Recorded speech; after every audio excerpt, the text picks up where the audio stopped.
What's up, guys? It's that time of year, fun time of year.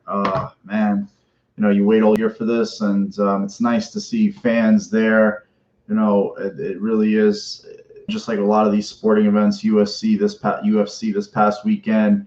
I think there's been a couple other events, some baseball games and stuff where you're starting to see in it. It's really, really nice to see, and we need to realize that fans are just as much a part of this, if not more, than the athletes themselves. What's up, Rick? We're ready to roll, man. Wanted to come on and start right as it started because all the talk that's going to go on. It's going to be a long night for us, but it only happens once a year, so let's sit and enjoy it, guys. Let's draft a fucking Hall of Famer at 30. How about that? Let's do that. This is no throwaway pick to me. You can get, Bills got Trey White at 27. Let's get a baller at 30. How about that? I'm not trying to just. People are trying to treat this pick kind of like a throwaway pick. I'm not. No way. This is. Every pick is legit. Every pick is legit. So I'm ready. What's up, Shady? How you doing, man? Can't stand Goodell. Don't want to see him up there pandering already, trying to get people to like him. Always come sit in my chair. Fuck out of here, dude. Fraud ass. I hope they, actually, let the guys come up there so they can get their picture taken without a mask on. That'd be nice.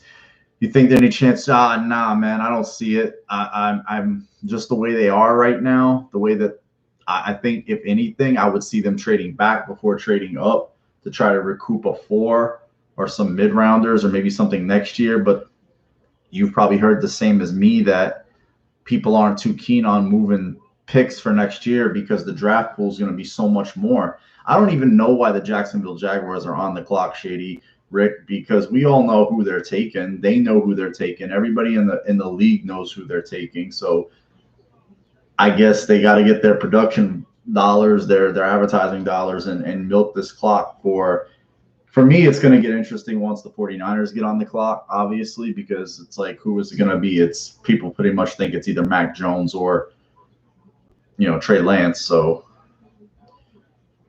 he's home with his family right now. That's nice.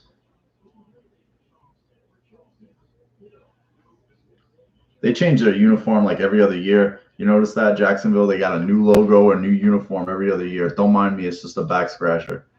I have a lot of nervous habits when I watch this stuff. Run, Rich, run. Oh man. No combine this year, so the medicals were a big deal for teams. Teams with medicals. I don't know if I have a few different guys I have earmarked, but I did one mock last night on auto, and I landed on Jalen Phillips, so I posted that. And my own personal thing is I think Jason Owe to the Bills at 30 is possible, or Joe Tryon. I think it's going to be an end. I just follow the money and follow the age of the team, and that's where the age and the money is. So that's kind of like the formula where I do it. The Aaron Rodgers situation is insane. I don't think it's an accident that all this shit just came down today. It's just way too, like, why not yesterday? Why not a week ago? Why not last month? Like, they've waited this long for it to fester and brew. That's insane. Oh man, like, what the hell? Like, how does it get to that point where this guy, I know they drafted Jordan Love. He comes off an MVP season. He loses in the playoffs to Brady after getting the bye in Tampa Bay. And that's just, he's always been a bit of a volatile character, chip on his shoulder type of guy. And these guys want to be loved, and they want to be coddled, and they want to be, given weapons. And if they feel like they're not getting their just desserts, they can, they look at what happened with Brady, but they got to realize they're also not Tom Brady either. Aaron Rodgers has been in the league since 2005 and has been to one Super Bowl and won one Super Bowl. Brady has been to, 10 Super Bowls with 2 different franchises, seven? So, there's only one him, and I would, I think if you're Green Bay, and he doesn't want you, and you don't want him. You gotta move on. It's crazy though. It's crazy how these. But it feels good to finally be a Bills fan and have a quarterback to sit back and relax and watch these other teams like do what they're gonna do, and because all these guys are not going to pan out. I mean, we saw it in our own draft class with Josh Allen that Darnold is already gone. Baker's there, but they picked up his option. But to me, I still think he's a bit of a 50-50 kind of proposition guy. Josh Rosen bombed, and I think Lamar Jackson is limited as an athlete who plays quarterback. So he should, he'll stay, I believe, with Baltimore, but I don't think he could take him too far with the limited passing game that he provides them. Got Kurt Warner up here looking spry as ever. A lot of people out there, some masked, some not. So that's cool. That's letting people live their life, being options. That's what I like to see. Giving people the freedom to make their own choices. That's what I like. Jacksonville 12-36. 12-36. I compiled a crazy stat. I don't know if the losses total is right, but the Bills, I believe, have in total, it's 39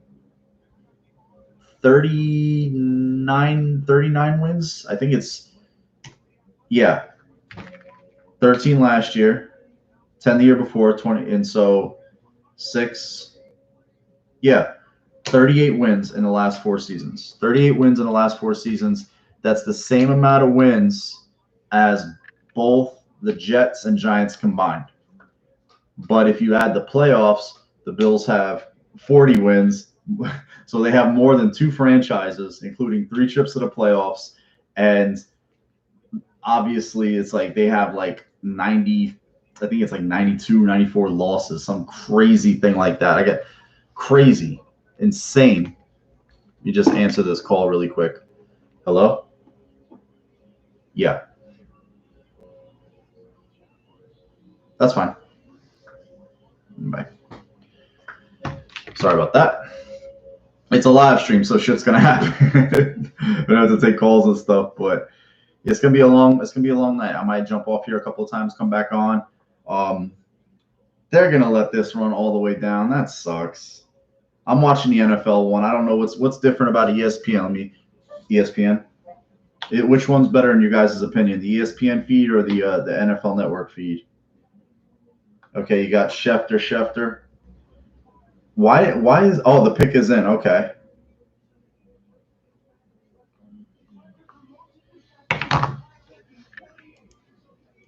So they're gonna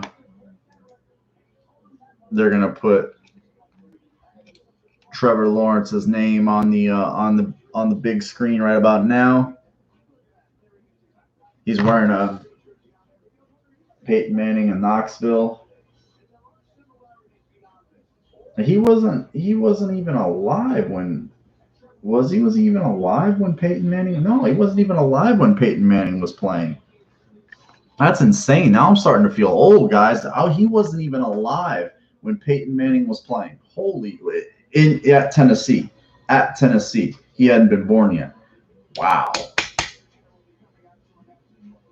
But Peyton wore 18 and he wore 16 in Tennessee. They'll give him whatever he wants, whatever number he wants.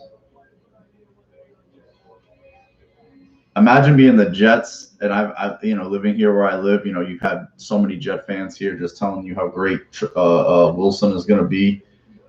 It's like I heard the same thing about Darnold, man. It was the same spiel. I had to hear about how great Darnold was going to be in comparison to Josh Allen and everybody else. So you got a big setup here. It's outdoors. I heard it was drizzling there. Is that the green room? Do they have the players in there? Or are those just people they want, like VIP area or some shit like that? Oh, God. He's such a fraud. You can't tell me they just randomly picked this woman out of the crowd either. He's like, oh, as a treat, we want a fully vaccinated. Like, of course they had her pre-selected. Come on now. Not her fault, but I just hate shit like that. That's not legit. Trevor Lawrence. Wow, big shock. Such a shock. Look at him with his high waters. Like, they're not even, like, no reaction. Like, they know. Like, zero reaction. The guy looks just like his mom's. Look at his dad. His dad is just kind of like the most chill, like, dude. That's where he gets his height from. Look at the grandma. Grandma's getting a hug now. I like seeing this stuff. I like when they're with their people. I don't like when they make it into a shit show, you know. I don't think Zach Wilson you know what it is with him, Shady? It's this market, man. This market is vile. This New York media market is a fucking cesspool. And it's gonna be like one one bad game, something, and it's just, can that kid hack the level of, look at So Long Sam. It's just, it's just gonna be, he's gonna get hammered, and these papers here are ruthless, dude. These writers here are ruthless. They're a bunch of miserable scumbags, and they'll eat this kid alive. Jets get.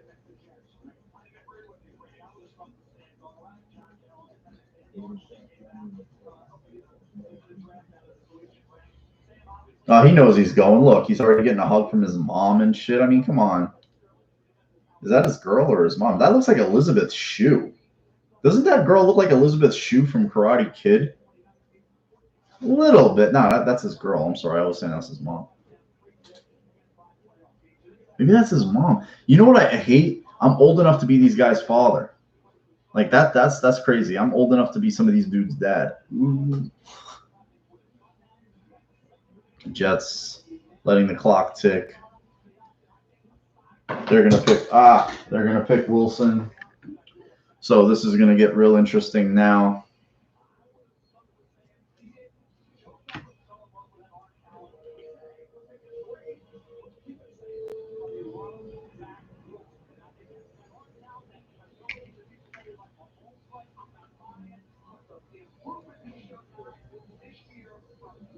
So Kuiper's kind of lukewarm on him a little bit. She looks good, dude. Rick, have you seen her in Cobra Kai? She looks good still.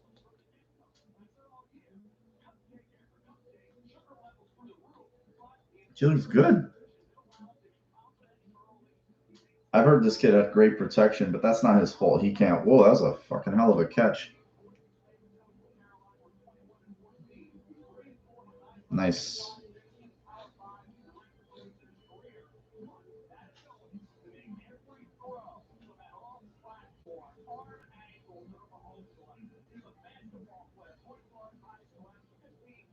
Whoa, my man took the leap of faith, whoever he chucked it to.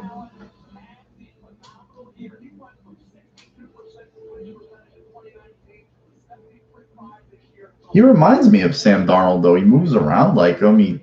Like a lot of the movement and scrambling ability and stuff. I mean, hopefully, that they're gonna. Hopefully, he doesn't have the turnovers and stuff like that. I wonder if he's gonna wear number 1 with the Jets, or is he gonna switch numbers? But we saw today that Emmanuel Sanders was one of the first players, well, if the first player in the NFL to take a single-digit number with the new number rules. Now he's going to be. He originally picked 10, switched to 1. Now Mitchell Trubisky is going to be number 10. So it's going to be a whole new world of numbers and jersey buying, and I'm sure the league loves it. But the colleges can handle it. The league can handle it too.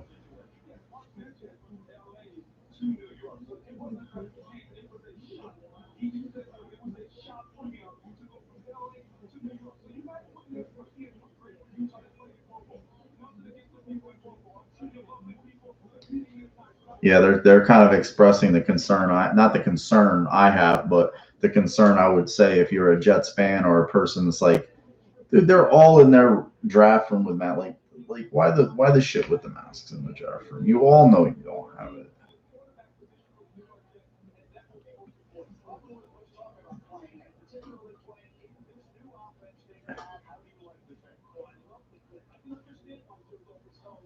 Lewis Riddick.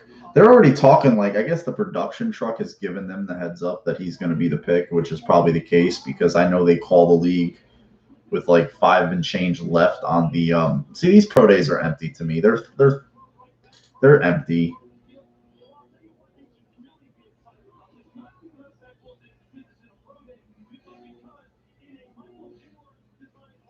They're just very like shallow. Like I have nothing for these pro day clips and snippets. Up, the pick is in. You know it's going to be. I know that they've forbidden the talking heads on Twitter to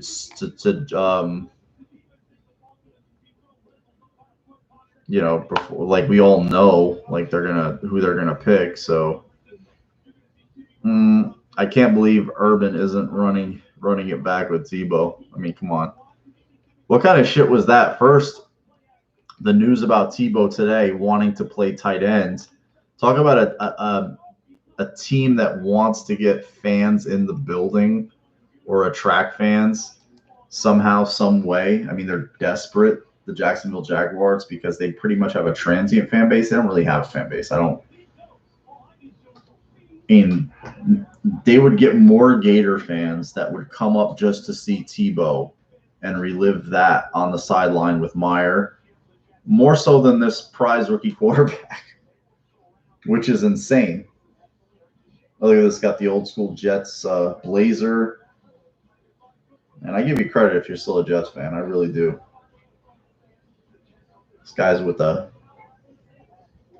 I often wonder how many of these people are plants, like these fans, these ultra fans. The pick is in. Just announce it. Come on. Oh, God, he's got to take this stroll. He looks like he's injured. They've already got a dude in the chair. I mean, that chair is so fucking such a prop. Such a prop. Look at him give this guy a talking to. He's like, yo, you got to get up and do this and do that. He told him just to sit there. I thought it was about the fans announcing the pick, asshole. Boo this guy from Zach Wilson. Okay.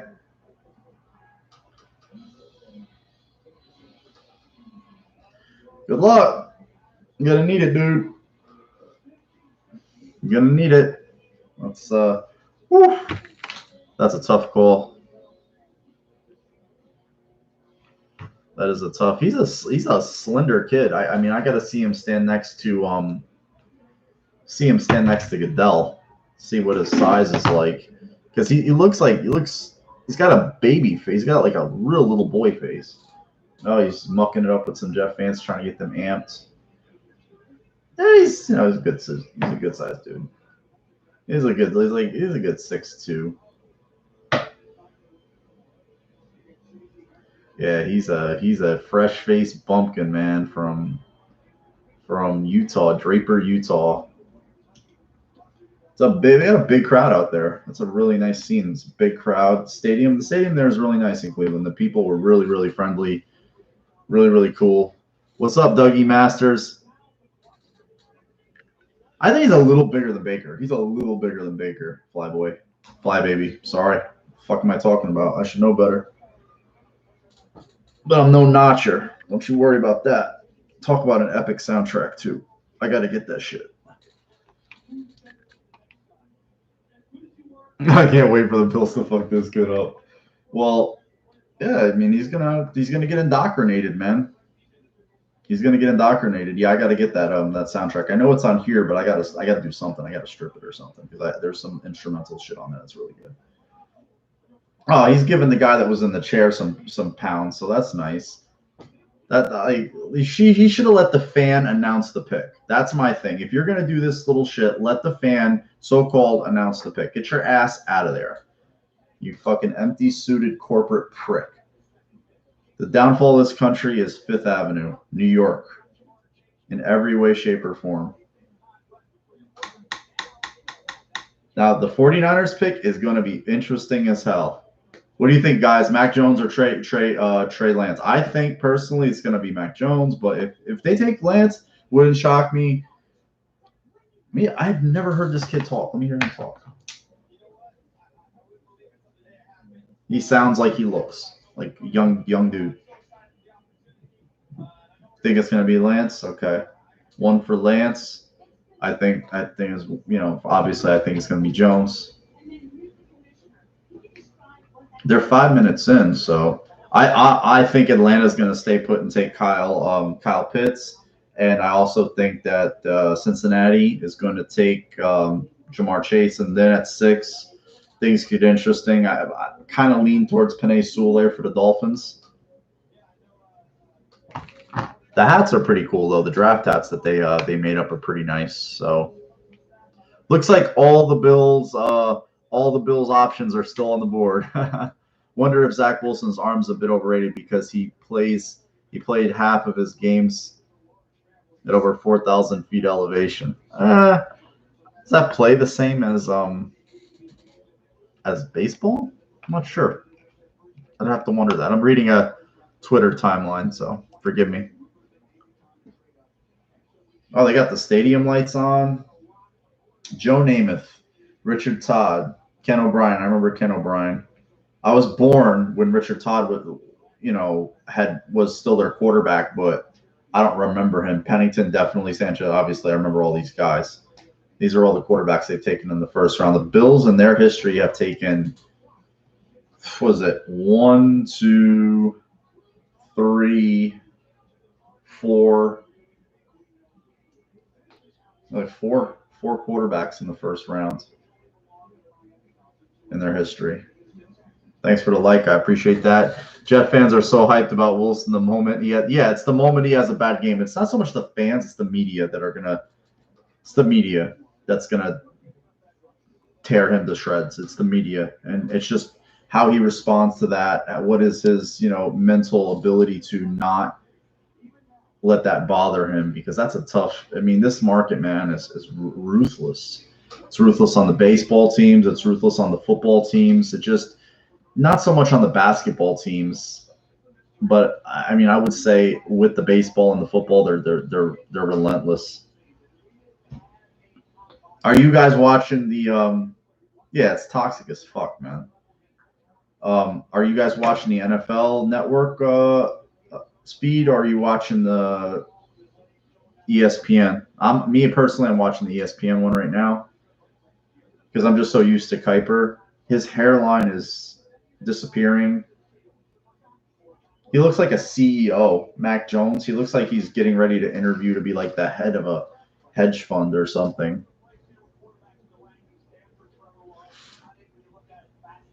Got Justin Fields and his family up there.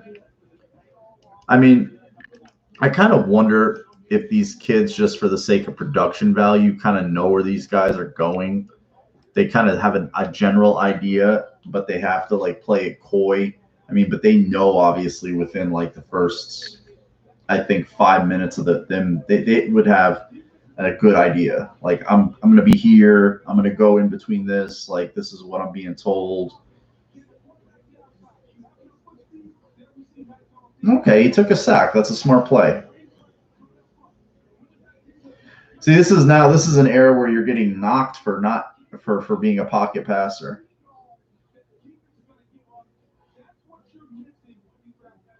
The pick is in. Let's see it. Let's see who the 49ers have taken.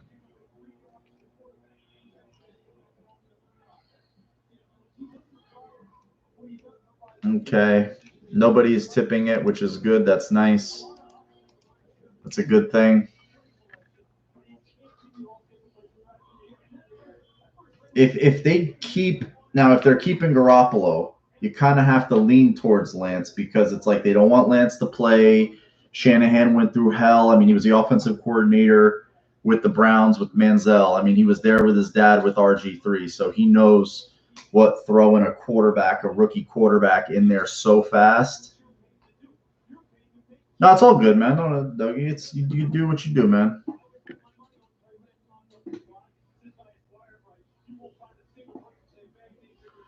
So, I mean, if they stay with this, I think it's gonna, if they stay with Garoppolo, if they draft Lance, I definitely think Garoppolo will stay and be their starter, and then Lance will redshirt this year, which is the smart play. And Shanahan and Lynch aren't the type of people to give in or succumb to the media. That's the one thing that's good is they're not going to sit there and like, oh, oh, he's a hell of a. I mean, yeah, Jones is just he's so accurate though, man, and he's a precision dude, and their offense is so precise. Let's see who it is. With the third pick in the 2021 NFL Draft, the San Francisco 49ers select Trey Lance. Trey Lance. Whoa. There he goes. There it is. They wanted something different. They wanted something illustrious. They wanted it. They wanted a little sizzle. Only 300 passes in college, man. Wow.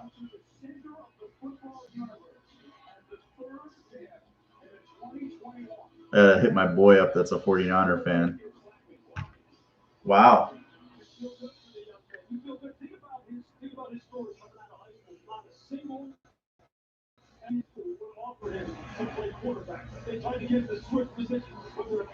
Let's see what he you know what it is I think that they when they played, that 49ers team played, they play in that division with Russell Wilson. They play in that division, with Kyler Murray now. And then they, last year they played against, Josh Allen, and they saw that little bit of, they see it all the time with those two quarterbacks. And then a quarterback like Allen too, they want to have that type of quarterback as well. Something different, give them the off schedule, give them the run after play breakdown, the boots, the rolls. He played a lot under center. He's a big kid. He's built like a shithouse brick. So, I mean, that was nice. Like, you see him with the eyes downfield. Like, he escaped, he ran, but his eyes stayed downfield. He wasn't looking to bolt. Ball jumps out of his hands. They play it slow with him, and I think he can be a player. Like, that's what I would do. Like, I'm not rushing the kid. I'm like, Jimmy, you're the quarterback for this year. This kid, get the clipboard, play the Alex Smith role. And, I think that's what they want to do. They want to have the Mahomes plan where it's like, Jimmy, you go out there, get yourself motivated, play quarterback for us, but we got this kid ready to roll in 2022. That's wow. They were bullshitting people all the time. They knew exactly who they were going to take.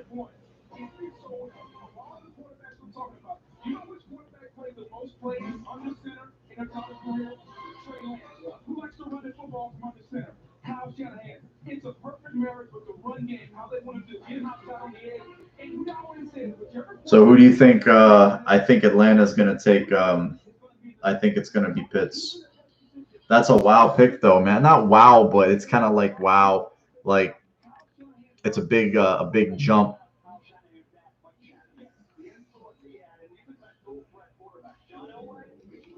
I was looking at this gambling website, and he just jumped. He jumped up the lead to be the pick early on today. Like, it was Mac Jones yesterday, and then Fields crept up a little bit, and then Lance took the lead. So, yeah, Kyle Pitts, Dougie, definitely. Nothing shocks me, man. I mean, it doesn't. Like, I've seen so much. Nothing shocks me. But you guys have probably heard the same thing, that the quarterback class next year is not that great.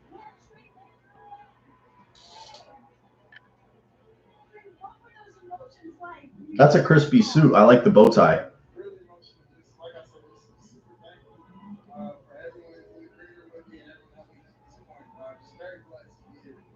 From the time that the Niners made that massive trade up to number 3, I think a lot of people talked about. He knew he was the pick. Look at him smiling. He knew he was the pick. That kid knew. He's like, they're gonna take me. They're gonna take me.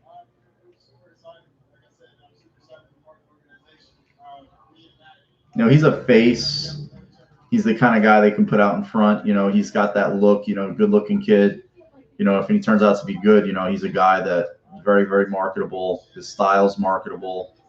And that plays a factor with these organizations. You know, it really, really plays a factor with these organizations. I still think Mac Jones is going to be a good quarterback in this league. Time for the Josh. Yeah, it will. It will. And Josh did the thing where he said, you know, don't listen to the haters, don't listen to the doubters. You go out and be yourself and play. And that's cool, you know. That's cool. It's a fraternity. Oh, the pick is in. Did it say the pick is in on the board, or they're still playing the clock game? Jim Plunkett did all his winning in Super Bowls with the Raiders, though. He didn't do shit with the Patriots. Tim Couch, oh, poor Tim Couch. Akili Smith. Donovan had an okay, nice little career, but Philly hated him. Poor guy. So quarterbacks, 1, 2, 3. Okay, pick is in for the A. I don't think they're trading Garoppolo. Is that Green? Green is the guy all the way at the far right. Booger McFarland.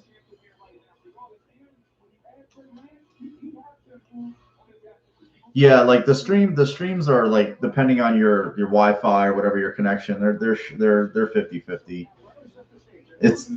Yeah, I think it's gonna be Kyle Pitts. I just think that he's gonna go. I think he's gonna go. Why is it everybody like, you know what I get sick of? You know what?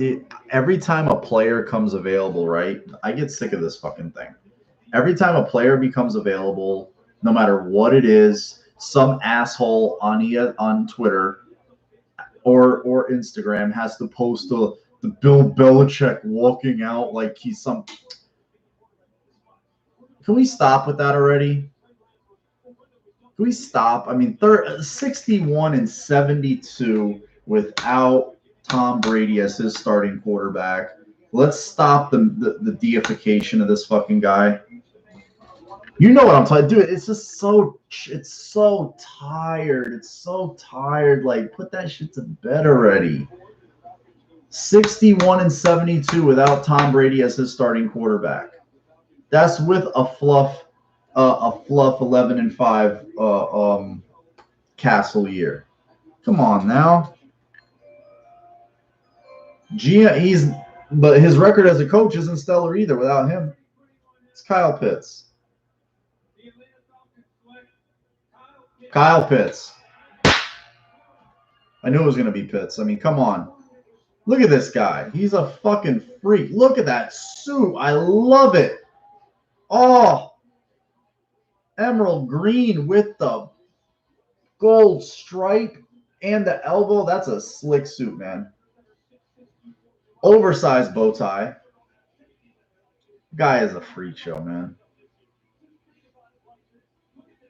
See, he's the new wave of positionless football. Like a guy like that, how do you play defense? Like just ridiculous skills. Yeah, I'm glad he's in the NFC, man. That guy is, wow.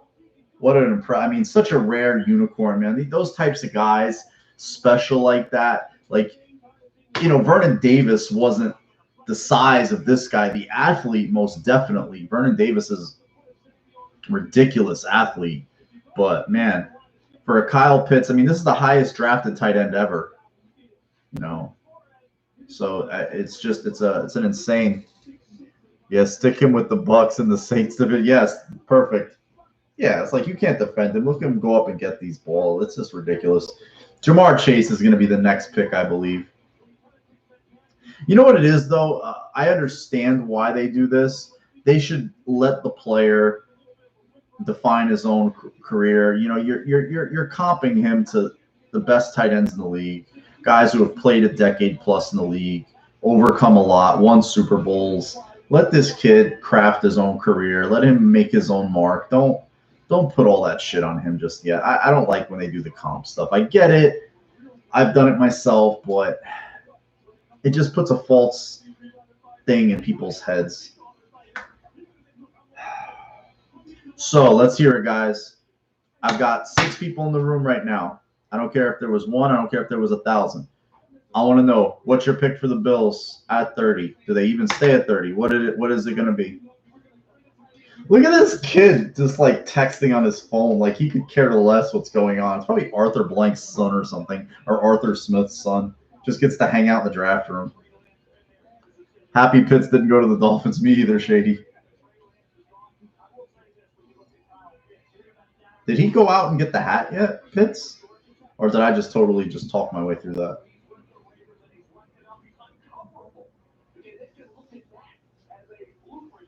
Yeah, I mean, he's uncoverable in college, but I think, defensive coaches in the NFL are going to find ways to slow him down. I mean, he's still going to eat, but, it's not going to be like in college where you get the 20-hour rule, and you can't, with the way things were last year, there was even less than that, so.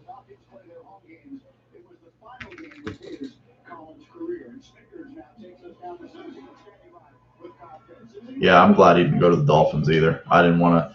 I'm not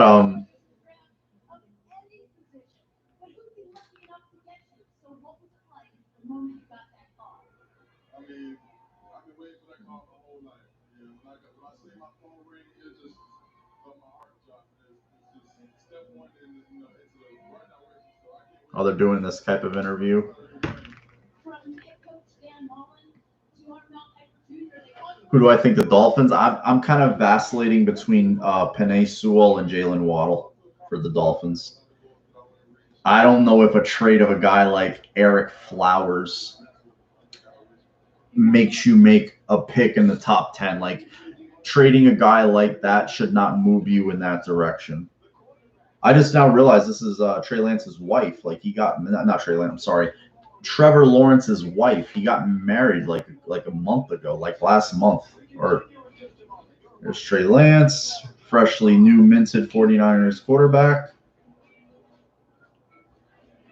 They are on the shores of Lake Erie, but the team that we like is a little ways northeast. I'm unsure of exactly who the Bills will pick. Several players among a few positions. For me, try to narrow. Okay, that's fair because you're picking at 30. You're picking at 30. We're picking at 30. We're kind of like in that no man's zone, right? You're down at the bottom. You kind of need a little bit of luck. You hope things fall your way. There's defensive end, which is the way I'm leaning. Cornerback. There's been some running back rumblings. I'm not too keen on that. I personally think it's going to be defensive end, either Owe, Phillips, or Joe Tryon. That's my group. When I formulate that, I tend to look at age and money and current construction at that position group. They have a high-end player at corner already, Pro Bowler with Trey White. They have a young player in Dane Jackson that the GM said himself that he wants to compete for the starter spot. They have a solid starter. He's not great. He's not special. He's sometimes a Bills fan's whipping boy. Levi Wallace is a solid cornerback, and he can play in this league. But for me, I look at the Mario Addison, the 34. I look at, a guy like 33-year-old Jerry Hughes. I look at, the money that's invested there. I look at the defensive line as a whole. It's a little bit older, with Star Lotulelei. They are also right at that 30, 29, 30 age group. I would say they kind of dip their toes in that water again, because that's something the Bills don't have and haven't had in a long time as an elite pass rusher. And that's kind of the finishing piece. It's like you get your quarterback, your left tackle, your corner, and your edge rusher. What's up, Eric? How you doing, man? Thanks for the love on the tweets. As always, you're a good dude. You like my stuff no matter what it is, Bills related, of course. And that's the way I like it. And I appreciate it. Thank you. Because we're going to have some fun. Just sit here, bullshit. I might jump off here a little bit. I might come back on. I'll probably come back. I'll definitely come back on. The pick is in for the Bengals. I think it's Jamar Chase. But we were just talking about what we think the Bills will do at 30. I think it's going to be an edge rusher. And if Jalen Phillips is the guy, if he falls, if he's available at 30, I think the Bills just what's the saying? They run the card up. I think they run the card up for Jalen Phillips. That's a prospect. I think they run the card up for. Trading down is a possibility, but from what I heard, teams don't want to give up picks next year. They're kind of hesitant because it's going to be more of a normal year. They get more info. The combine will be back in some way, shape, or form. So the ball, I think those picks are viewed as premium picks. And it's not a quarterback-rich draft next year. It's a very offensive-heavy draft this year. Like there's a couple of elite corners. Micah Parsons is, got some, character issues. Look at that balmy lake. Love that stuff. It looks so cool. It's like there should be a football game being played right now. Bengals, 29th in pass blocking win rate, according to ESPN/NFL Next Gen. Joe Burrow sacked 32 times in the first 10 games. Wow, that's a lot. 24.1 yards per rush, tied for sixth worst in the league. You think the Lions might take Fields? It's possible, man. They're kind of in a weird spot. Do they sit there and wait? They have extra draft ammo coming up because of the trade with Matthew Stafford. They have a starting quarterback who people can say what they want. That guy took a team to a Super Bowl. McVay's play calling might be amazing or not. I'll still give the player the respect because he had to perform. He had to go out there and risk the injury. He had to go out there and make the throws no matter what. So I think that Goff, in that environment, playing in the dome, I think he's a good quarterback. I think he's the second best quarterback in that if Rodgers stays.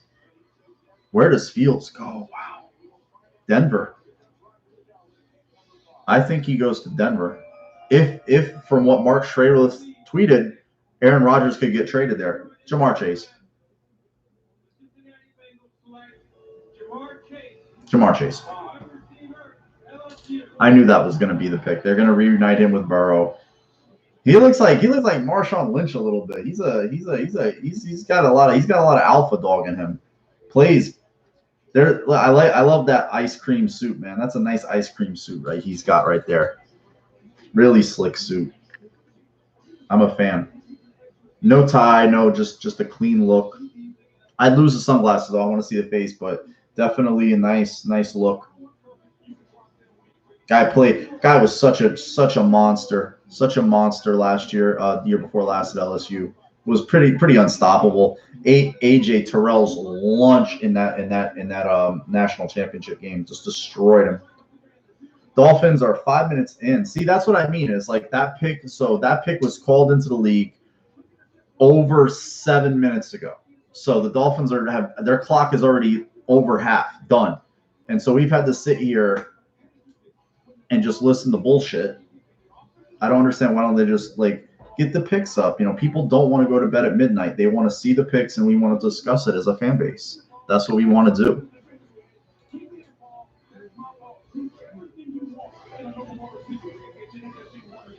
Guy.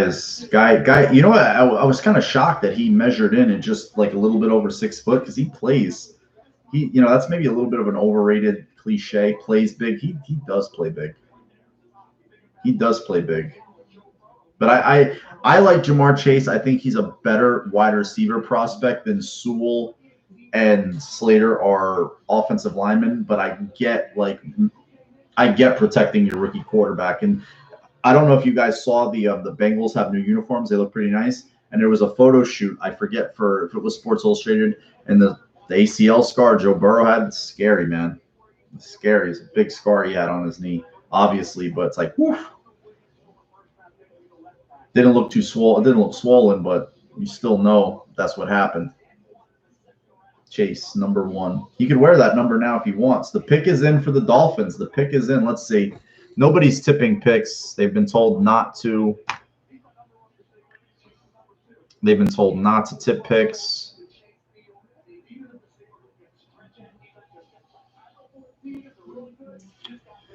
You want to talk about, okay, I'm going to flame them a little bit. They're not even picking in the first round. You want to talk about a team that is out of touch with people, normal everyday people.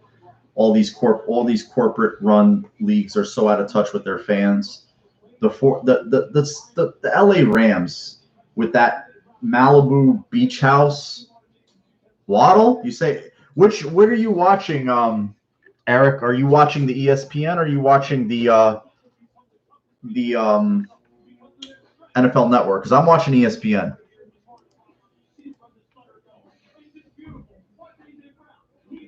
Wouldn't shock. I mean, I said it was going to be early in the thing. I thought it was going to be either Sue or Waddle, but Waddle doesn't shock me.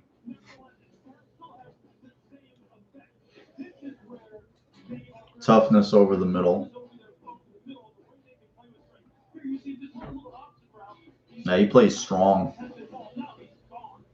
Does he take this to the house? Yeah, he's going to take it to the house. He doesn't have breakaway speed, but he can run. He got good speed. Let's see if Waddle's the guy. I think it would not shock me if he's the guy. Wouldn't shock me in the least. Is anybody else on Twitter? Ton of toys for Tua. Who's blocking for him? So I guess it's Waddle. I mean, let's see.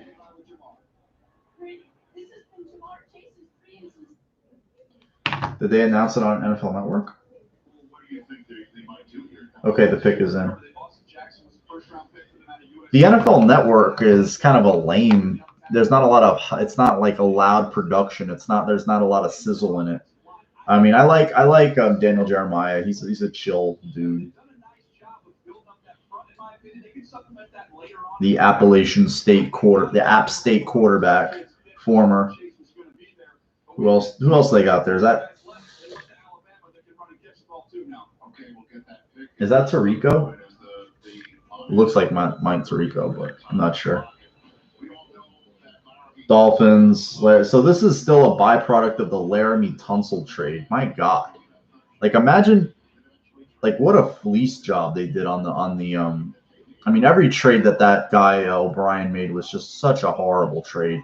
What a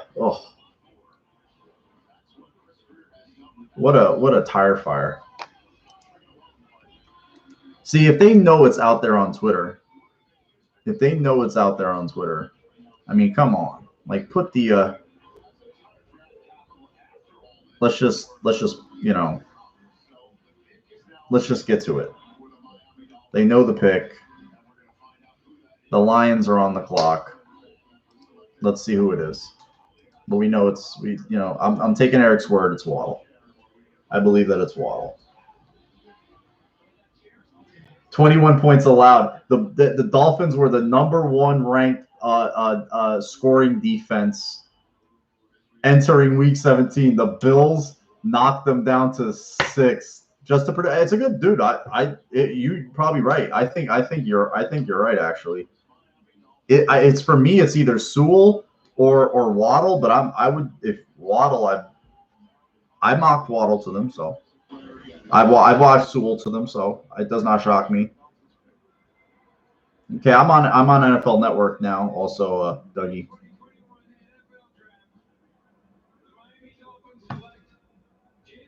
Waddle. He's got one of the old timey kind of suits going on with the one offset collar. Okay, this is a guy the Bills have to worry about a little bit. Let's see. This is a guy the Bills have to worry about a little bit. You used to watch for Mayock might end up back on TV soon because I don't like anything the Raiders do. Okay, so the Bills are, we're almost how many picks in now?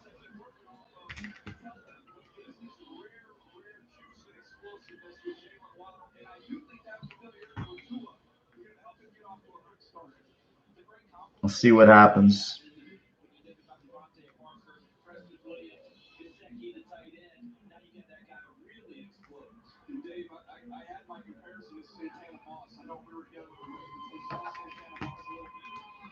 Take a little picture for the old Insto.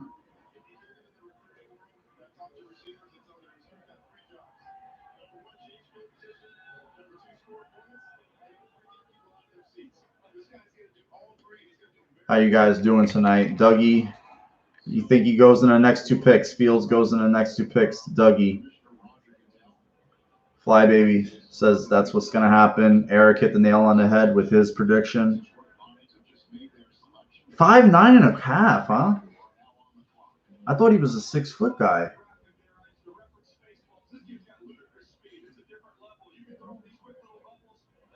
He said he liked Mac Jones better than Tua, though. That's kind of funny. I'm not a fan. I'm on record saying I don't like Alabama players. So if I just don't like Alabama players, I'm very, very like.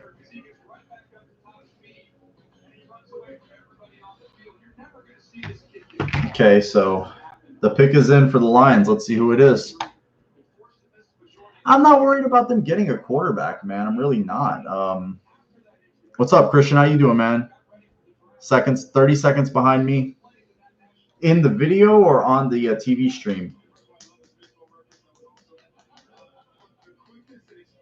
Well, Mac Jones and this guy are still on the board. According to this, they've picked already. So let's see what they've done. If anybody can.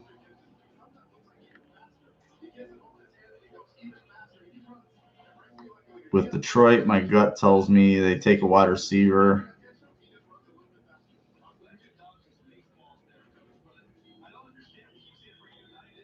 Let me see if there's anything of note here.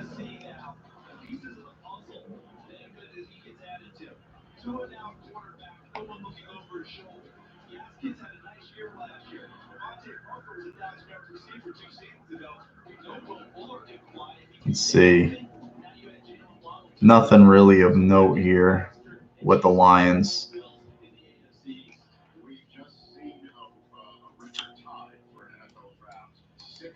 Let's see. Penei Sewell.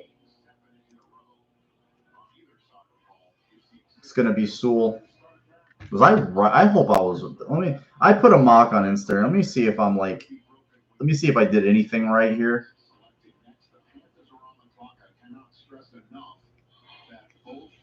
I had Waddle going to the Lions. I flip-flopped 2 picks. I put Sewell to the Lions, Sewell to the Dolphins, and Waddle to the Lions. I think I'll have to just flip-flop those. But at least I was in the vicinity, right? Oh, TV. Yeah, all these speeds. One's faster than the other. Some slower than the other. I mean.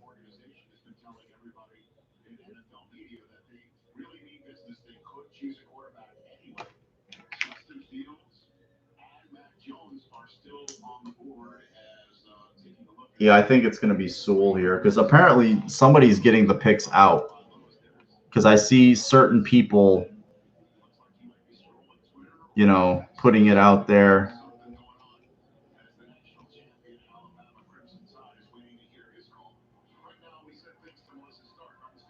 Yeah, it's gonna be a Sewell.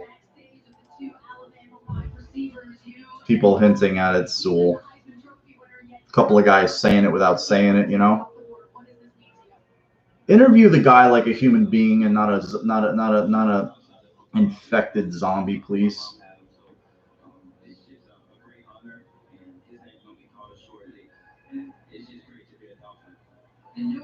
How many wide receivers has Bama put into? It's been Ruggs last year, Jerry Jeudy, Waddle, Smith. They've had a lot. Oh, look at these guys, man. They're just mucking it up, man. It's like a bro. Amari Cooper, but like within the last couple of years. You saw what happened. I mean, my God. Yeah, Calvin Ridley. I was thinking him within the last. Yeah, they've had a shit ton. And Ridley's been good. I mean, Calvin Ridley's been good. But he also has, this is Penei Sewell. It has to be 100% Penei Sewell.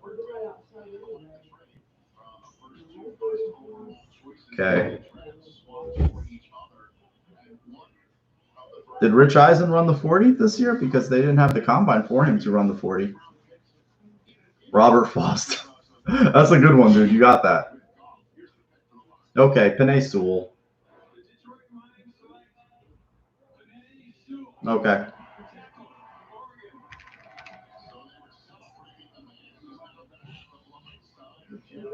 Is he there with those No. He's there. Like, I thought he was there with like the leg heel, the leg compression things on. There's a guy just sitting there in a recliner with leg compression boots.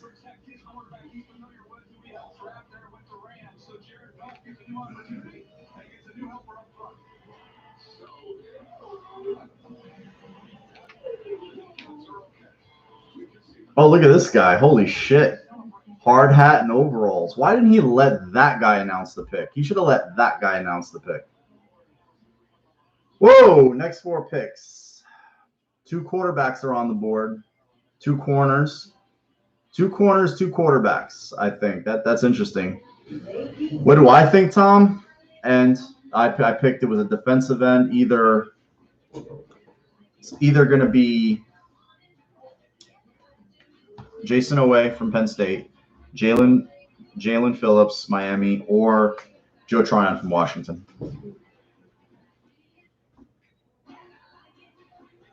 Yeah, I saw Mark Schraler put that up, Steve.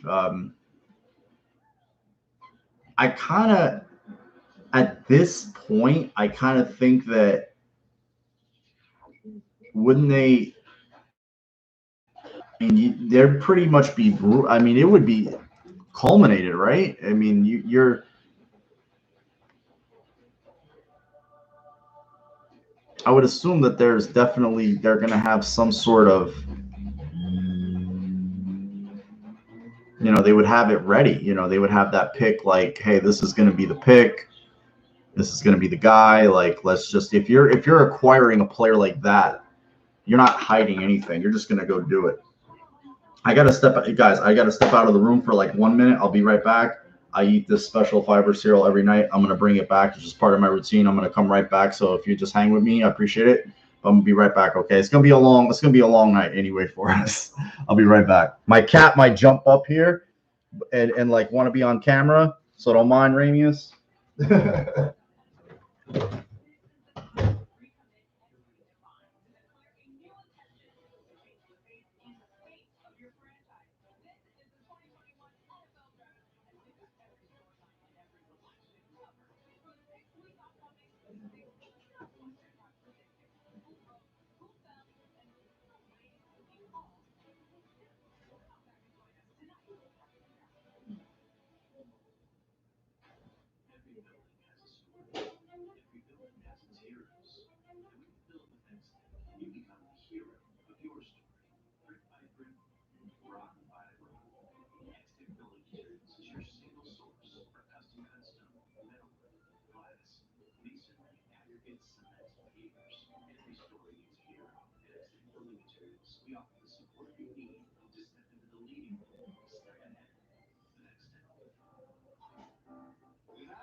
Millions are saying yes to Electra, the #1 allergist recommended non-drowsy brand. Unlike Rover, 2 times faster than Claritin, and unlike Zyrtec, it's non-drowsy.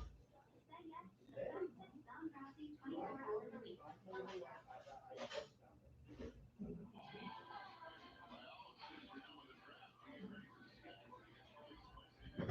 And I'm back.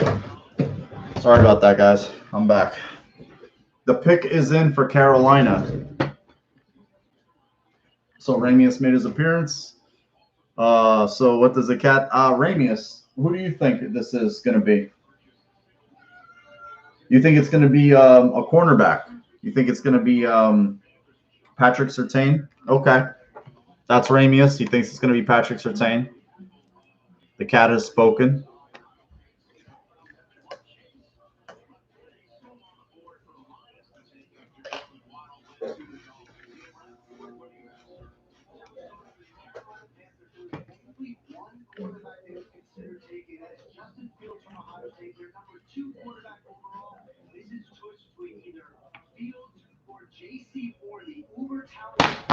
Wow, I think they might take Fields here. This might be Fields. This might be Fields. Let's see. Let's see if anybody's tipping it on Twitter.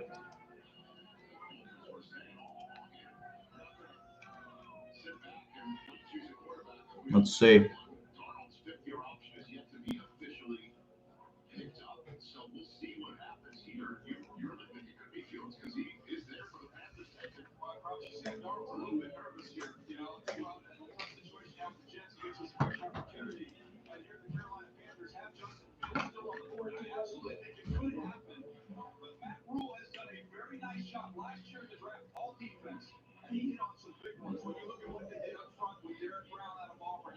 So they're either saying J.C. Horn or Fields.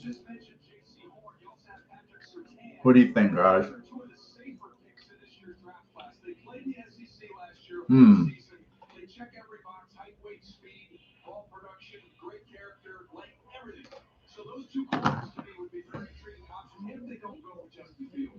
Let's see what the ESPN feed looks like.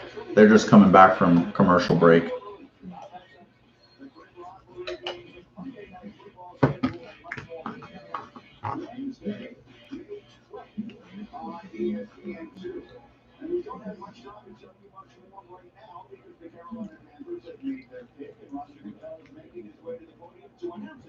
Okay, let's see who it is.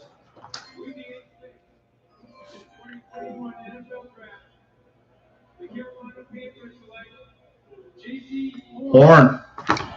Well, I did tweet he's going to go ahead of Surtain, so there's the corner. So Fields is still on. Wow. Wow.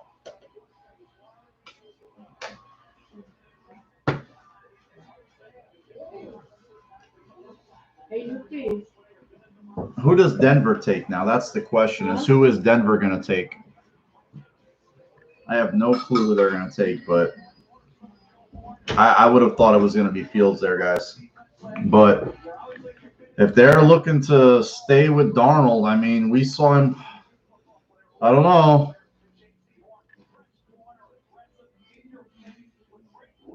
I look at our sacks from a dumbass perspective in the last couple of years, and am I wrong? Parsons for Denver? Now, if there's an Aaron Rodgers trade, this is where we would see it. No, I mean, we would know. I think a lot of people just put bullshit out there, man. Because remember Russell Wilson?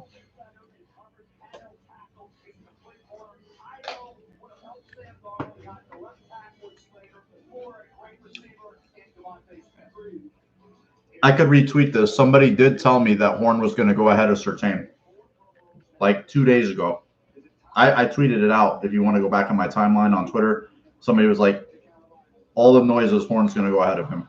So lock that in. I should have put a bet, but I didn't. I don't really gamble.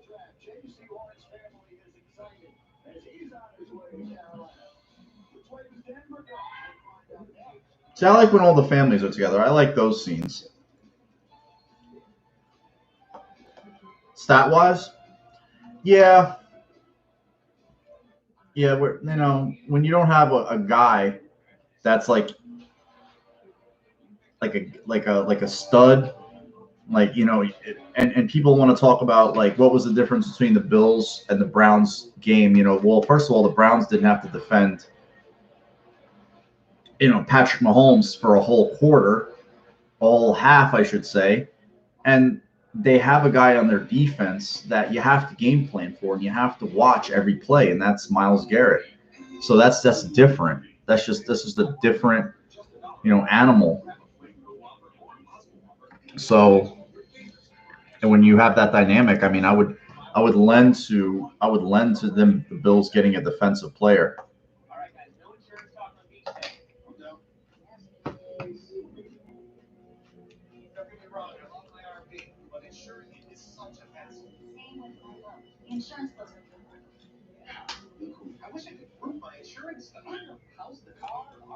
The 49ers did not tell their coaches or their scouts their pick.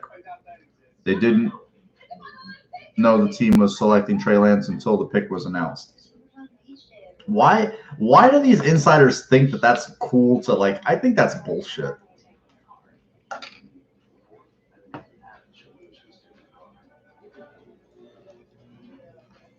What? Why do I think?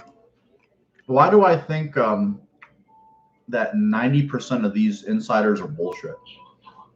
I think most of the shit they tweet out is just bullshit, conjecture.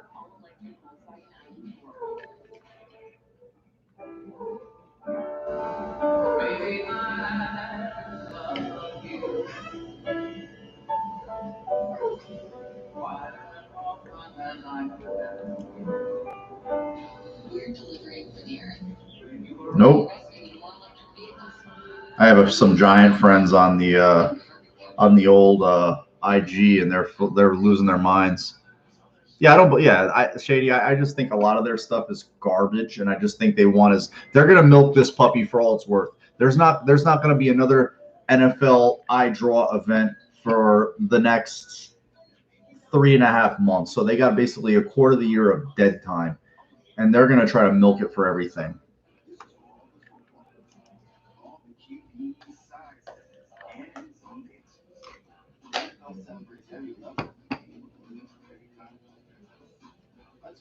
Denver is taking up all the time here, though. So if they're trying to get a trade going, let's see.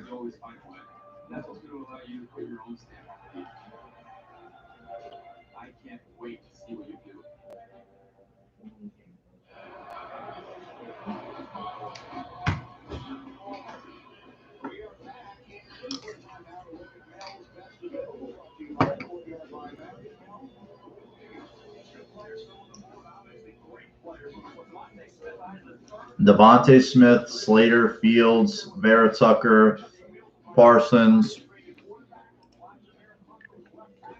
That's right, Mike. Go Bills, baby. Calling Jason Lockman for the guy is he's full of shit. I can't stand him. He's an arrogant prick too.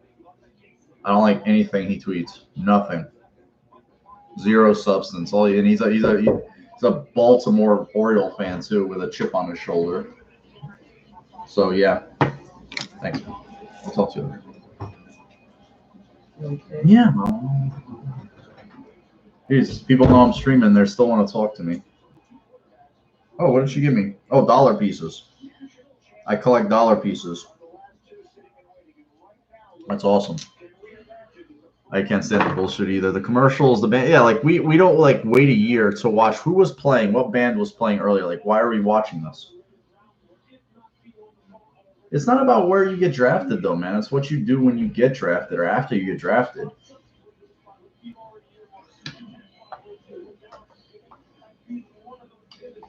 Yeah, I flush it down the toilet.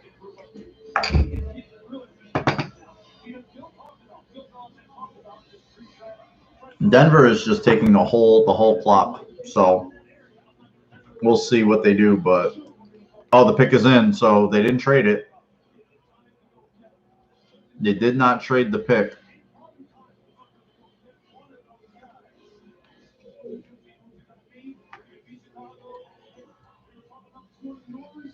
So, whew, that was a big ass bro. It was funny.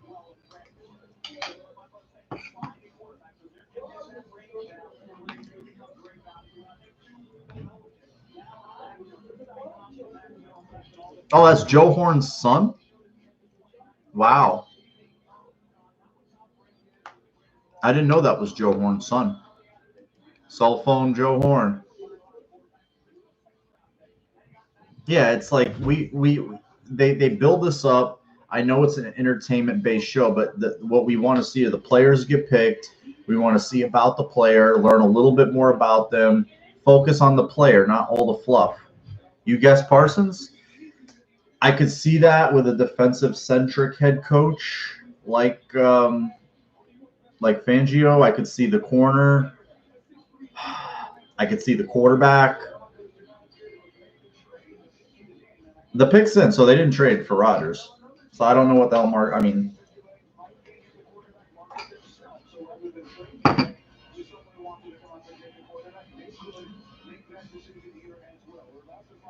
Let this guy make the pick, please. Why are you even talk to him? Like, and you got him.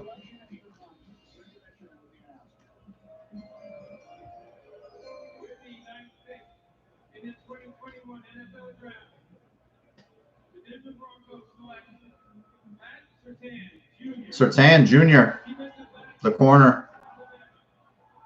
It was a defensive-centric pick. They signed Ronald Darby to a decent deal. Former, we all know who he is.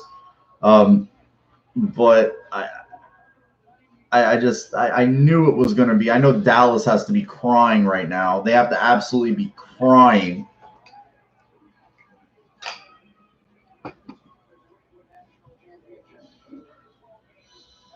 Who would they take now? Would they take Parsons? Their two main corner options are gone. They're not going to draft another wide receiver. Yeah, Dallas has to be furious. They thought they were getting one of those guys. I had Horn. Like, even in the mock I did, well, because I did the automated mock, it went. Horn ended up in with Minnesota.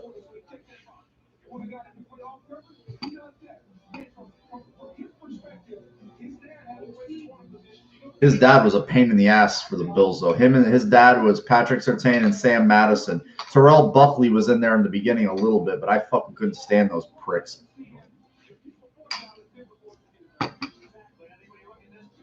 Brock Marion was one of the safeties.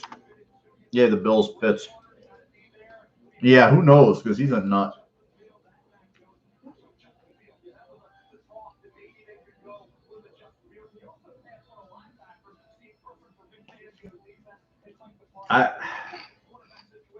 Who would Dallas take here?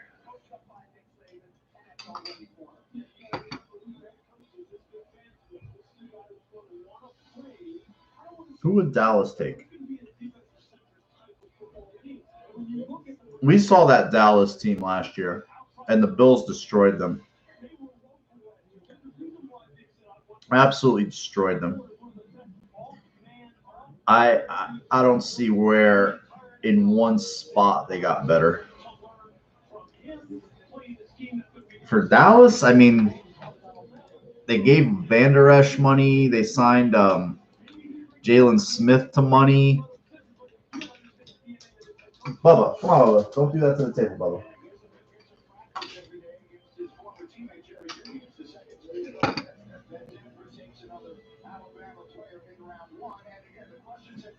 Everybody's making fun of the Aaron Rodgers rumor now. Imagine wanting to ride with Darnold and Drew Lock as your starting QBs. Well, teams are going to find out. So we'll see. I'm just kind of perusing the timelines to see the kind of stuff people are talking.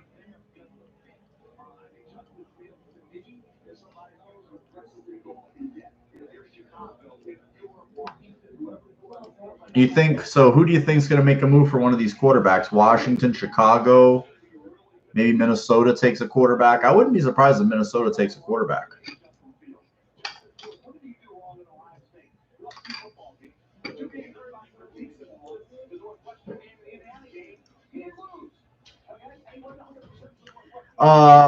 Pretty much, Tom. Pretty much. I would agree with you 100% on that. Yeah, it's just like, I would tell leagues, don't browbeat your fan base about that kind of stuff.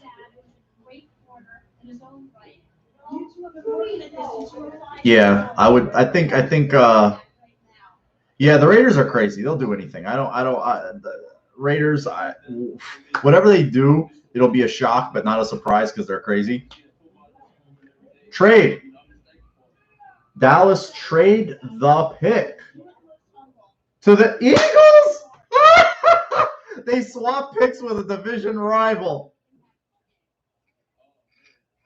For who?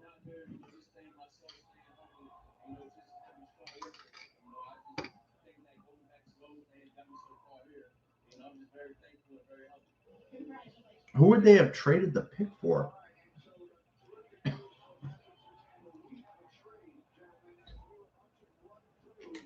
So Dallas got out of there. A quarterback? Look at Howie and Jeff, Luria and Roseman, the brain trust. Oh, where's Jerry? He's in the back. They left Steven's wife there alone. They left Steven's wife there alone.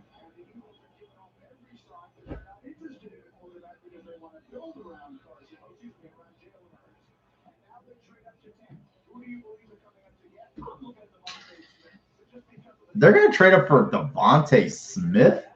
Come on, Bobby. They're going to trade up for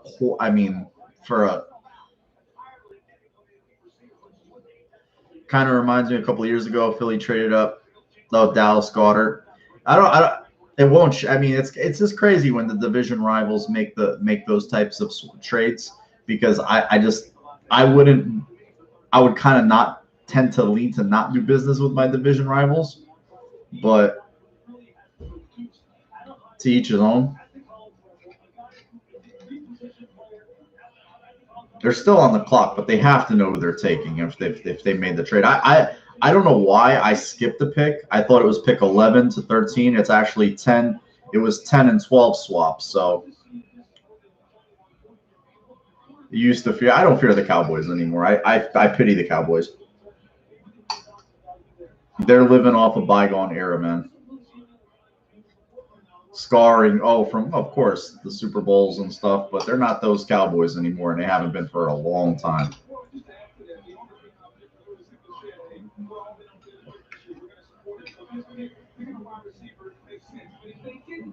Eagles are still on the clock.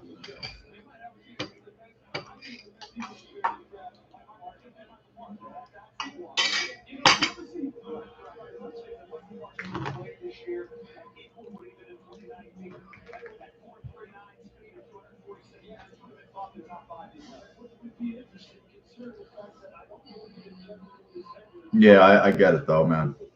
I get you, Tom. Don't worry about it. It's Micah Parsons is there. He looks pissed. He looks like you'd want a linebacker to look though. He looks like a mean motherfucker. But he's athletic as shit. He's not a stiff. He did opt out of 2020, and I heard that's going to weigh in some people's minds about these kids opting out. But I mean, if you can take the chance and you're not going to get injured, you're going to maintain your draft status. Like, I get it. You want them on the field competing.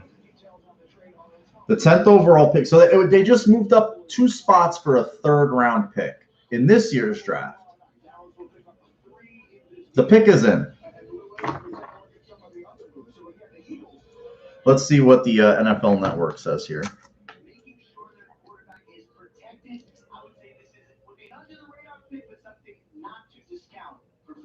Rashawn Slater.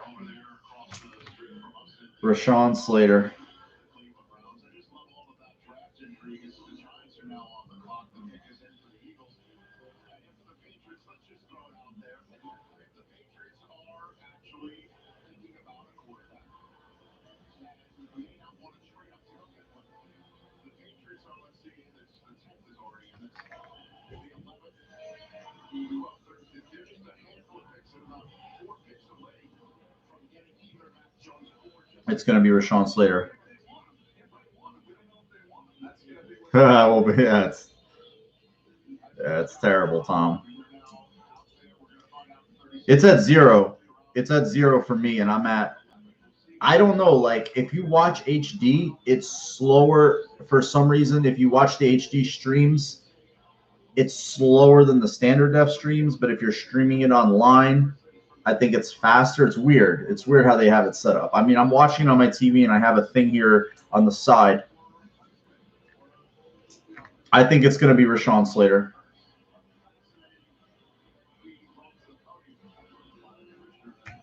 I think it's going to be Rashawn. Let that lady make the pick, you asshole. I'm sorry, man. I apologize. It's going to be Slater. The Dallas Cowboys have traded We know that. to the Philadelphia Eagles. With the 10th pick in the 2021 NFL Draft, the Philadelphia Eagles select Devontae Smith, Oh, wide receiver, Alabama.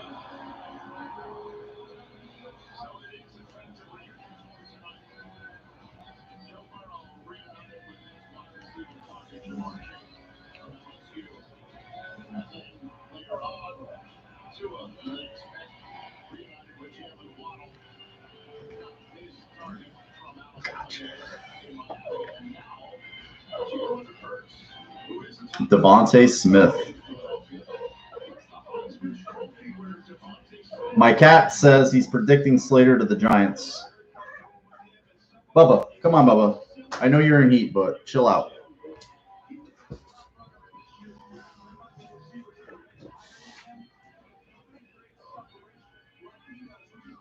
Okay, the Giants are on the clock. What does your feeds look like? Are you guys even seeing Smith walk out yet, or have they announced it on your end? They've had to have.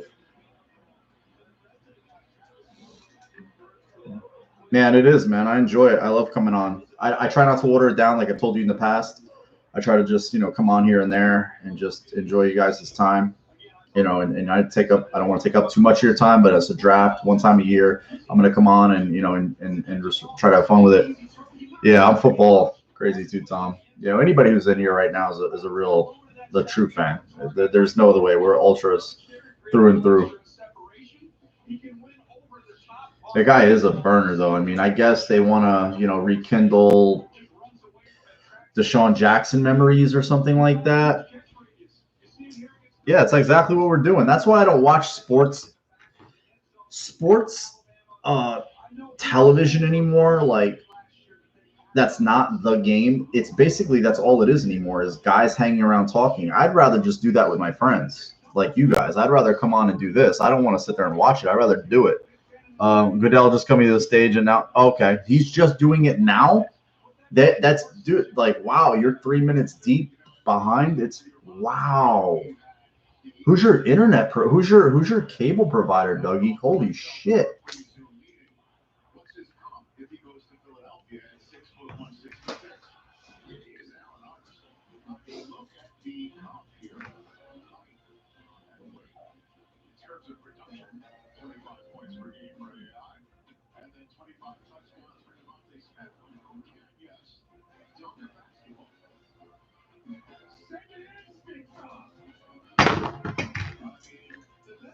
Kid could dunk. Holy shit.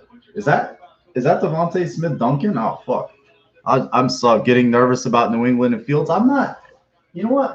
I don't care. I mean, for them, it's like I'm not worried about anything they do. I'm really not. Oh, you're streaming on Xfinity through Roku. Okay. See me, I have Xfinity cable, but it's just on my TV right now. Like I'm not, using anything other than that. Chicago just traded up. They're gonna come get a quarterback. Here's Fields.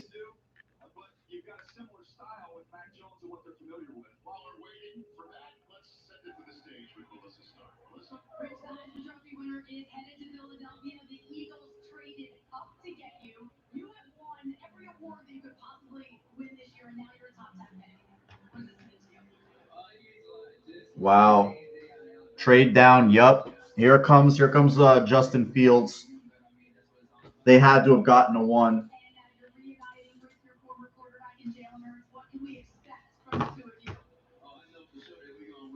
Wow.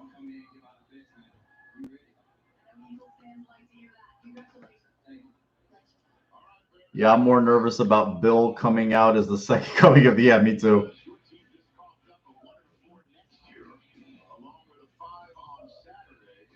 20th, a fifth overall. Okay.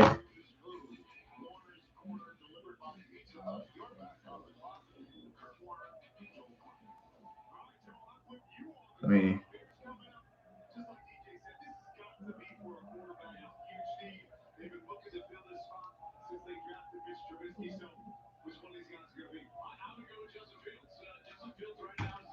Justin Fields. It's got to be Justin Fields. He's very competitive and he's accurate down the field. One of the knocks on Justin Fields was that he held the ball too long. What they failed to realize is that they were running a lot of read routes down the field for reading that same. Who is this guy? The Clat? Bubba, get away from the door. They've already made their pick. It's Justin Fields.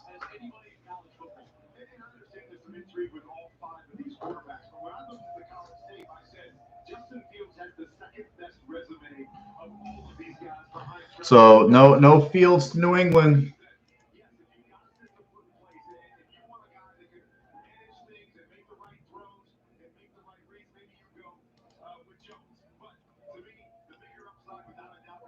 Yeah, it's Justin Fields, guys.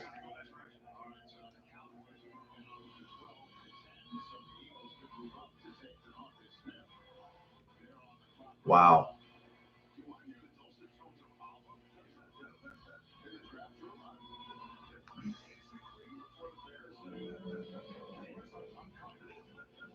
So the Giants got a first-round pick next year. Oh God, of course. I mean, they've got to watch Cam Newton play quarterback for them next year. What's up, Steve? How you doing, man? I guess that the Rodgers thing is just dead, but apparently it is Fields to Chicago Bears. They're just waiting for the formal announcement.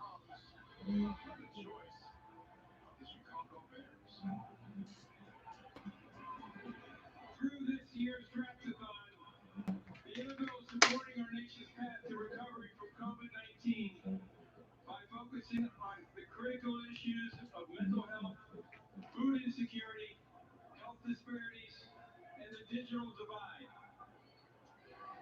Throughout the pandemic, health disparities widened in communities of color, indigenous communities, and for older and rural Americans. We're joining forces with the CDC Foundation as part of a draft-a-thon to meet the basic needs like nutrition, safety, and health. Carlos Nelson, who's behind me, has been doing just that, leading the Greater Auburn Gresham Development Corporation in Chicago.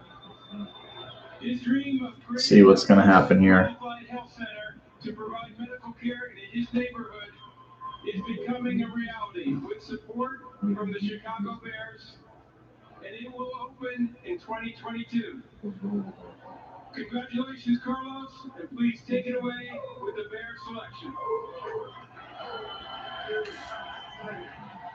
So the Giants go all the way down to 20 from 11. With the 11th pick in the 2021 NFL Don't care, sorry. my Chicago Bears select Justin Fields, quarterback, Ohio State. So he's going to have a following there, in Cleveland, Ohio State. Obviously, fans are going to get rowdy for him. 18 picks away for us, guys. 18 picks, 18 guys, 18. Now let's see if Washington makes a move. Let's see if Minnesota grabs a quarterback. Minnesota could grab a quarterback. They could take Mac Jones. I'm not sold that New England takes a quarterback either. I'm just not. I'm not sold at all.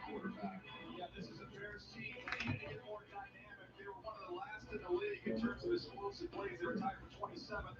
This is explosiveness with Justin Fields with his arm and his legs. He's going to go big play hunting down the field. And as you'll see in the first plays for Justin Fields, the toughness and the competitiveness, this is all you need to see. Boom! That shot he takes in the Clemson game, and he follows it up with a touchdown and plays the best football game of his entire career in that playoff matchup against Clemson. How about the arm strength to be able to throw this back shoulder? New England take Parsons seems like a Belichick pick. I could see that. The kid, yeah, Ramius is back. He's observing. He's a conscientious observer right now. He's watching me wave around the back scratcher. He's very stoic right now. He looks very statuesque.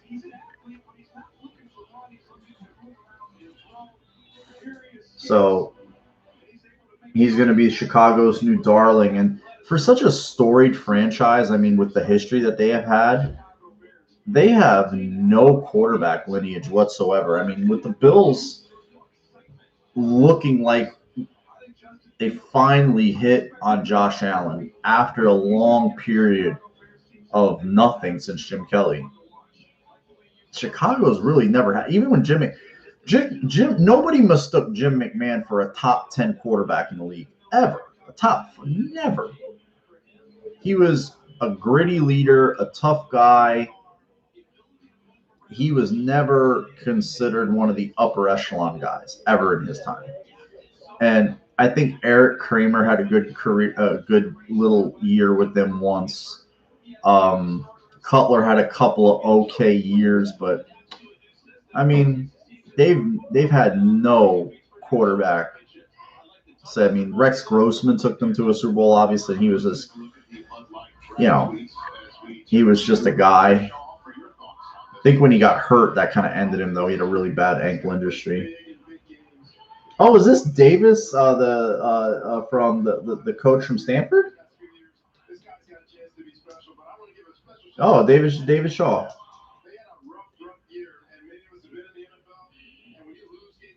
I recognized this guy.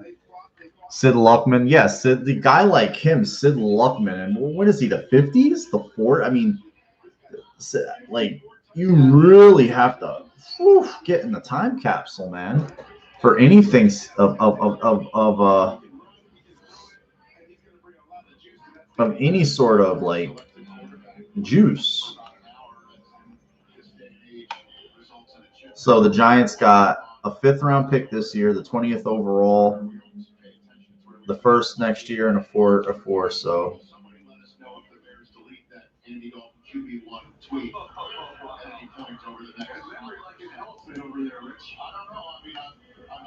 that's funny. Oh, the pick is in for Jerry. Let's see what that old psycho. They're all there now, because the last time they went on, they had left. All his kids look exactly like him. I swear to God. It's like Jerry had them himself. Parsons to Dallas.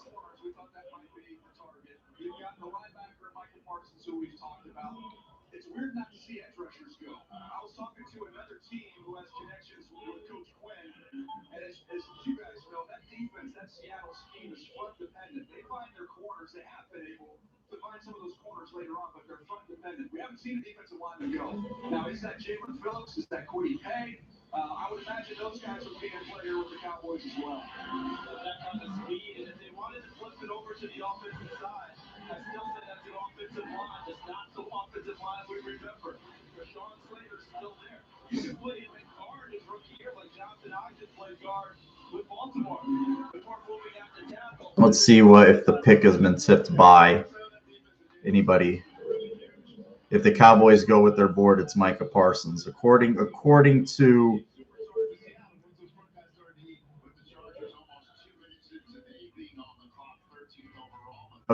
to Ed Werder.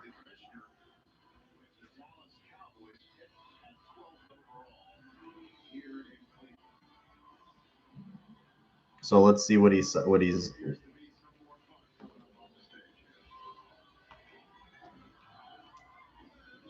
Let's see. If the Cowboys stick with their board, it's Micah Parsons. Through Draft-a-thon, we're partnering with Mental Health America to support resources for those that need it. Kaniki Abdrani, an Army veteran from Dallas, struggled with anxiety and depression after returning from Iraq. She turned her struggle into triumph and is now a licensed social worker who provides mental health counseling. Kaniki, we thank you for your service and all you do to continue to help others during this challenging time.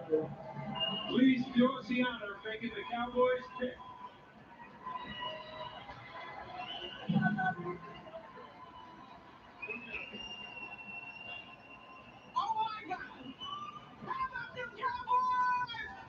Boo, fuck the Cowboys.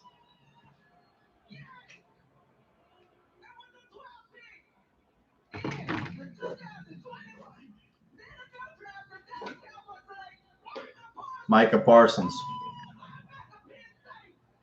Okay. He looks like a cowboy. He looks like he's fucking. Look at that ego. He's got a big fucking ego. I like edgy players though. I don't know why. Shut the fuck up. Alvin Israel. That's a good one. That's funny. That's funny. Tom's bringing the heat. He don't play. Dougie. Let's just hear what's up, bro. How you doing, bro? Eric is all, all great dudes in here, man. Always. Steve, all great dudes. Shady. I know a lot of people work and stuff. I didn't realize he was this big, 6'3" and 1/8.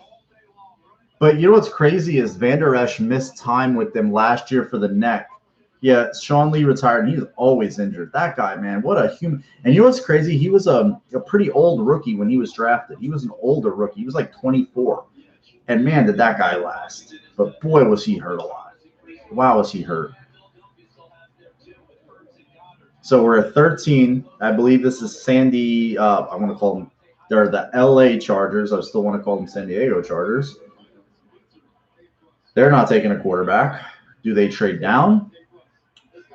I think they stay and take Rashawn Slater. That's what I think. What's up, Christian? Yeah, Christian's another guy. Been around for a long time, supporting the channel. I appreciate that. Chargers, yeah, I would say so, Doug. I mean, it's either Darrisaw or Slater, one of the two. Versatile, cover running back. I mean, looks great in shorts too, man. The fucking guy was flying around at that pro day. Not that those matter too much, but damn, the guy was on him. The guy had jet fuel in his ass. Who are they playing against? Indiana. How's your guys' streams? Are they still slow? Are you guys getting feeds, or are you watching? Are you able to pick the picks? Oh, poor my one Dallas friend is really upset. Let me hit up Dallas Mike. I have a friend. I have a Dallas friend. Let me ask him what he thinks. I'm gonna hit up Dallas Mike.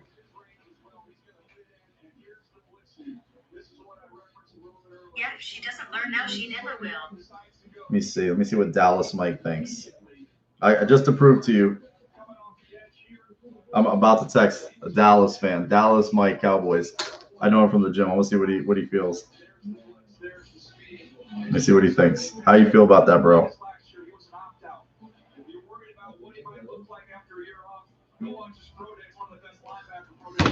I have a 49er friend. He was a more Mac Jones guy. He really liked Mac Jones. And nah,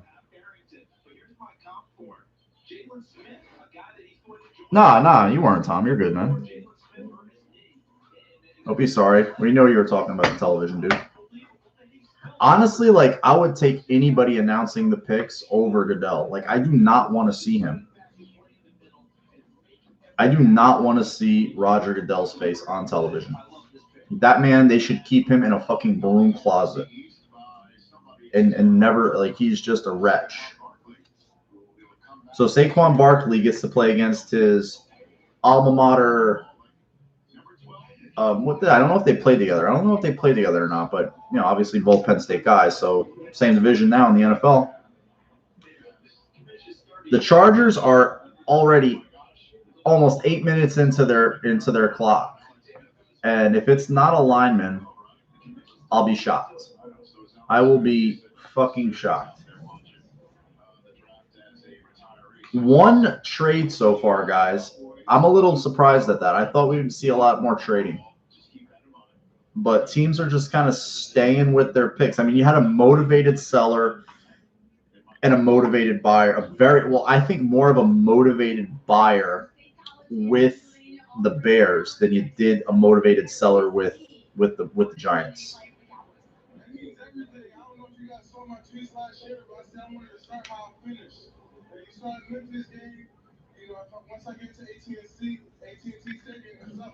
Two trades.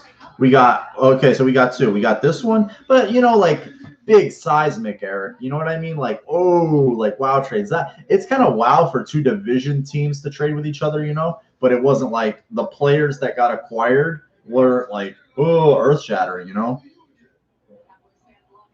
He's cocky. This mofo's cocky. He likes him, so he likes him some him. Okay, we're in the commercial here. I think the trade market could heat up after New England's pick. Yeah, we'll see, man. It's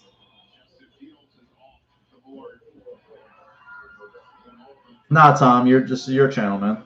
It's just as much your channel as mine. I just open the room. You guys make it live, not me. Chargers, Vikings, Patriots, Arizona, guys. All right. Oh, the pick is in. I'm gonna switch my I'm gonna switch my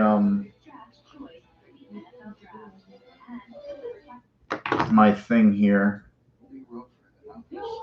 They're in commercial as well over on ESPN, but the Chargers pick is in. If you're watching this one, it is just really nice to see a normal draft format, something normal like what we're used to. I mean, last year I remember when I did this, and it was like the whole remote thing. The Bills didn't have a first round pick, you know, AJ Epinesa, so we kind of had to wait till night 2 to really enjoy and relax and see what they got. It was relatively deep. Yeah, it's right now I'm looking at a Snoop Dogg commercial. He's doing a Corona commercial.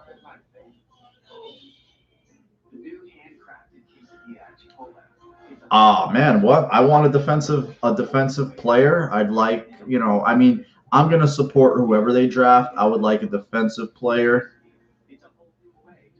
I think it's going to be an end. Personally, I think it's going to be a defensive end for the Bills.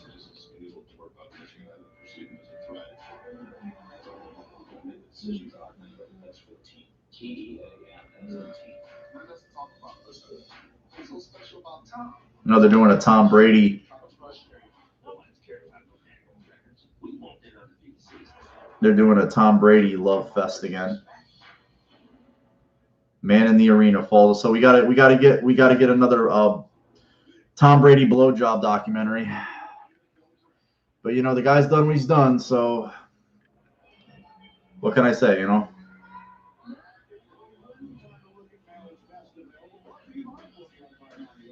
Okay, Vera Tucker. Mel's best available is Slater, Vera Tucker, Mac Jones, Elijah Moore, Jalen Phillips.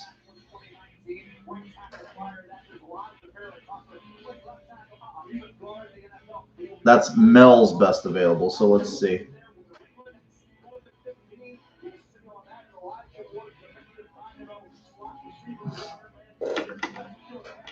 Now I think it's going to be an offensive lineman of some note here.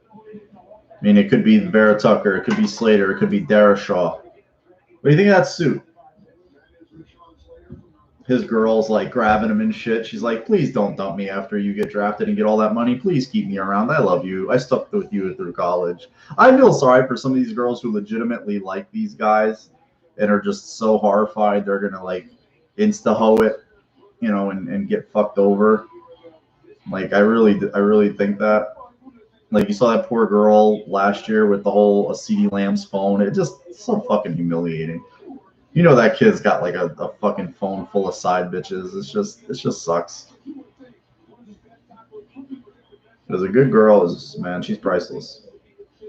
She really is.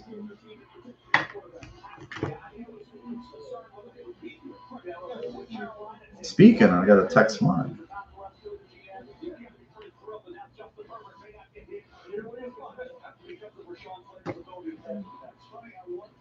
Eric thinks it's Slater. Tom says no. Yeah, they're tipping Slater. They're tipping it. Who do they got in the?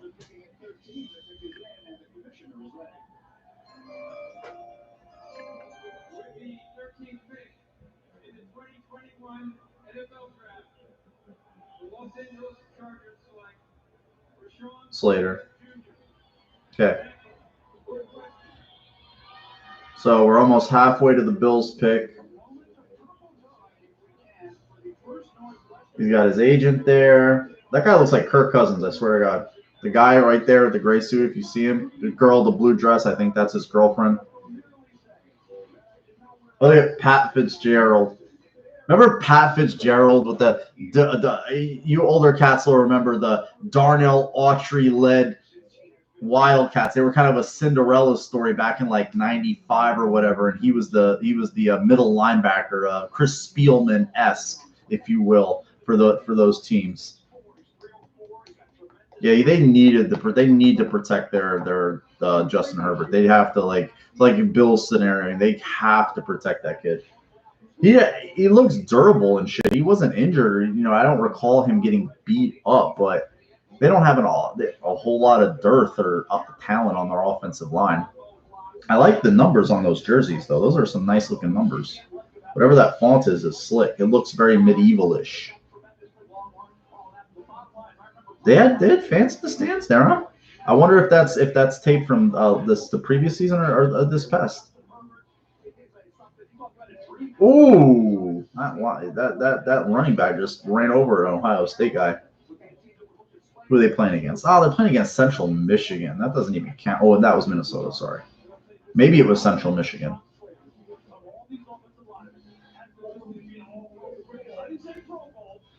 Minnesota is on the clock. I have a chip watch calling my name, guys. I'm just gonna go grab it and be right back. This is my little my end treat for the night.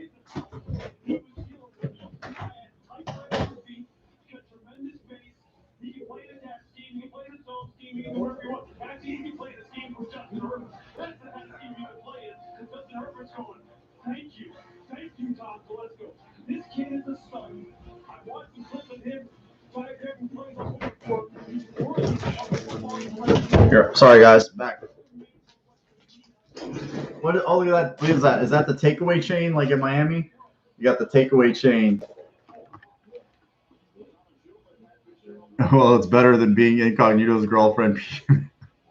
Oh man, that guy is crazy. Of course, he was from New Jersey too, Hudson County. I don't know. His family was born here and they moved out to Arizona or whatever. But I think he was born right up here in Guttenberg or Westfield, right up here, right here in Hudson County. Taking pictures with the jersey. Minnesota is on the clock. Let me see. I'm kind of off. I'm not off Twitter. I'm on Twitter, but I'm not really paying attention right now. Just kind of looking, seeing what people are putting out there.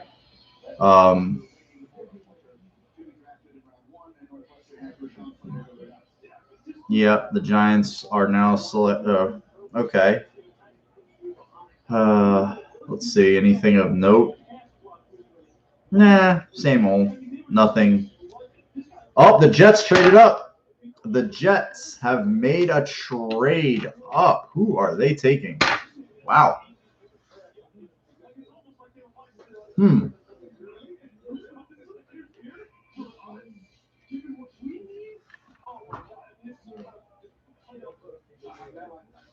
Not a quarterback.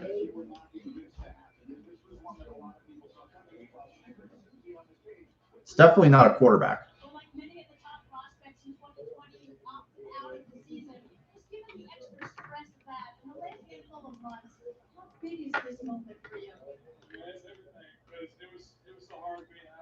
Yep. That might be right, Eric. That's what a lot of people are guessing here.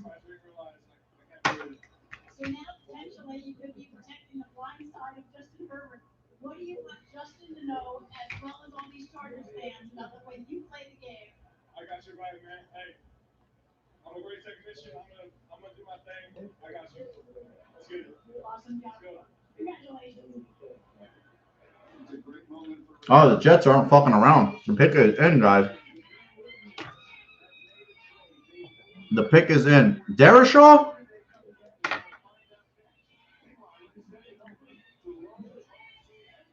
Are you guessing, Eric, or do you see it?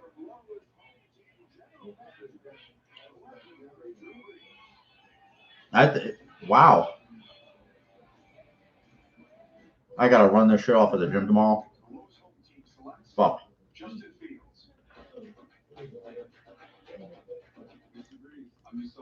chosen. You know, everyone knows what I can do on the field, but nobody's seen what I can do off the field just yet.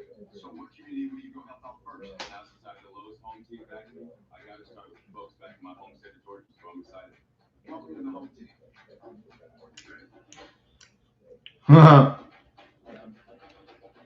That would be funny if they did. Let's see what Twitter is saying.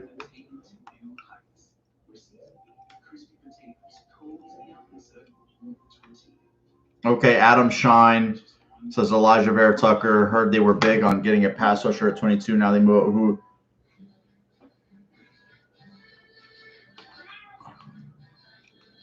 You didn't do anything wrong. Just didn't know Miller like that. One thing, one more round, and mental emotion. Now you do.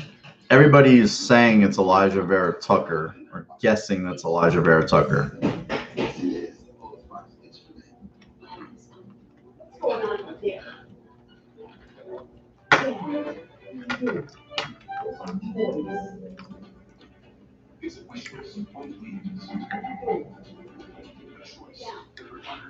Okay, so a lot of people are predicting it's an offensive lineman.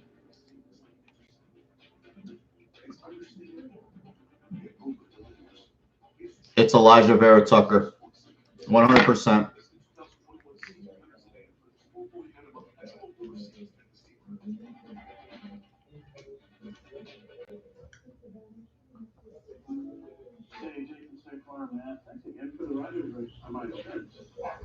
My girl just texted me what you're doing. I have to send her the stream. I know you don't offer to just anyone, okay? We do offer to literally anyone. It's Vera Tucker. No, it's a Chipwich. A Chipwich is like an ice cream sandwich with like little chocolate chips. I don't know if it's a regional product or not, but it's pretty damn good. It's pretty damn good, not gonna lie.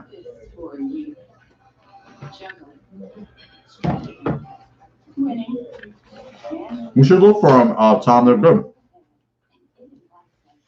You would like them. I remember moon pies, though. They weren't bad either.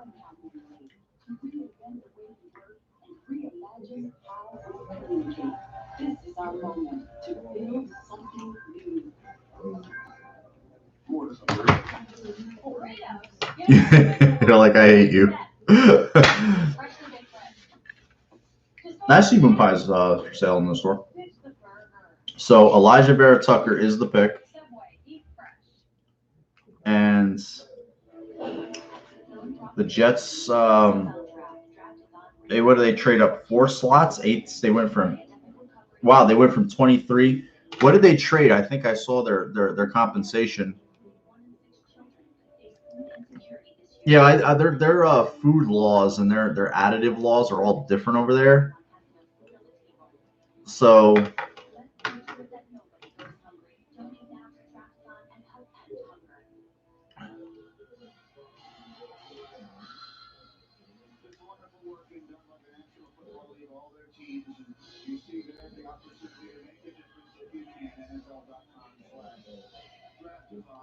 okay.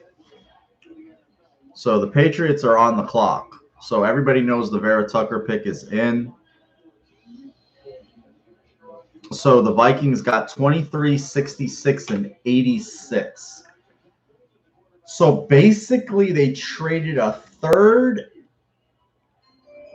Was it like a high, well, 2/3 and a first for a guard? Oh, I'm not saying I would do that, but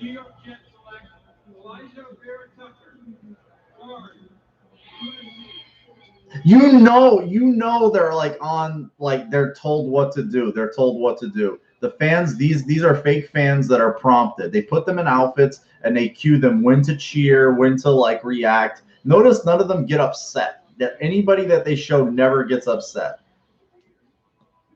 Yeah, that's a crazy. I don't know about that trade. I'm a little skeptical. I mean, I get you want to protect your young quarterback, and he's a young player himself. So, I mean, I'm all for that shit. My one Jet friend did want him, though. He did specifically say he liked this guy. So, he's got his last name tattooed on his forearms. You saw that shit? He's Vera Tucker like this. That's kind of funny. I've seen a lot of shit tattooed there, but never that.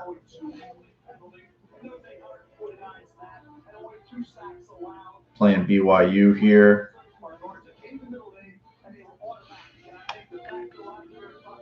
Let's see if it's I wouldn't be shocked.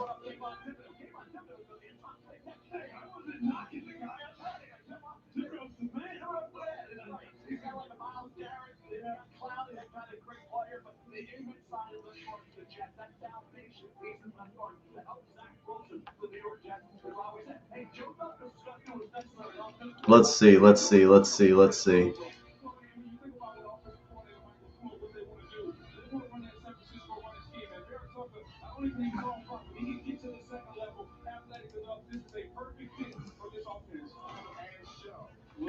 So the Patriots pick is in. The New England Patriots have had one of the more unusual off seasons by their standards that you could ever possibly imagine. There is Bill Belichick in the Patriots draft year. They went out and spent all of that money in free agency, which is very. They just put Mac Jones. Oh, they fucked up. You saw them with the graphic. They know Mac Jones is going to the Patriots. They know Mac Jones is going to go to the Patriots. Yeah, it depends, Christian. I might be. They know Mac Jones is going to the Patriots. The truck put the graphic up, Mac Jones for the Jets. Then they quickly took it down. I don't know if you guys saw that. They fucked up.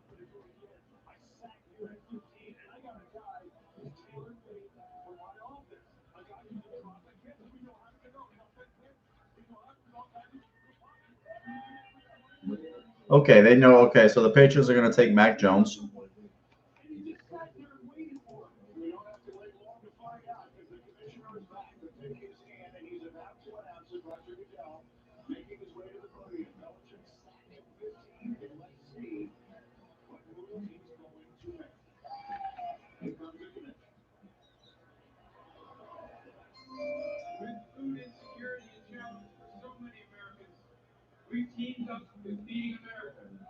Come on, dude. Just announce the pick.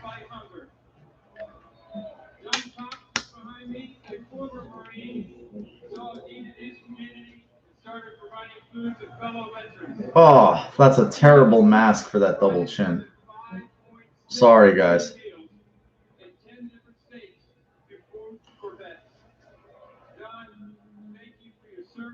Yeah, I think they're gonna take him. That's fine. I wouldn't blame them for taking a young quarterback. Patriots quarterback now, Scam Newton and Wag Jones. You know the first bad game Newton has, Jones will be in. That's what's going to happen. And they're going to end up cutting Stidham. The six-time world champion New England Patriots select Mac Jones. But we all know the Patriots suck at drafting, so.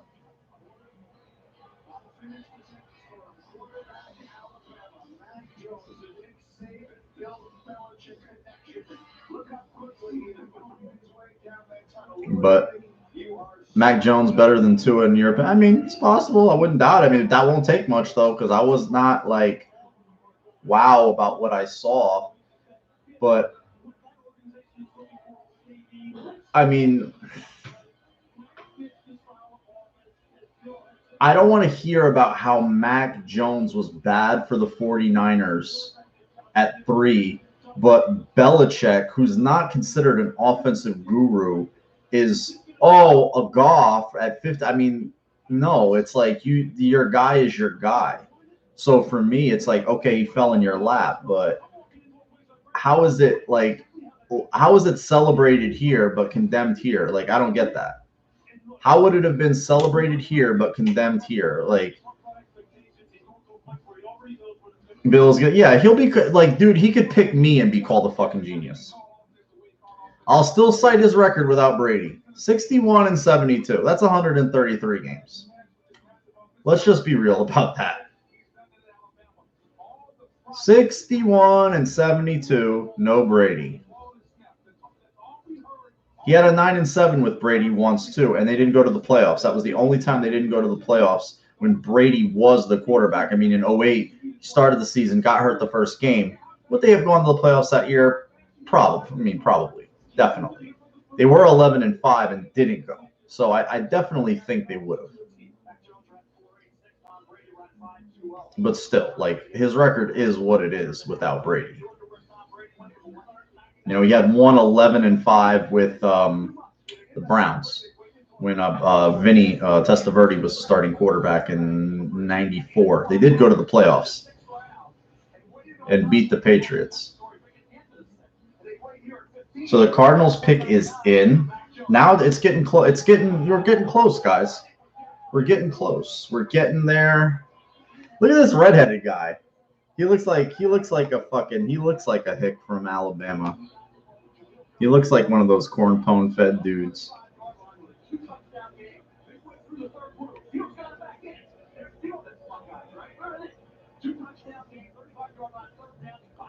Let me see.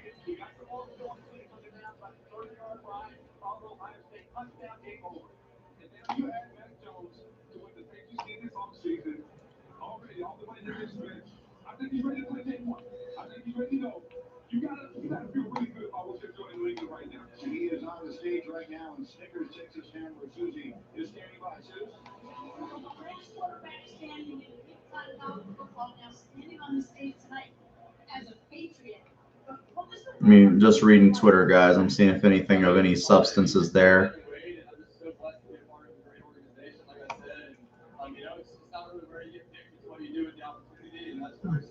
We'll see. We'll see what he does. dream fulfilled? You were 7-year-old. You actually illustrated a photo. He was the 15th pick. I grow up, and it's this moment in the NFL. What does it mean? Cardinals already got their dude. That's awesome. I mean, along the way, a lot of people are going to tell you can't do something. You just got to keep pushing. But, you know, we're just getting started. An hour ago, Booger is talking about how you could have your QBs who can move. Now he's talking about decision making and accuracy. Yeah. Yeah, it's kind of the thing. It went from off schedule plays to now it's like accuracy and those like.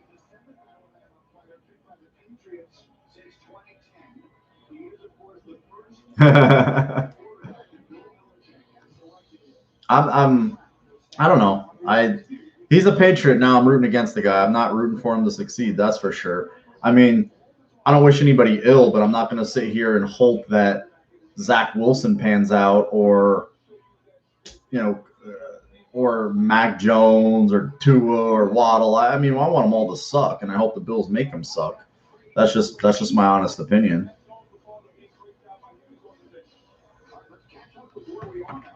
I'm watching the ESPN feed. I don't know. I'm thinking about switching back to the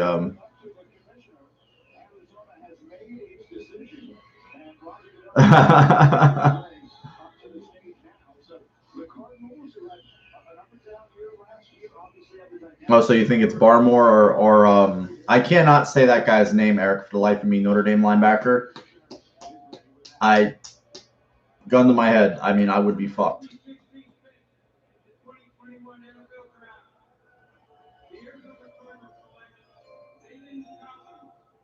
Zaven Collins.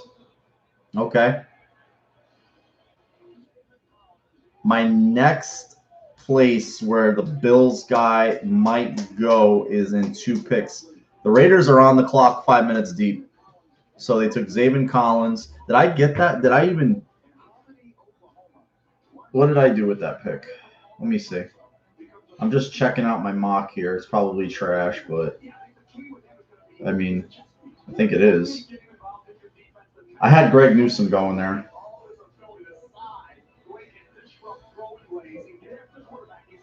I had Greg Newsome going there. Nothing too sexy. So that didn't work. Raiders. Oh, for the Raiders. Okay. Yeah, I could see one of those two. They're a strange group, man. The Raiders are a very strange team. Like I have never been a John Gruden fan. I can put like advanced search on Twitter, and I always thought he was a Carney Barker and just a snake oil salesman. I think Urban Meyer to a certain degree is a snake oil salesman, especially for the NFL. I don't think the Urban Meyer Act is going to work in the NFL. Johnny Utah, Johnny Utah, Point Break. I love you, but I'm not taking a running back at 30, man. I just don't want to do that. I don't want to do that. I really don't want to do that, Johnny Utah. I mean, the ex-presidents are great and all, but I don't want to do that. I want a lot. I want a pass rusher. I have a lot of age on that line. I have a lot of money on that line, and they need youth, athleticism. They need finishers. They need a little bit more size at end. Okay, the Raiders are still on the clock. Let's see how it plays out. So to me, Zaven Collins is the first edge guy to go. He's the first edge guy to go. He went ahead of Kwity Paye. He went ahead of all those, all the other so-called edge rushers. I don't say they're so-called, but I think that now you might start to see one or two go. Where's the next corner going to go? I mean, Greg Newsome is supposedly the guy, right? Maybe it's Greg Newsome. You know what? No, I'm not a fan of his, man. Plus, those names that are fucking hard to pronounce, it's just, those are tough. Those are really tough. I mean, I want an edge guy. I mean, I could see Barmore. Maybe they envision him in that, Jordan Phillips role. I would take a wide receiver over. Like, wide receiver is the new running back for me. Like, I wouldn't take a running back in the first round, and the way wide receivers are, your quarterback is good. Go get yourself another Gabe Davis in the third or fourth round. You don't need to be. For me, the first round is corners, quarterbacks, offensive linemen, pass rushers, or get the fuck out of there. Get out of Dodge. I unless you got a freak on your hands like a Kyle, but if you're drafting a Kyle Pitts, you got to have sucked the previous year. You've lost 10, 12 games and your coach got fired and all that. So there's a price to pay for being good, and you're drafting down in the 30s, but I'd rather be drafting down there instead of on that 7-9, 6-10 hamster wheel where we've been for so long, man. Raiders are taking up all their time. The clock switched to 10 minutes. The clock was just at 2 minutes, and it was switched to 10. Oh, the pick is in. Raiders pick is in, Dougie. Tom, the pick is in. Okay.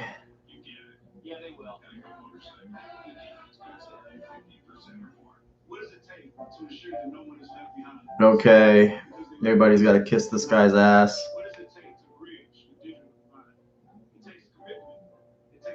Let me read up a little bit here. Let me see if anything. The Raiders pick is in. I think it's going to be the Notre Dame guy or Barmore, like Eric said a few minutes ago.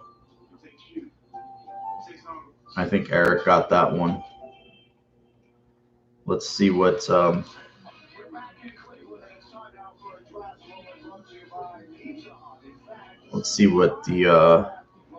the geniuses on Twitter have said. Nothing. Speaking of running backs, if they're I could see him going anywhere between. I could see him going in the first round, just not to the Bills. I could see him going anywhere.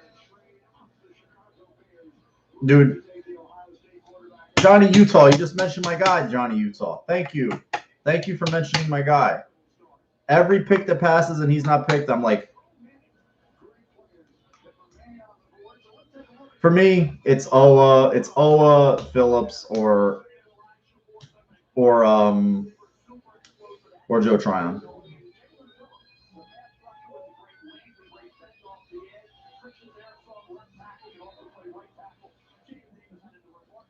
The Raiders pick is in, but they're going to just talk so much. We got to watch this. Alex Leatherwood.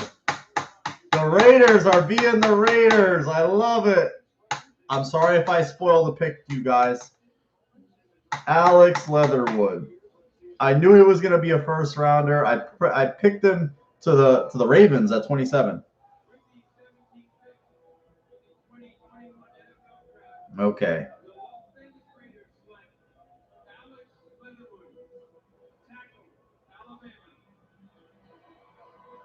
Okay. Jason Owa comp is very similar to Javon Curse. Yeah, he's an athlete. I mean, wow, is he athletic, man? That guy is. He was, running like him and Micah Parsons had that workout. That ridiculous. Dolphins are on the clock, so I'm a little nervous here. I'm nervous for two teams right here. I'm nervous for two teams here. Darrishaw's still on the clock for them. Do they take an edge? I think Miami's going to take an edge guy here. Yeah, that's Gruden. That's Gruden. Raiders being the Raiders, Gruden being Gruden. Oh, we fucking know. Oh, fucking John. The biggest fraud. I mean, this guy gets paid $100 million. Think about that. For what? The Gruden QB school? What a fraud. Guy's a fucking fraud.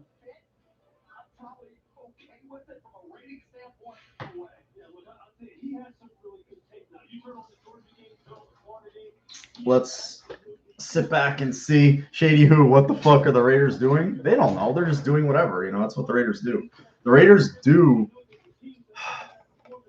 what the fuck things. They, WTF things. That's what the Raiders do. They make you sit there and be like, WTF.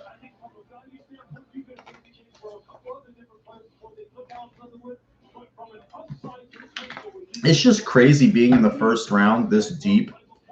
And we're so used to the Bills picking. I mean, last year, if they would have kept the pick, we'd still be waiting. But, man, I can get used to this, to be honest with you. Let's see what the Dolphins do. I mean, I'm waiting. I'm hoping.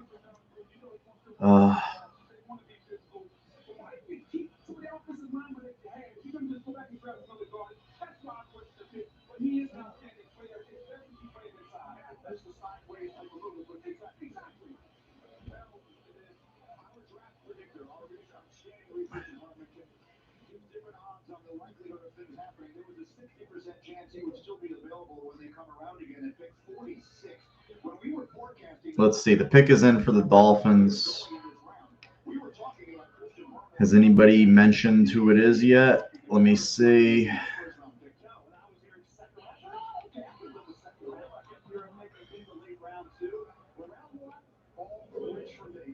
I put Leatherwood in my first round, though. I mean, I wouldn't say he's there, but I would say that he's a first round-ish talent. I'm trying to look at anything that could tip what the Dolphins are doing here, division team. Let's see. Give him a running back. Give me a running back here. That's what I'm with, Eric. Give me a running back here. Just do something stupid. I think they're going to take an edge guy. If they take an offensive lineman, though, does not shock me. Do you think they take a corner after paying two corners?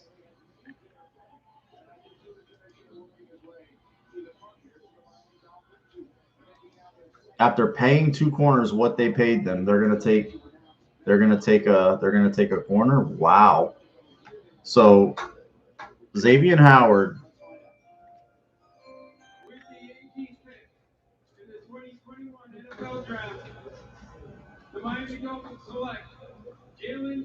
There's my guy.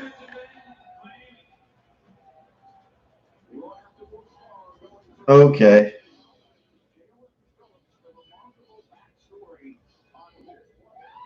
Okay. So down to Owa,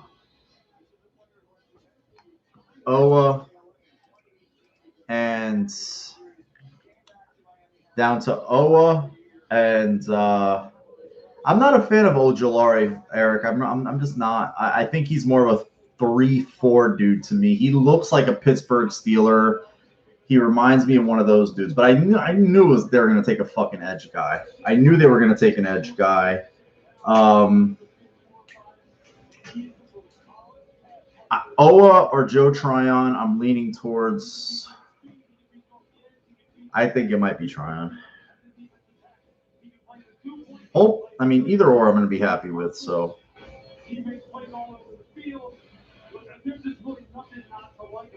I knew it was going to be an edge guy, though. Short mice.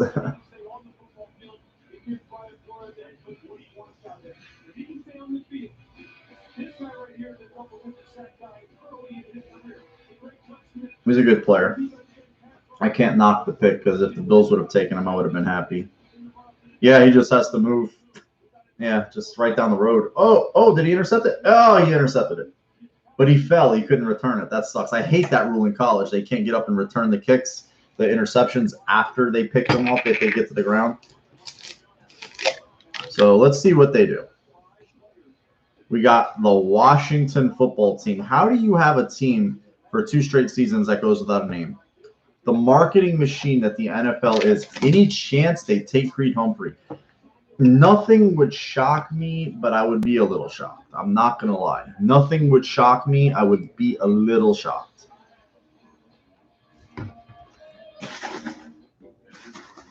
So I'd be a little shocked. I would be a little shocked.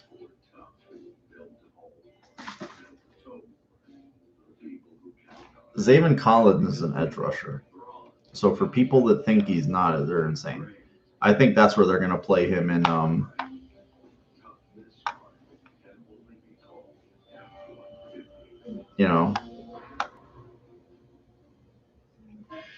where they're going to play him. So I don't think. And they took Isaiah Simmons last year. So they better have a good plan with those guys. Trying to see. So there's Kwity Paye, Ojalaria, Greg Newsome.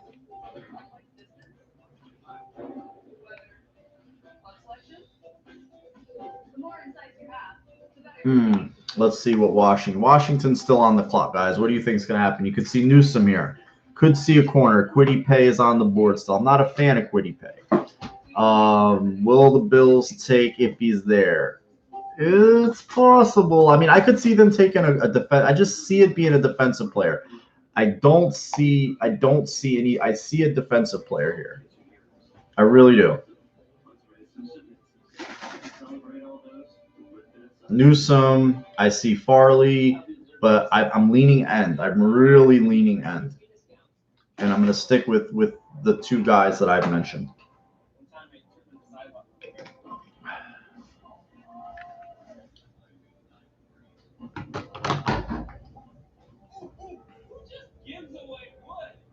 I'm just checking my good old IG feed here, see if there's anything popping. But on the draft, well, my Giant friends are going crazy. They're very upset. So we've got that. My Eagles friends are pissed.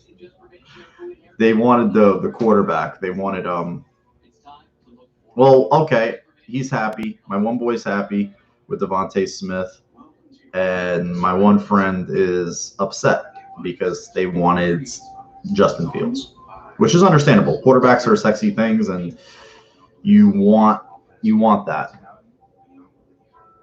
Joe Tryon is Joe Tryon or Jason Owe?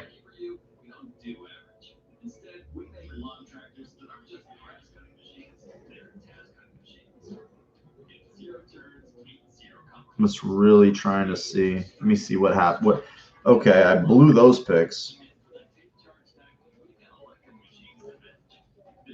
I did have Miami take an edge, just wrong guy. Pick is in for them.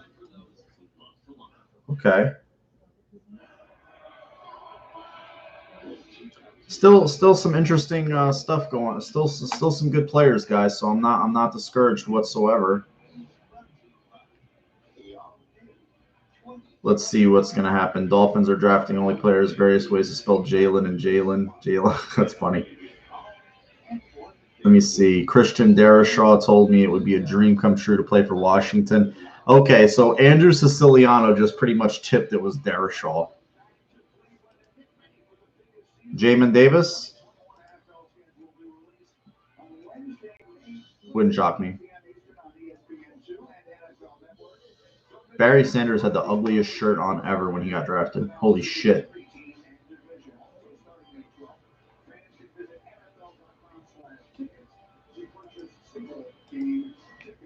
Let me see if anybody. Jamin Davis.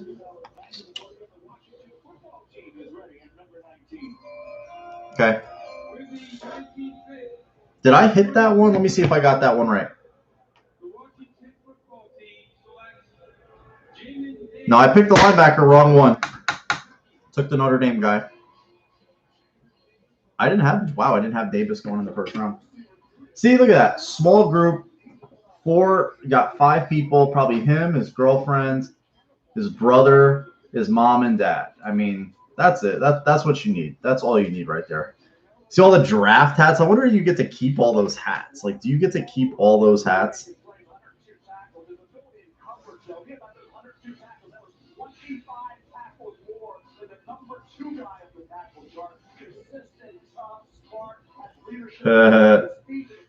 Okay, so the Giants are here now. The Giants are on the clock. I think it's going to be, I think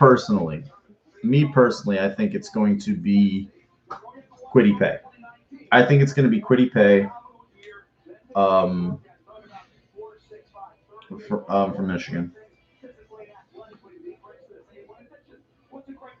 Ojulari would not shock me, though, because they run like a 3-4-ish hybrid type of scheme. So it's kind of a butter. Like, you traded back 9 spots. You picked up you picked up a multitude. You picked up a 1 for next year. I mean, are they covering their ass in case Daniel Jones doesn't pan out? But then if Daniel Jones doesn't pan out, Gettleman's not. He's gone. He's dead. Their draft room looks like straight out of like 1985. It's like the Bills draft room is straight out of fucking Star Wars and Star Trek and the Giant. I mean, I haven't seen the Bills. Why haven't they shown the Bills war room once? You think it's wide receiver, dude, for the Giants? Think a wide receiver? Let's see.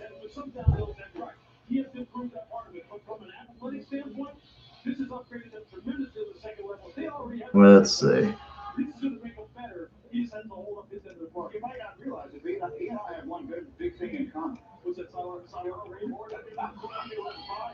His backup plan was to be a lawyer. Let's see.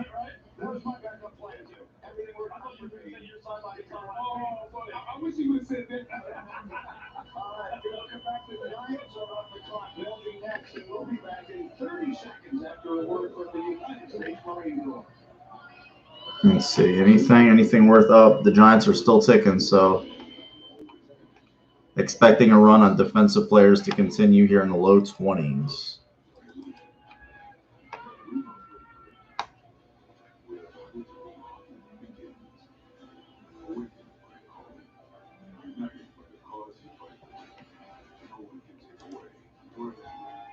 Let's see.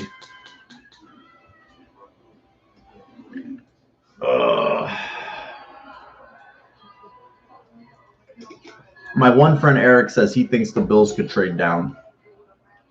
The Giants are just letting the clock tick away here. I don't think they trade up, though, Eric. I just really don't see it. Their offense is so anemic, though. Wow, the Giants' offense was anemic. 31st, and I watched them. They were just as putrid as the Jets' offense. The Jets' offense was a whole new level of shit, but the Giants were not much better. I remember I used to have to watch those games because they're on here.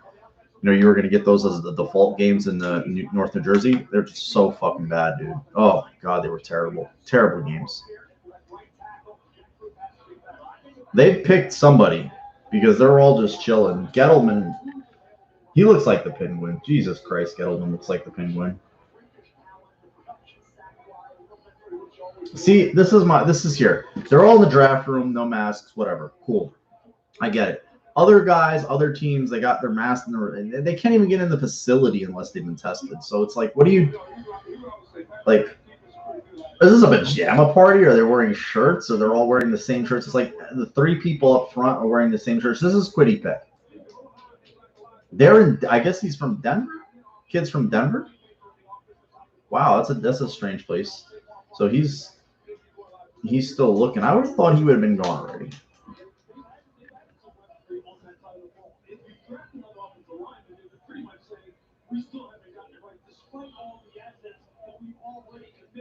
Where do the Giants go? See what they say. Let's see what they do.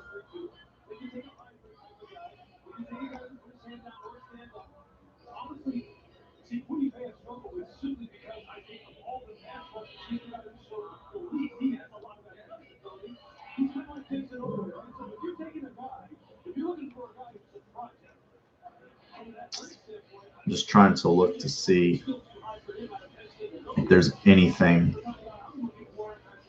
for the Giants here. Anything for the Giants. Says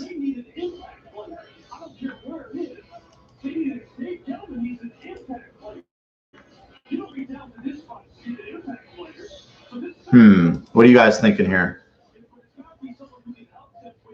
Why? Because apparently Goodell's pandering to the fans, and he said, "Oh well, this is the chair that I was in my house in their draft. I drafted from last year. Like he was sitting in this like Mr. Rogers recliner."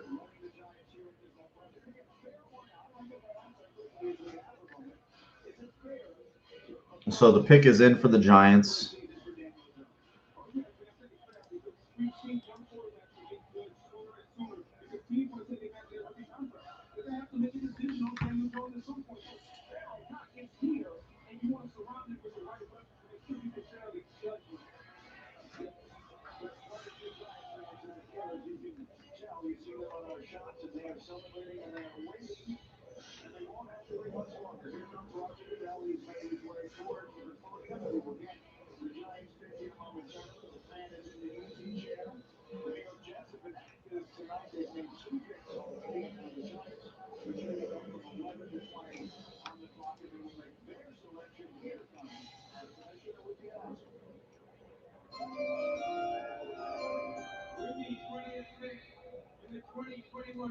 Wow.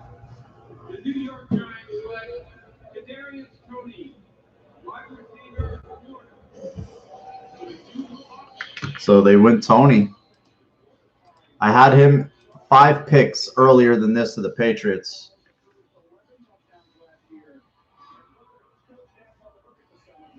Okay, so they're going all in on their quarterback. They're going all in. I think the Colts, you know, a team that the Bills played in the wild card round, should have been the divisional round. Bills should have had a bye last year. It's bullshit.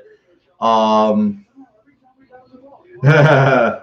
didn't see that one, but it looks like some piece of shit from a dorm room. Like seriously.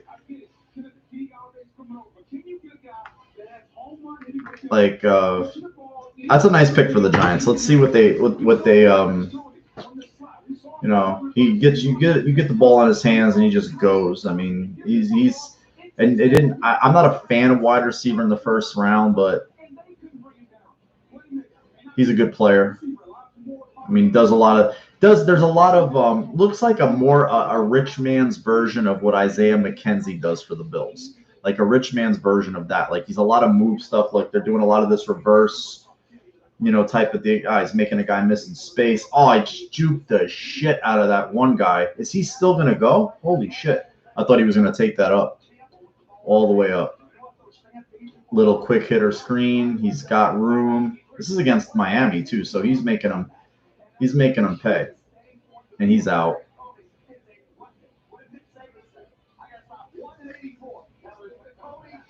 Okay, so The Bills pick is fast approaching. We're 20 deep. We're just chilling right now, guys. There's still good players there to be had at 30. Let's see. Let's see how it goes. 9 more will go to the Bills pick. Pass rusher or the linebacker, Eric predicts. I think it's going to be Taven Jenkins.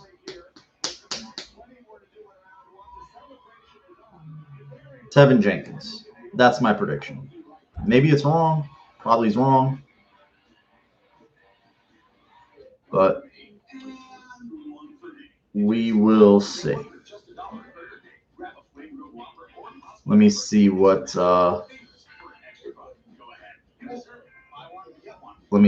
any of the old the draft nicks are saying.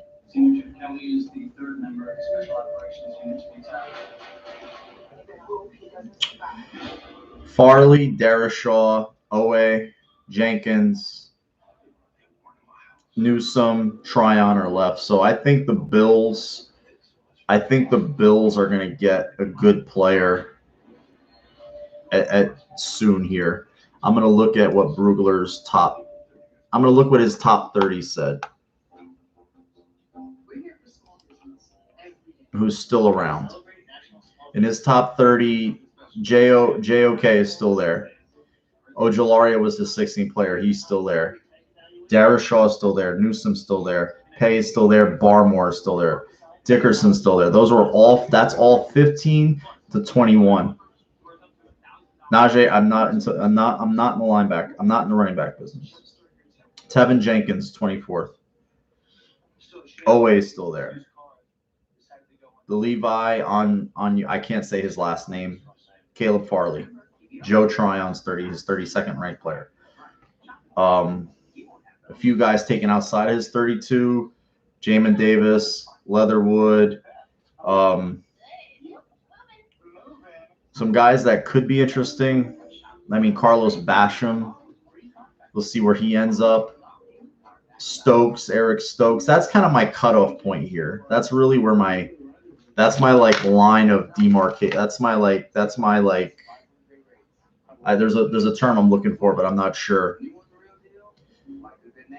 Yeah, it could be Darashaw to the Colts. I know this guy retired, so Costanzo, so they need a tackle badly. I mean, we've seen what happens to Carson Wentz when he doesn't have a rock solid offensive line in front of him. Like in that year where he was his MVP year, he had Peters still relatively, who Jason Peters was, Lane Johnson, Cleese, Barrett Brooks. So he had those guys all firing for him. Pick is in for the Colts. Let's see if Twitter has done anybody a turn here.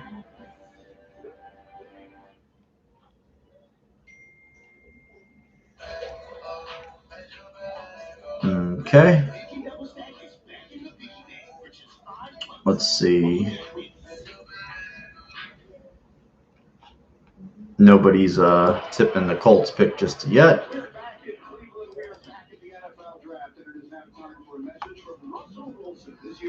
Somebody's saying it's either Darashaw or Pay.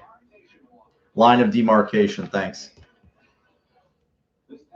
It's kind of like, yeah, that's the point of nowhere. That's where I kind of like shit gets murky for me. Like I'm not gonna be able to feel as good.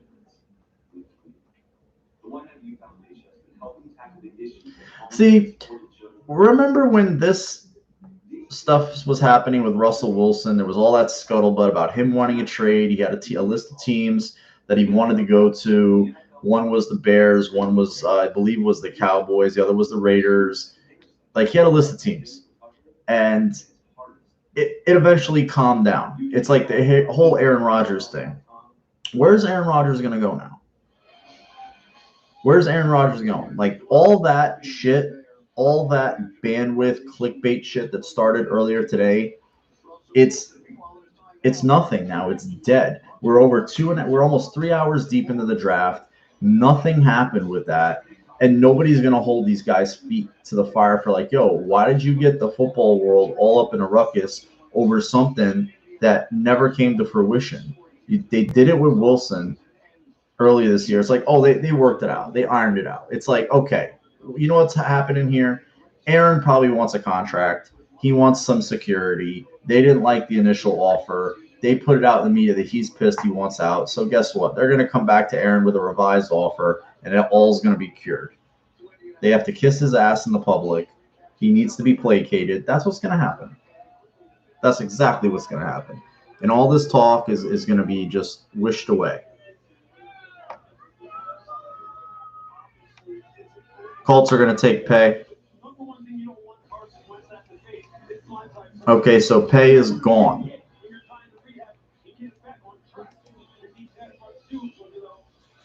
They're going to take Pay. So we got 22, 23, 24, 25, 26, 27, 28. So we're 8 picks out. I believe the Bills will get a good player at 30.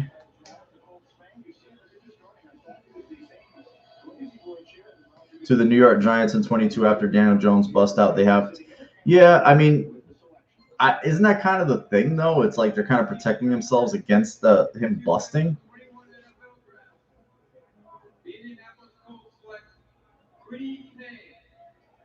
Like these people don't even know who Kwity Paye is. They barely do. They're told to clap. I just don't like that. Inauthentic. Like if they're upset, like some of the greatest scenes of the drafts of history are Jet fans just being livid at them passing up Dan Marino for Ken O'Brien, taking Kyle Brady over Warren Sapp. Just those scenes, like Colts fans, you know, they had back-to-back. They had the first and the second pick. I believe it was in the 92 draft. They took Steve Ettman and Quentin Coryatt. None of those guys were good. Newsome to the Titans, just a guess. Eric, okay. I could see tackle. They blew it horribly on Isaiah Wilson. Horribly. I could see wide receiver. They lost Corey Davis. And I could see corner. So, well, we'll see. I just really think the way I'm looking at it, yeah, those are – I like that. It was a big event in New York. I understand you want to move the draft around to get it to different fans and, you know, look, if they held the draft in Buffalo, that would be insane. Like the Bills fans, the football fans in Northern Ohio, in lower New York, in North New Jersey, Western Massachusetts, and all over New York State, they would go. I mean, they would make they would travel. You know, you love Radio City. I mean, it was an event. Like I knew a friend who worked the event. Like he would help the production and get all the stuff coordinated with the players, their transportation and their events and stuff. It was a huge deal. And I mean, now, you know, I get it. I get what they're doing, but you know, I'm kind of a traditionalist in certain ways.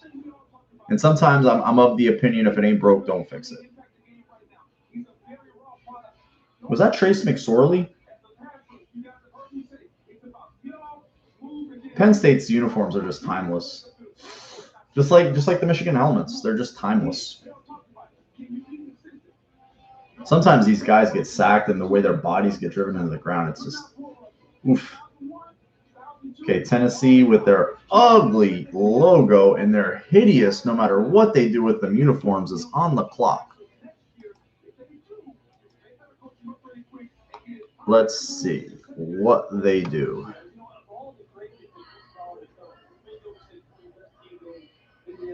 Bills fans can thank the Raiders and Giants for allowing the board to look solid for them right now. Okay.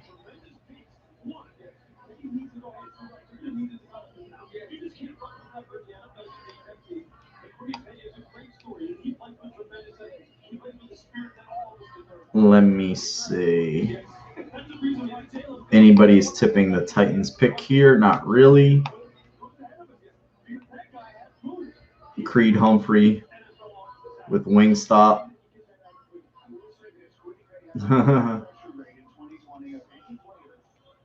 Let me see, guys. No, nothing of substance on Twitter right now. So,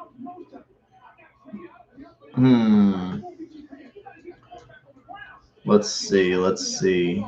8 more picks till the Bills pick. 8 more picks. Let's see what happens, guys. Najee Harris of the Steelers. Do you think they take a corner or a defense? I don't know. The Steelers are in a weird spot. They're in a weird spot to me. They're like in that no man's like, we have an old quarterback.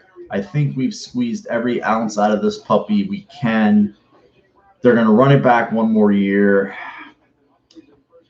They lost Dupree to free agency. They brought back Juju Smith on a 1 year. They just, their offensive line is old or just not good.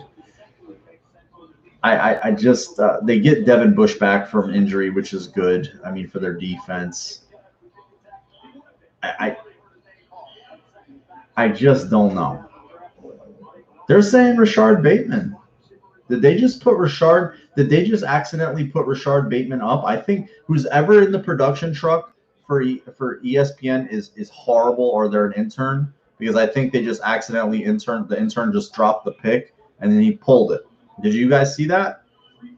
Watch on the box next to the Titans logo. If you haven't gotten to this point yet, watch and see if Rashard Bateman's name pulls up. Or Rashad Bateman's name. Because I think that's who just they're going to pick. And they pulled it. They did the same thing before, but they had the logo of the team who picked them wrong.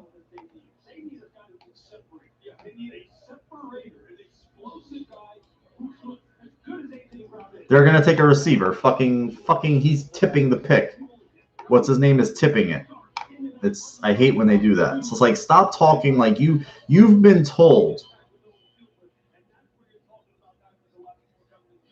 You know.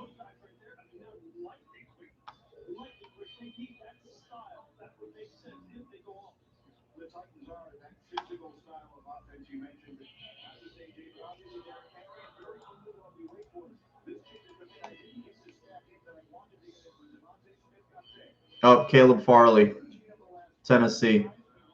Drew Rosenhaus just tweeted it out. So Farley goes in the first round. The Bills are now 7 picks out. 23, 24, 25, 26, 27, 28, 29. So 7 picks, guys. We're getting to that point.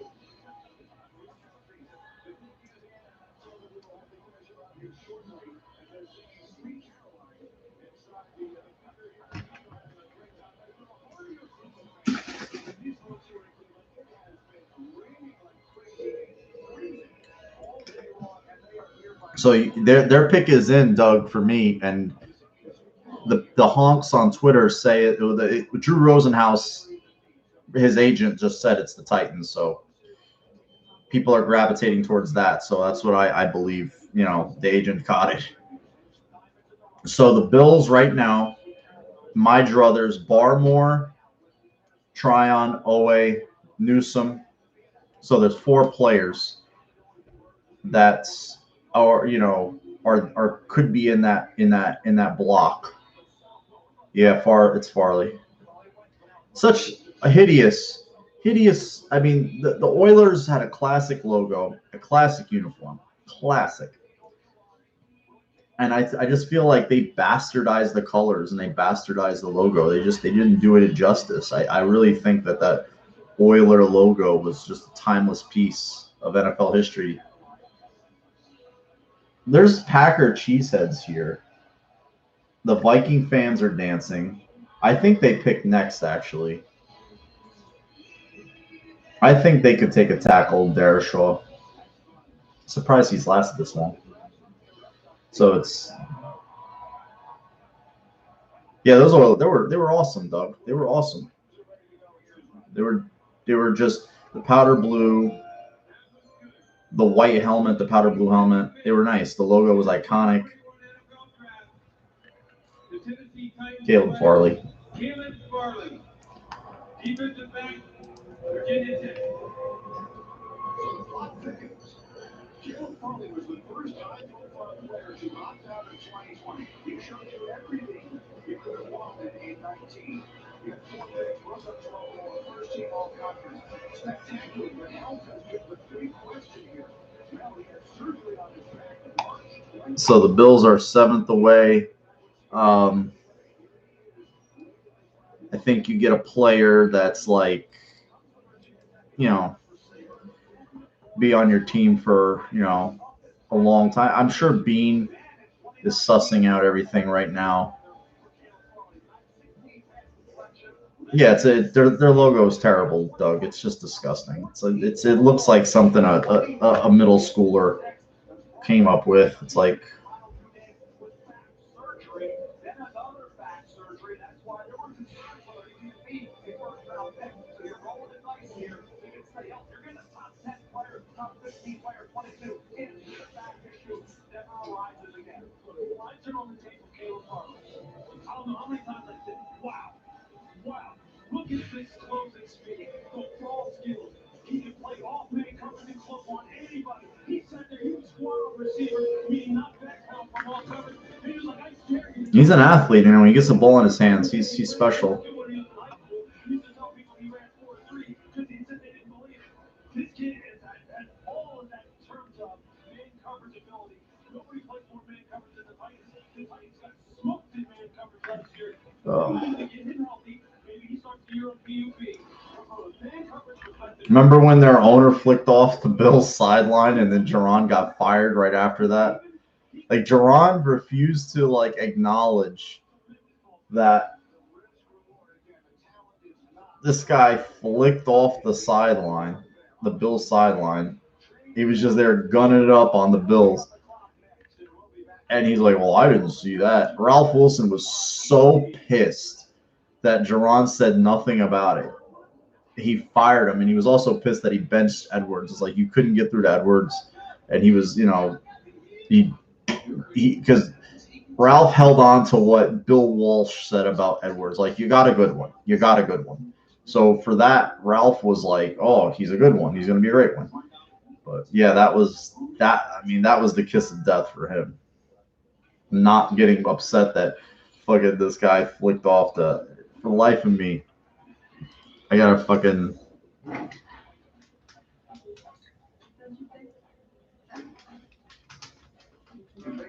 there's lots of ways to save on all insurance. Really, very proud of that. Let me see. Nationwide, they can get discounts for safe driving. But I think it was Bud Adams or something. I think his name was Bud Adams. Bud Adams. Yeah, he was just like this old geezer just flicking off the Bills. The game was a lot closer. Remember Fred Jackson threw a touchdown, and he threw a touchdown pass to Lee Evans in that game. It was just a terrible game. Edwards ended up throwing a costly pick late, and then Fitz threw a pick six. It was just a mess. The Vikings pick is in. Let me see if I can find who they went for. I have a Vikings friend. I'll text Ron to see what he thinks.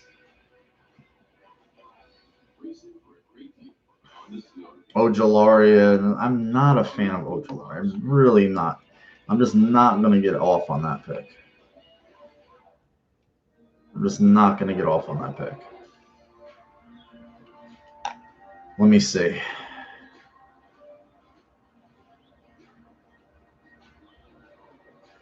Let me see what's going on. Anything?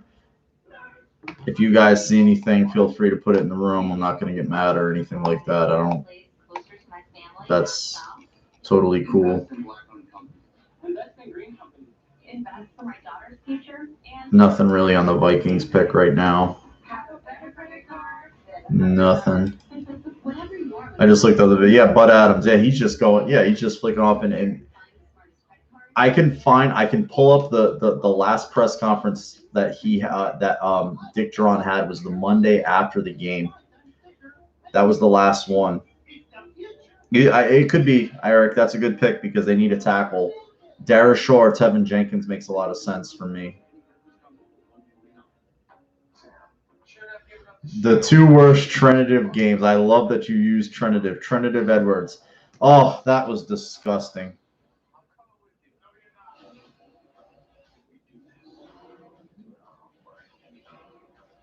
Are you sure it wasn't the Browns?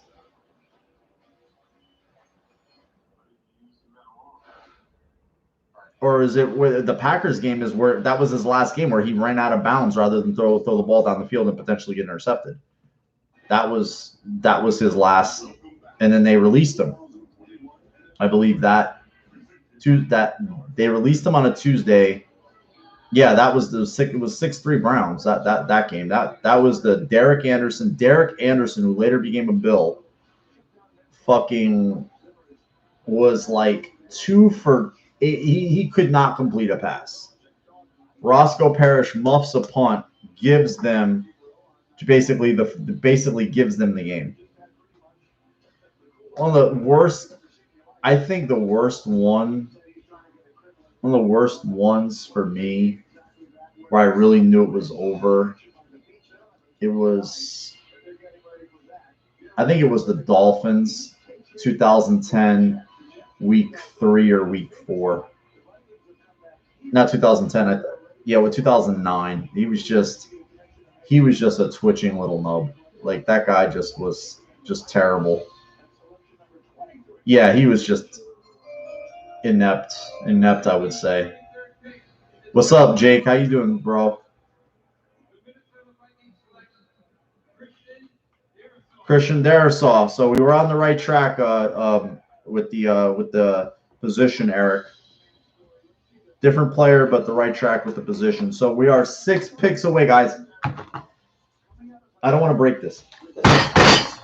Can't wait. I'm getting excited. So we're getting close.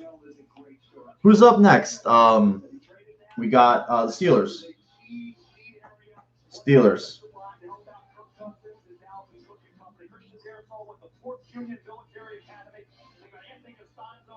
They could take an offensive lineman here too. That's definitely a possibility. I just don't want to give anybody the like. I've seen so many of these drafts, right? And I could think of so many guys that were so highly touted and lauded after by fans, by media. Courtney Brown, was a physical freak defensive end out of Penn State. I got injured, but just never. Browns drafted him high, never came to fruition. Yeah, here, Eric, for the Steelers. I'd like that. You got me with that one. I second that one. I was wanting Jalen Phillips, but I said, when you're picking down at the bottom, you're kind of in a block player role. The pick is in, Eric. The pick is in. So let's see if they ran the fucking card up. Did they fall over themselves to get that card up? Do the Steelers go with Najee? Wouldn't shock me. I know one woman who was a Steelers fan. She would love this pick.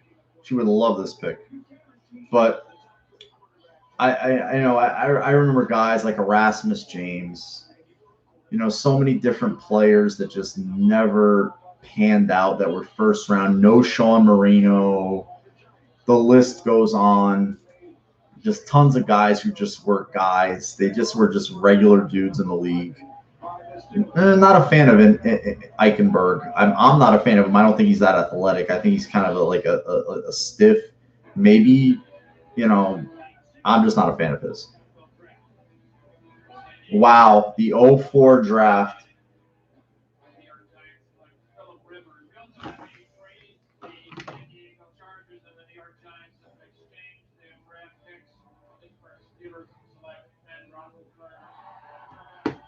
God, Ben was skinny.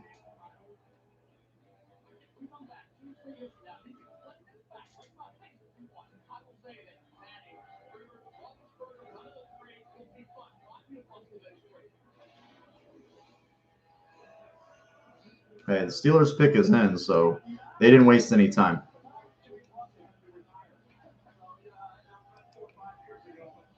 My monitor is freaked out there.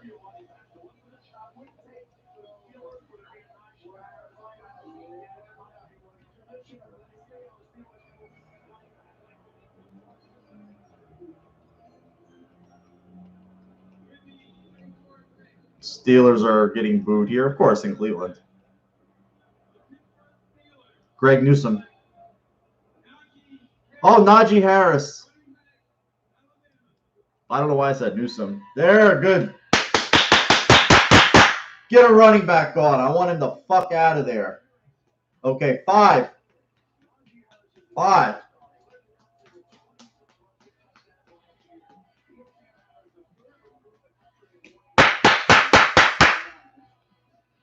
Why do they hold curse words? We're adults here. I said no kids in the room, so we're allowed to curse. Jacksonville for their second first-round pick. I don't know why, I wasn't a fan of Najee Harris. He did this interview where the guy interviewed him. He said his name wrong. And this guy acted like a little girl. He's like, my name is Najee, not Najee. Like, he just went on a diva rant, like how his name was mispronounced wrong. I was like, okay, like, relax, dude. He's like, but people get that. It's like, it's Najee, not Najee. Like, he just went off on a little bit of a titty attack. I was like, I don't want to do that. That's sensitive about his name pronunciation. Najee, like, okay, I get it. He sure as hell leaped over that Auburn guy pretty damn good. I think my ear's more caught up. Yeah, I think it's a little better than NFL Network. I've left it on ESPN since. I haven't changed it over yet, Doug. He's a good receiver. I didn't think he was that good a receiver. He caught that ball pretty well. Oof. Ooh. Yo, why are they going low and letting these guys just fucking hurdle them like that? So, okay, Najee Harris. Did you play that? Did you play that, Johnny Utah? Did you play that clip that when he did that? Because he sounded really like twatty when he was like, yo, dude, chill out, man. So we're down to 25, 26, 27, 28, 29. We got 5. We're 5 down, guys. So the board is getting narrower. There's still dudes, you know, that are really juicy right here. We need the deal too good. I'm kind of looking at kind of not caring what I could see them taking the Travis Etienne here, pairing him up with Trevor Lawrence. I could see that happening for Jacksonville. I don't see that anywhere. That's just me throwing shit out there as a guess.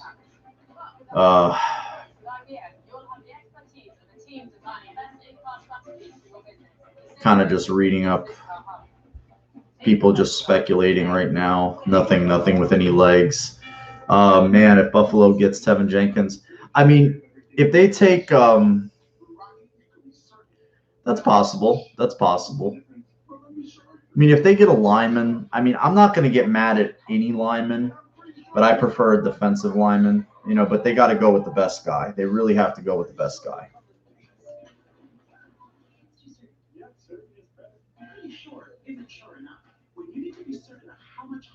Was it? His longest run was 20? Shit. I didn't realize I thought he would have had one longer than that. Maybe those are receiving. Maybe one of his receptions was longer, but that's kind of a shock that he couldn't, in college, that he didn't break one longer than 20. In college, that's pretty wow to me. I think Baltimore could take a tackle too, because they could take an edge guy or a tackle. They have 2 first-round picks.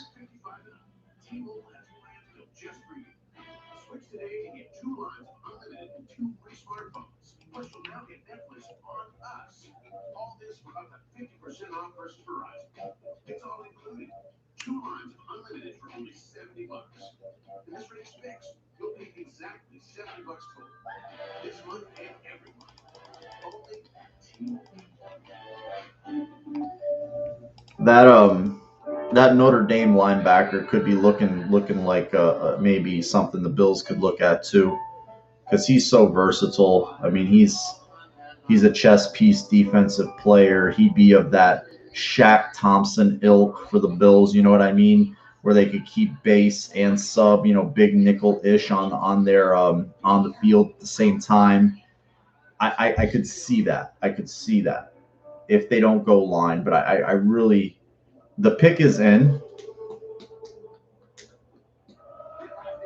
because you're going to have to defend athletic people. And I think the Bills are of that mindset. They want athletic defenders. He had a long of 53 and 2. I knew he had a longer run. It's almost impossible to not have a longer run.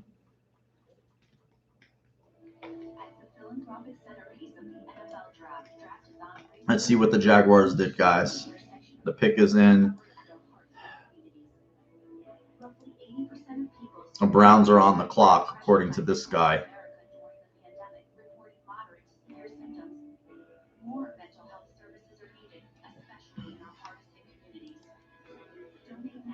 Let's see what the Darius Leonard's welcoming Kwity Paye. The Browns clock is ticking, according to this Browns beat reporter. Not quite sure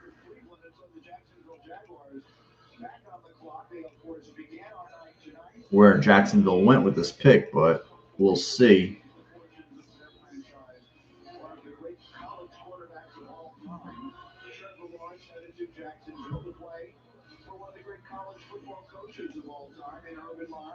All right, guys, let's see what happens here. Big nickel. I think he can play like that, that role that big nickel, but he also can be that piece, like that Lorenzo Alexander piece. Like you can just do a lot of different things with him, and you keep him on the field all 3 downs. What's up, Chris? I'm kind of torn because this is the way it's fallen. I'm leaning ends. That Notre Dame linebacker might be in play if he lasts that long. Cleveland could be a spot for him. Baltimore could be a spot for him.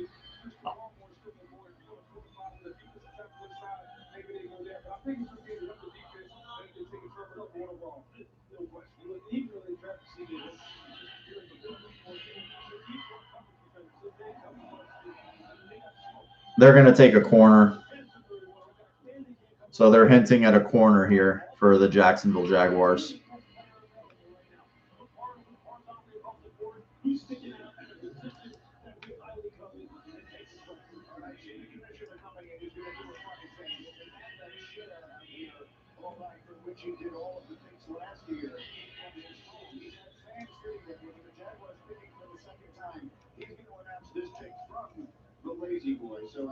Oh, God, please stop. I knew it. Jaguars took Etienne. Jaguars took Etienne. I got that one right. Reunited with Trevor Lawrence.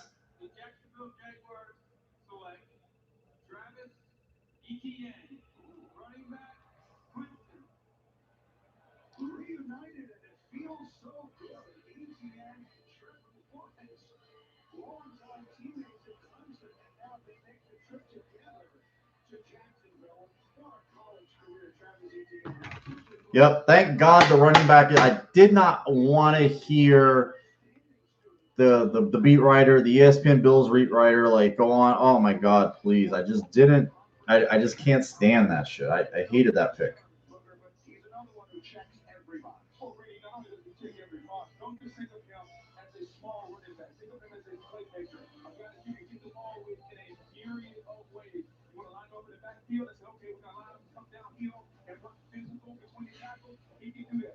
Sorry, I'm just reading some stuff. That means tackler's just going to bounce off of 1. You're not going to bring it down. Here comes the next 2. No, not my friend. You're not bringing me down either. 3. You're going to come. No, I'm going to score a touchdown. Look at it. They catch the football out of the backfield. They have Robinson there now, who's a physical thumper. This guy is a home run maker. All right. Oh, Cleveland is on the clock. What are you thinking, guys? Didn't want him for the Bills, neither did I. Puts an end to this run. Thank God, Dougie Masters. Sorry, Bulldog. Yeah, I don't think you get CJ Spiller. I don't like it. It just has proved. I mean, you got Aaron Jones, Nick Chubb. You've got tons of examples in this league. And tons of examples. I don't care. Okay, you don't take a running back in the top 10. Leonard Fournette, Saquon Barkley. Look at Zeke now. The list goes on. Christian McCaffrey got banged up last year. I just think it's stupid. And there's been tons of examples where the reverse is true. It's like, okay, maybe you don't take one of the top 10, but still, you still have Noshawn Moreno, Lawrence Maroney types who get taken in the 20s, Sony Michel. They're not great. They're not good. Let's see what the Cleveland beat writers are saying here. Browns are finally on the clock. Let's see what the Browns, if the Browns tip it.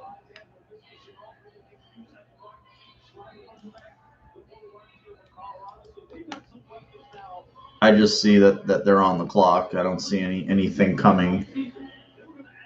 I mean, for me, I would think the Terrell. I mean, yeah, there's just there's a lot better chance you're going to hit on a running back than a quarterback in the second, third, fourth, and fifth rounds. I just don't like. Yeah, my friend just texted me. Can you guys read this? So glad that Etienne nonsense is done with. I know you guys couldn't read it because, wait, shit.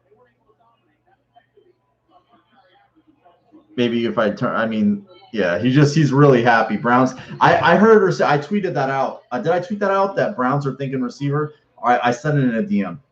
The pick is in. Let's see what they do. Yeah, it's just I just wanted to puke every time I heard Etienne. I just please just stop.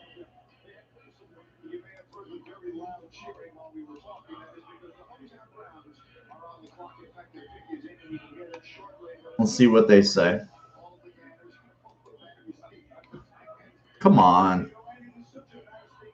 Corner or pass rusher. One guy says, no worries, Bills are going to throw every down. Yeah, pretty much.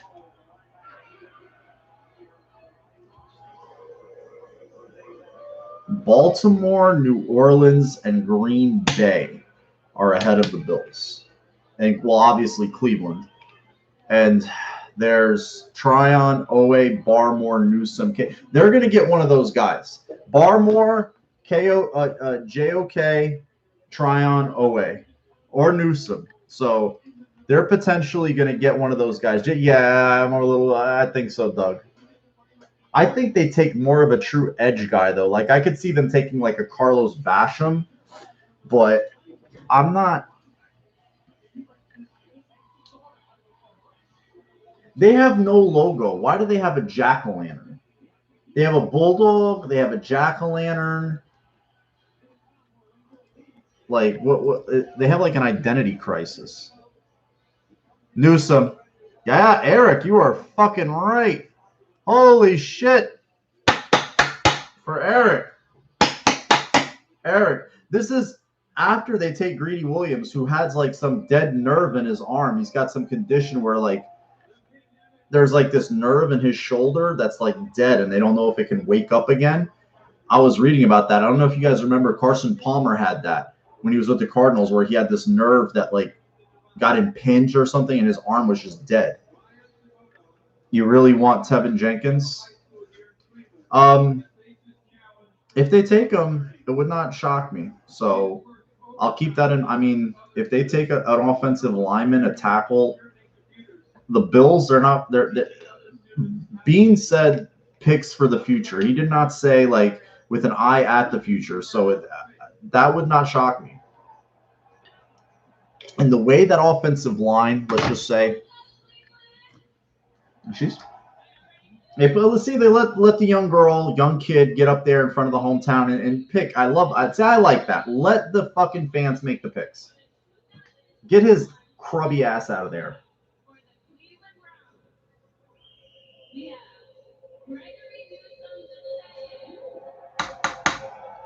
I want him to be the swing tackle. I'd want him to be the swing tackle if they pick him. 3 picks, guys. 3 picks.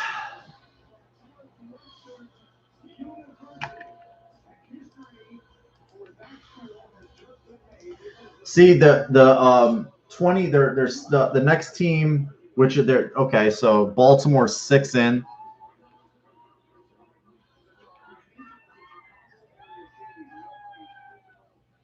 I think this guy just kind of tipped.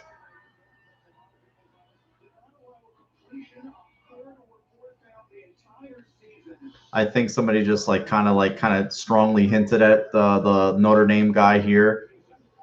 So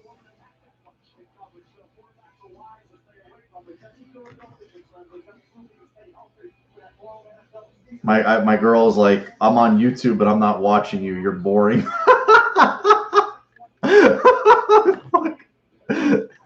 Let me see. No, I'm gonna say that to her.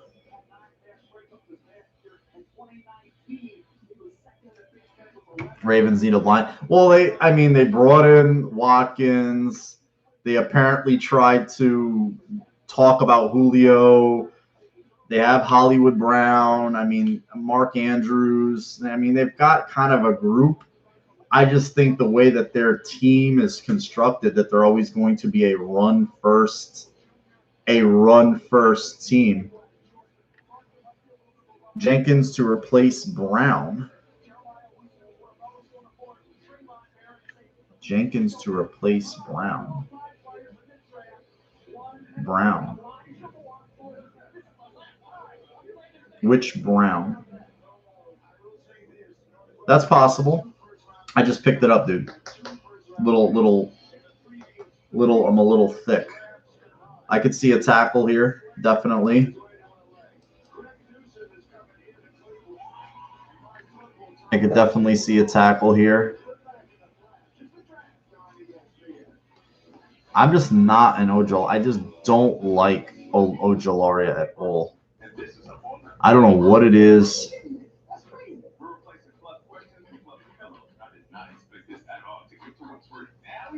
I just don't like the player. I'm just not gonna jizzed about that. I just don't think he fits the scheme.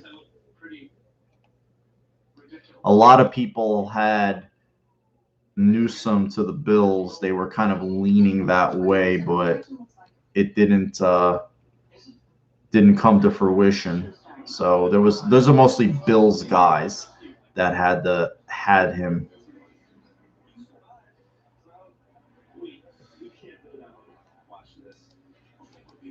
I mean, if they get their shot at the Notre Dame guy, Barmore, Tryon, and Owe, and they pick whoever they pick, obviously, like, I mean, I could see Ojalaria here to the Ravens because they didn't replace the guy who went to the Patriots.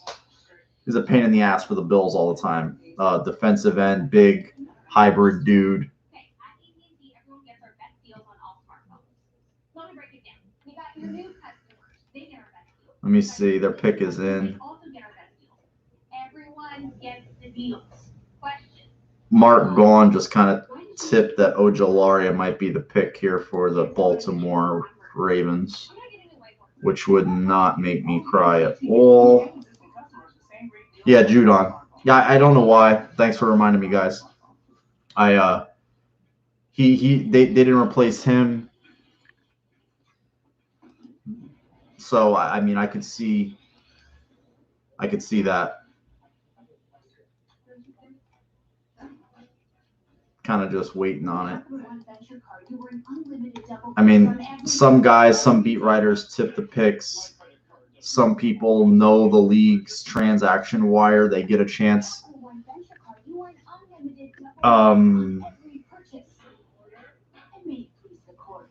Yeah, New England I hate. I mean, it's easy to hate New England. I don't like I'm just not a fan of anything or anyone that they're associated with. So as long as they think that their shit doesn't stink and that they're going to just live off of borrowed time. Yeah, of course. Well, Henry Anderson. I mean, there you go. Captain fucking cheap shot. So let me see.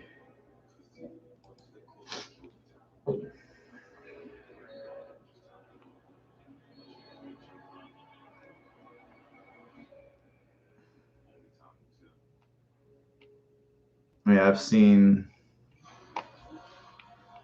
pick is in for the Ravens, but it's kind of like either the beat guys are sitting on it or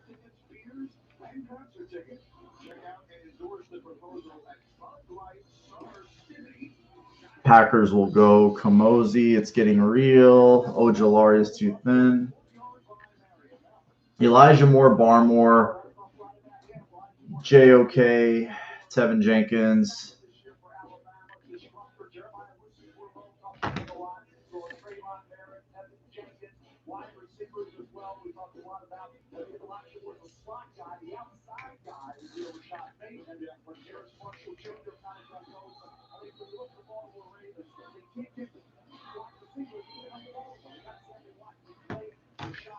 So we're kind of just going with the picks here.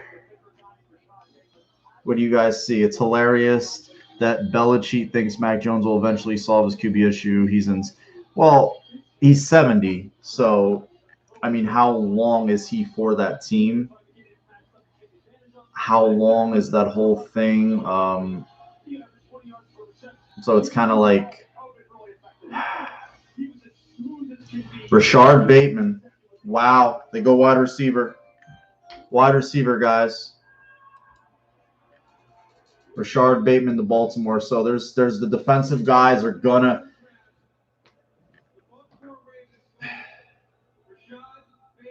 So they're gonna try to go. They're gonna try to pass the ball. They're gonna try to pass. This is their second wide receiver in as many years. You have Hollywood Brown.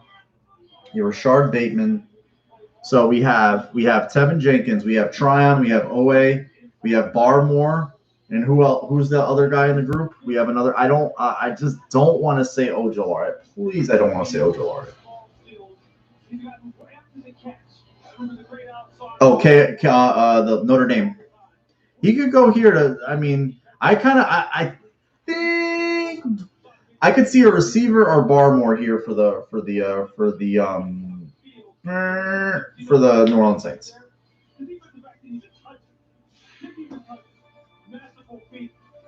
Two picks, guys. This is getting fun. We're almost there.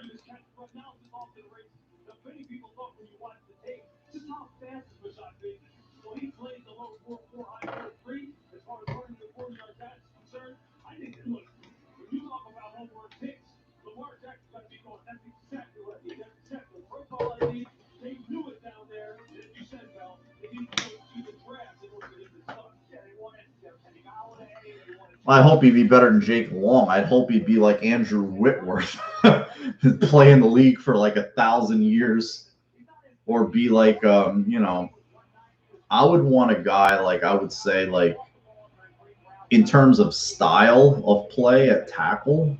I mean, I'd hope the guy would be like a tackle version of Quentin Nelson. I know you're not getting that at this, but I like nasty pricks.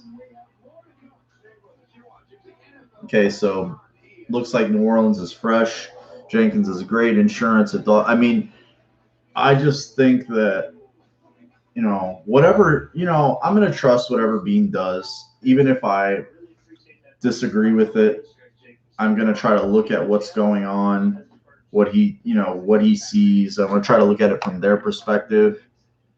I remember Leon Searcy, number 73 with Pittsburgh. You had Jermani Dawson on that line. Justin Strelzik was in Bill's camp but got cut, believe it or not. Will Wolford was on that line. Those are some good Pittsburgh lines that had a few former Bills on them. Brendan Sty was a guy that was drafted from Nebraska, number 68. He was a good run blocking guard, and then I think they got Faneca a little later after that, but I remember those lines in particular. Eric Green, they had was a tight end until he went to Miami. Then Yancey Thigpen, Ernie Mills, those types of guys.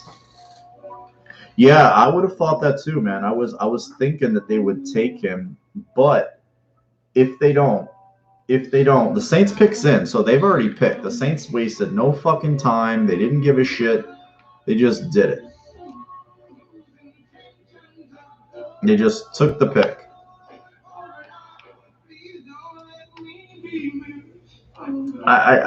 Everybody would like everybody with the Bills. Can anybody have balls and say they wouldn't have liked somebody? Like, can anybody say like, oh, I would not have liked this pick? Like, I just would not have. I would not want this guy. Like, anybody does anybody have to say like, I don't like Ojulari. I personally don't like him. Not personally, but he's not my flavor of the week. You know, I'm not a fan. Always gave the Bills fits. You know, Joel Steed in the middle. Had fucking guys like annoying Kevin Henry on the defensive line. They had Greg Lloyd and Green passed away. Unfortunately, Levon Kirkland was a freak show in the middle. You know, then they had Chad Brown, their secondary, Carnell Lake, Daniel Perry. You know, after the knee surgery, Rod Woodson, they had some fucking teams, man. Carlton Hasselrig, no, small guard, number 66, very small guard.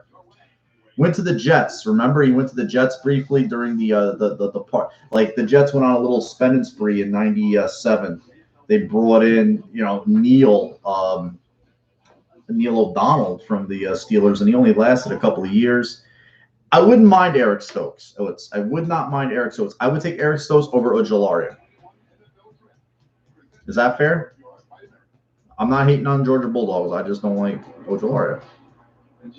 Look how young fucking Breeze looks, man. Do you think Neil O'Donnell? No, I think he fucked up on the same play. It was the same play that got intercepted by Larry Brown. Ernie Mills made the mistake. He let the DB cross his face. He was late to his landmark, and Neil O'Donnell threw the exact same interception twice. Peyton Turner to the Saints, the defensive end from fucking Houston. If that's true, that's the first little bit of shock.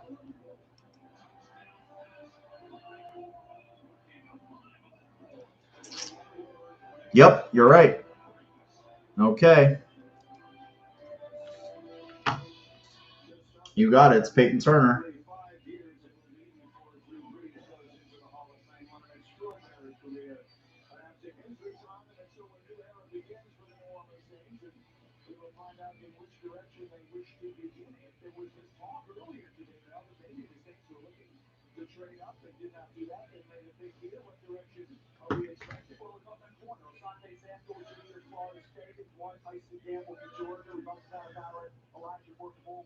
Yeah, well, there was a little bit of noise that he might. I think somebody put it out that he might be a first-round pick today.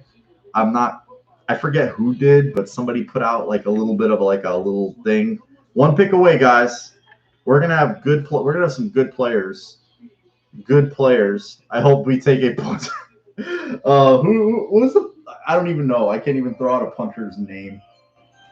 With the 28th pick in the 2021 NFL Draft, the New Orleans Saints select Peyton Turner. They don't even know who he is. They don't even know how to react. They're like, come on, man. They don't even know who he is, these people. They just said react. Oh, that's so bad. Why are you bastardizing the fucking production? I hate this. The NFL, like, can and will, like, turn a good thing into shit.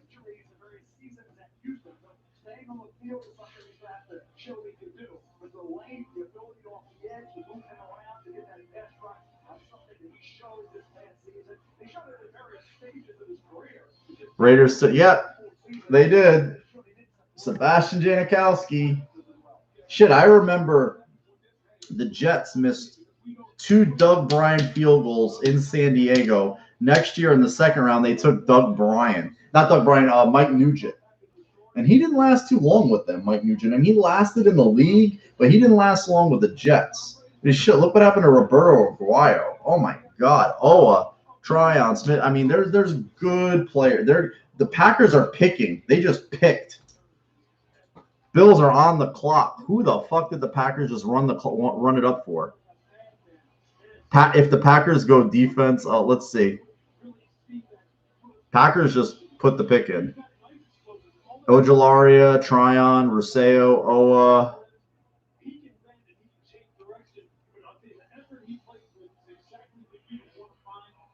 Let's see.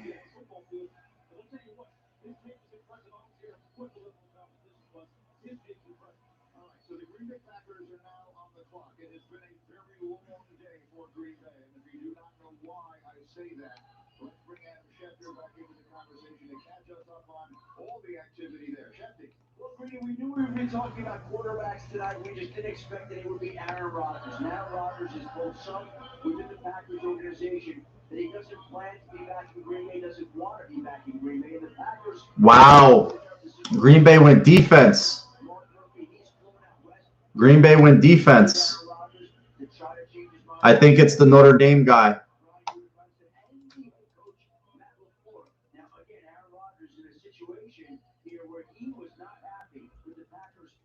Oh, they took a corner.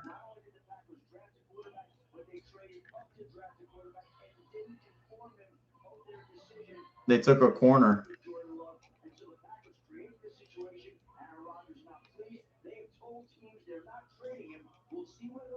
Changes here. Sorry it's not going to happen tonight, but they could be in play after this weekend. So the Packers are convinced and steadfast in their belief that they want to. It's like fucking Schefter is trying to push a trade. You notice that how he's like so forcing it? You see how he's like forcing, like he's just like it's almost like he's doing somebody's water carrying for you know. Eric Stokes. Yep. Stokes. The Bills are ticking away. Announce the goddamn pick, please. Announce the pick.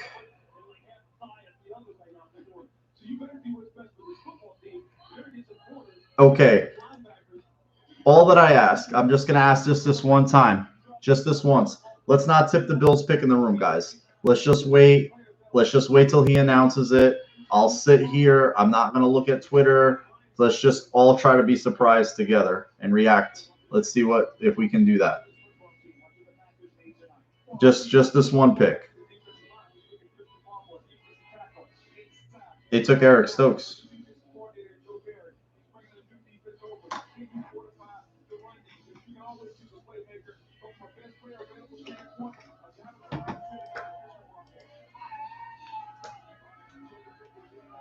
The Bills' clock is ticking.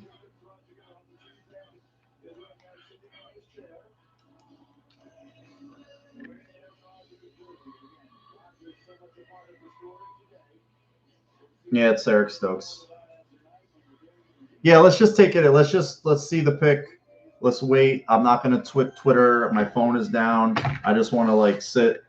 Well, I'll just react together. Eric Stokes.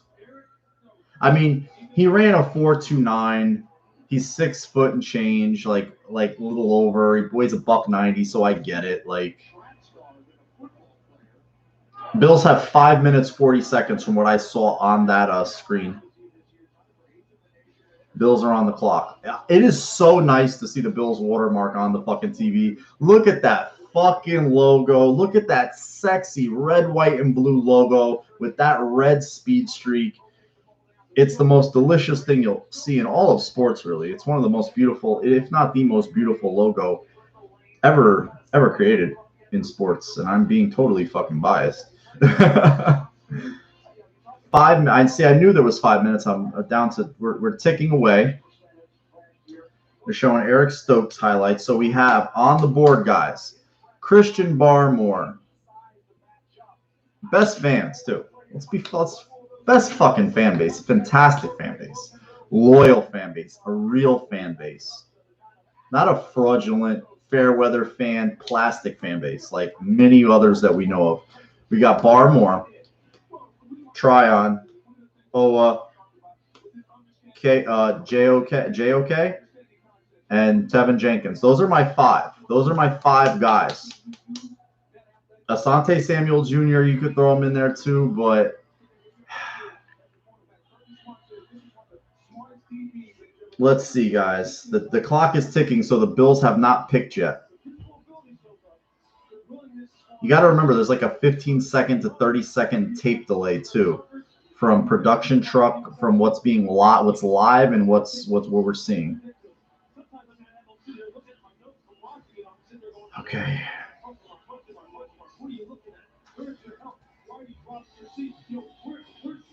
You have a sweet paperweight. It's a Bills logo.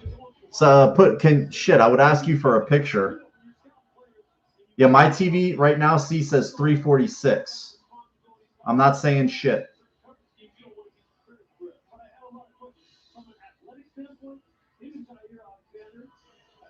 I would ask you to, if you're on to Twitter, or you have my Twitter handle, right? Let me see the paperweight, bro. I love, like, I got to frame my I got the frame finally for my because I had to order a special frame. I had to order a special frame because of newspaper. It's newspaper, so you have to order a special frame because of the dimensions. But breakthrough season from the Buffalo News. You know, you got Josh Allen breaking through the Jim Kelly silhouette, and it's beautiful. It's so beautiful, and it's so fitting. AFC East champions for the first time since '95, and you know, the official passing of the torch. So I mean, I can't wait to hang this up somewhere nice in my room where I lift weights and work out. You know, Bills motivate me. I have my one logo I think I showed you. They're in the war room. They're standing there, so it looks like they've made the pick. The way that they're chilling out. See this? Look at the Bills war room. Look how fucking nice that is. Okay, see, I believe that these are real Bills fans that have made the drive down from, you know, Western New York. It's a quick ride. It's like a 3-hour trip.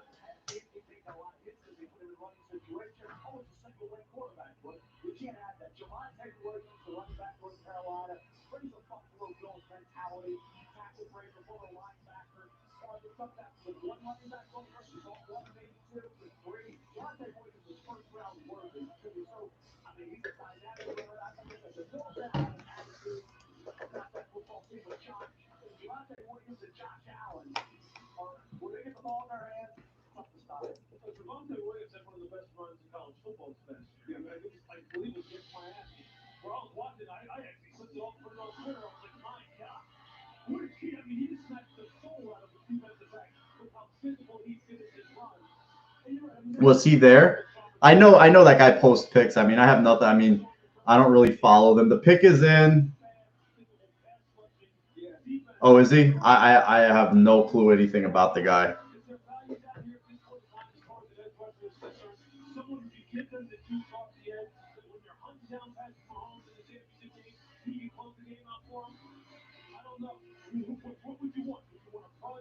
They did a couple of times, though. They did it a couple of times, but then they just take it off.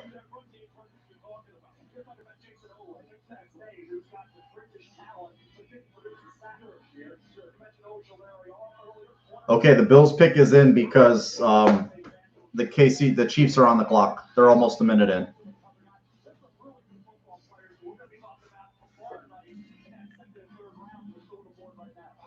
That's Owe. Owe looks like he's asleep.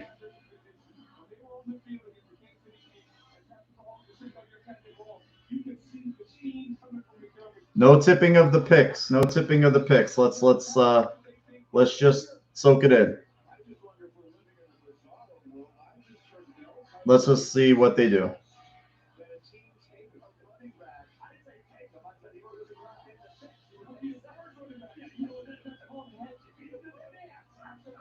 Okay, here comes Goodell. This guy looks like he's asleep. Let me turn it up. Can you guys hear it? Can you hear it?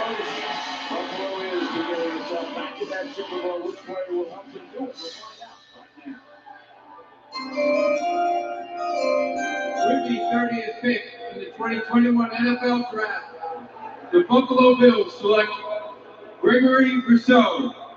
Oh. They took a pass rusher, so they had their pick. They had their pick of Tryon. They had their pick, and this is the guy that they took. So they took a pass rusher. So they took the guy that has, look at the length. This guy is big. He's long. 15 and a half sacks the year before last. He opted out. 6'6", 266.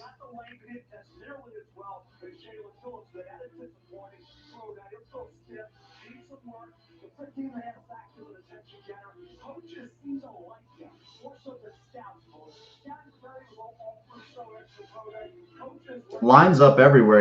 He's lining over the center here. Loops in and fucking gets a sack.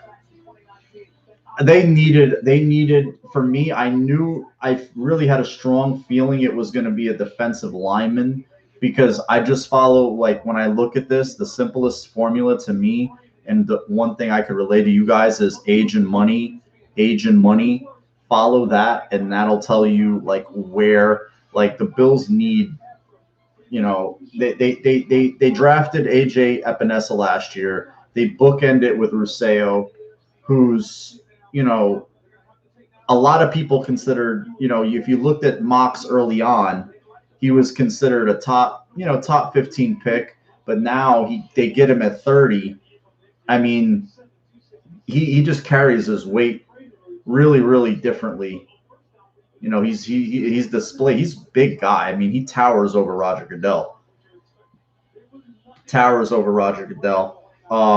After this, I'll watch the rest of the first rounds. So we'll see what Baltimore does with their second. So they had their pick of guys. They had their pick of Barmore. I'll say this: Dan Morgan is a Miami legend. A guy who is as plugged into the Miami Hurricanes as anybody, and he's a scouting director for the Buffalo Bills. Jim Kelly is a Miami icon. He's the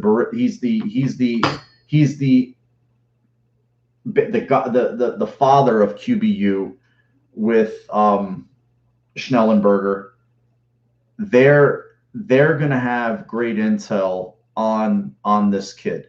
They're gonna know what goes on, what makes him tick, how do they feel about him. They're gonna have good info on this guy. I know that they liked Phillips. They get the other Miami pass rusher, so they were obviously into these guys. But he's definitely, like, I've heard the comp of JPP. Like, he's long, Carlos Basham, Carlos Dunlap, Michael Johnson type. Really, really, they needed a pass rusher, and he's not going to be forced to have to come in and be the panacea. He doesn't have to. I think he can get to the quarterback. I think he can get to the quarterback. I mean, you don't get 15 and a half sacks by accident. And he slipped to 30. He's got some pros on that team now, like Hughes, like a guy like a Mario Addison, who didn't, that guy had to scrape, scratch, and claw to stay in this league. That guy was an undrafted free agent and came from nothing. So he's gonna have, like, the coach. I mean, and you got to believe that Sean McDermott, he's fist bumping Joe Sheehan, he's fist bumping Bean. You got to believe he signed off on this draft pick. It has his blessing. There's Drew Rosenhaus getting the big hug. This kid is big, freaky looking guy. You have some new quarterbacks that are coming into the division. And that's just the one piece that the Bills lack is a pass rusher that can get, and I'm not talking double digit, but I want a guy who's a threat to get me 8.5 to potentially 12 sacks. And if anything else comes of that, I just want a disruptor. I want a guy who's going to tip passes, be in the quarterback space, move him off the spot. And they've got some interesting, that's an interesting group of guys now. And there's who's the guy to go? You have Hughes, you have Addison, you have AJ Epinesa. Let's not forget him. You're going to get a full off season, a full camp, a full preseason with AJ Epinesa, who's, young, big, long guy who they asked to change body comp. We heard the stories of what they asked him to do with his body, and the coaching staff couldn't get their hands on him. The strength staff couldn't get their hands on him, and the guy came in too light. He came in at like below 250, and they're like, "Yo, dude, what did you do?" And he went too crazy. He went too ham. I don't know if it's a red shirt. I think this kid could play. I mean, if you look at him, I mean, and then remember that the kid that they get from the Nigerian kid that they picked up from the Carolina Panthers, Adoba, like that's that you've got him, Daryl Johnston. So you're gonna have, and he had a quiet 5.5. He had a quiet 5 sacks last year. He had a quiet 5 sacks. And there's another guy, big, long defensive end. So the Bills are really going to have a chance. Yeah, Daryl Johnson. So they're going to have a good mix of guys to really just go in and say, hey, where's – and again, they had their chance at Owe. They had their chance at Tryon. They took Rousseau. So you have to believe that Rousseau was the best guy for them. And that's the one they went with. And having Dan Morgan there as an into that school, along with Jim Kelly, that whatever's going on there, they're going to be able to find it out. They can walk in and out of that place like they own it, because a guy like Jim Kelly built the U. That is the U, and then Morgan was a part of those great teams, with McGahee, with Gore, with Ed Reed, Taylor, all those great teams. He's a part of that group. Andre Johnson and Reggie Wayne, and you have it. Alpha, yeah, him, Utah. So they have a really strong mix now at end, and we'll see where they end up with the numbers. But what number is he going to pick? Is he going to wear 15? I know Kumero's wearing 15, but the ends and the defensive linemen now can wear numbers 1 through 49 and everything but in the 80s, basically. So they have a pretty big body of work to pick from, and they're athletic. And again, the comp that I saw for him was JPP, the physical comp. Do I think he gets cut? It's possible, man. Anything's possible. Anything is possible. I just knew the way I looked at the roster, the money and the age really stuck out like a sore thumb there. Really stuck out like a sore thumb. And the way, you're going to have to, they're going to get a contract extension done with Josh Allen. They're going to pick up Tremaine Edmonds' option. So for me, I felt when you look at where's the money going to come from, it's going to come from the defensive line, because there's just too much age, too much money, and not enough production. No, I don't want that either. And I don't think he was ever a true edge rusher. I think, he was brought in. They take Jason Owe from Penn State. They took an edge guy. And I could definitely see why. Athletic freak, crazy player. He's happy. California, huh? Wow, the Bucks just made the pick. I bet you they take the center from Alabama, because Bruce Arians is a huge, Bear Bryant gave him a big boost. I don't know if it was before or after Temple, but he definitely loves Bama guys. Yeah, I don't think that this guy's more of a pass rusher than Shaq Lawson was. This guy's more of a physical freak and I don't care about 40 times and stuff when it comes to the edge players so much. Using your hands, leverage, length, that's important. Not getting locked out, being able to set an edge, not getting sucked up field too far, staying in your rush lanes, finishing on the quarterback, that's important. The simple fundamentals.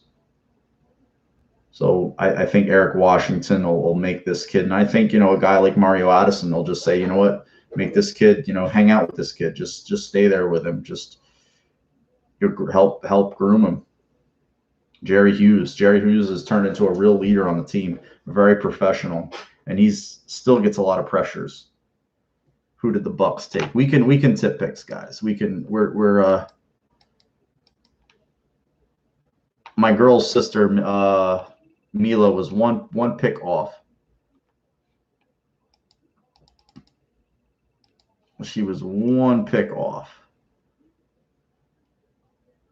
Let's see. The Bills select Gregory Rousseau. Rousseau needs more variety. His pass rush repertoire, not very quick or athletic. I don't love the pick, but if anyone can aid with technique, it's the Bills. Well, the Bills believe in their ability to coach people. I'm definitely going to be interested to see. I want to see what, you know, they say about the pick. I want to see what Bean's thinking is here. I mean, man, the kid is big. Hialeah, Florida, is 21 years old. Let me see what Dane Brugler had him on his rank. Joe Tryon. Well, there went Tryon. So they take an edge guy, huh? Edge guys went 1, 2, 3. Rousseau was the 37th guy for him.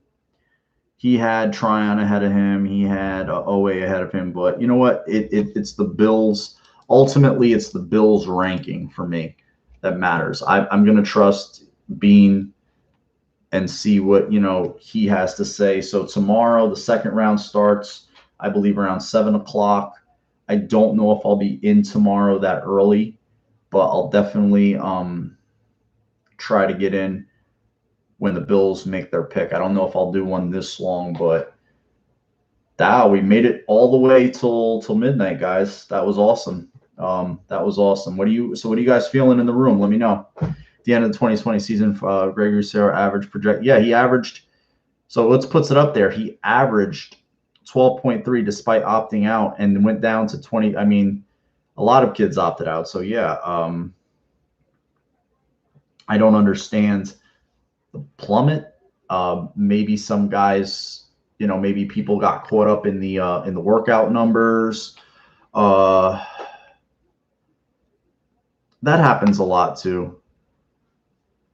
That happens a lot. I don't want to say that I've seen guys, you know, just miss sacks because they weren't run into, and I've seen guys like have 1 year wonder sack, you know, like there was one guy in particular I remember that happened to, and he got a big contract off of it. I remember Chad Bratsky. He played for the Giants. This motherfucker was so lucky 1 year, and it wasn't a lot of sacks. I think he had like 10 sacks. But the problem was he had Michael Strahan opposite him. See, in Rousseau's year, Jalen Phillips wasn't there. He hadn't transferred there yet. I don't think Quincy Roach had either. I think he was at Temple.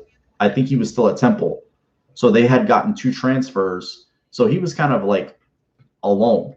But anyway, Bratsky, just everything that Strahan didn't get, they ran into Bratsky. And he got a big contract from the Colts. Never did anything with it. Never. Just had a handful of sacks, and that was it.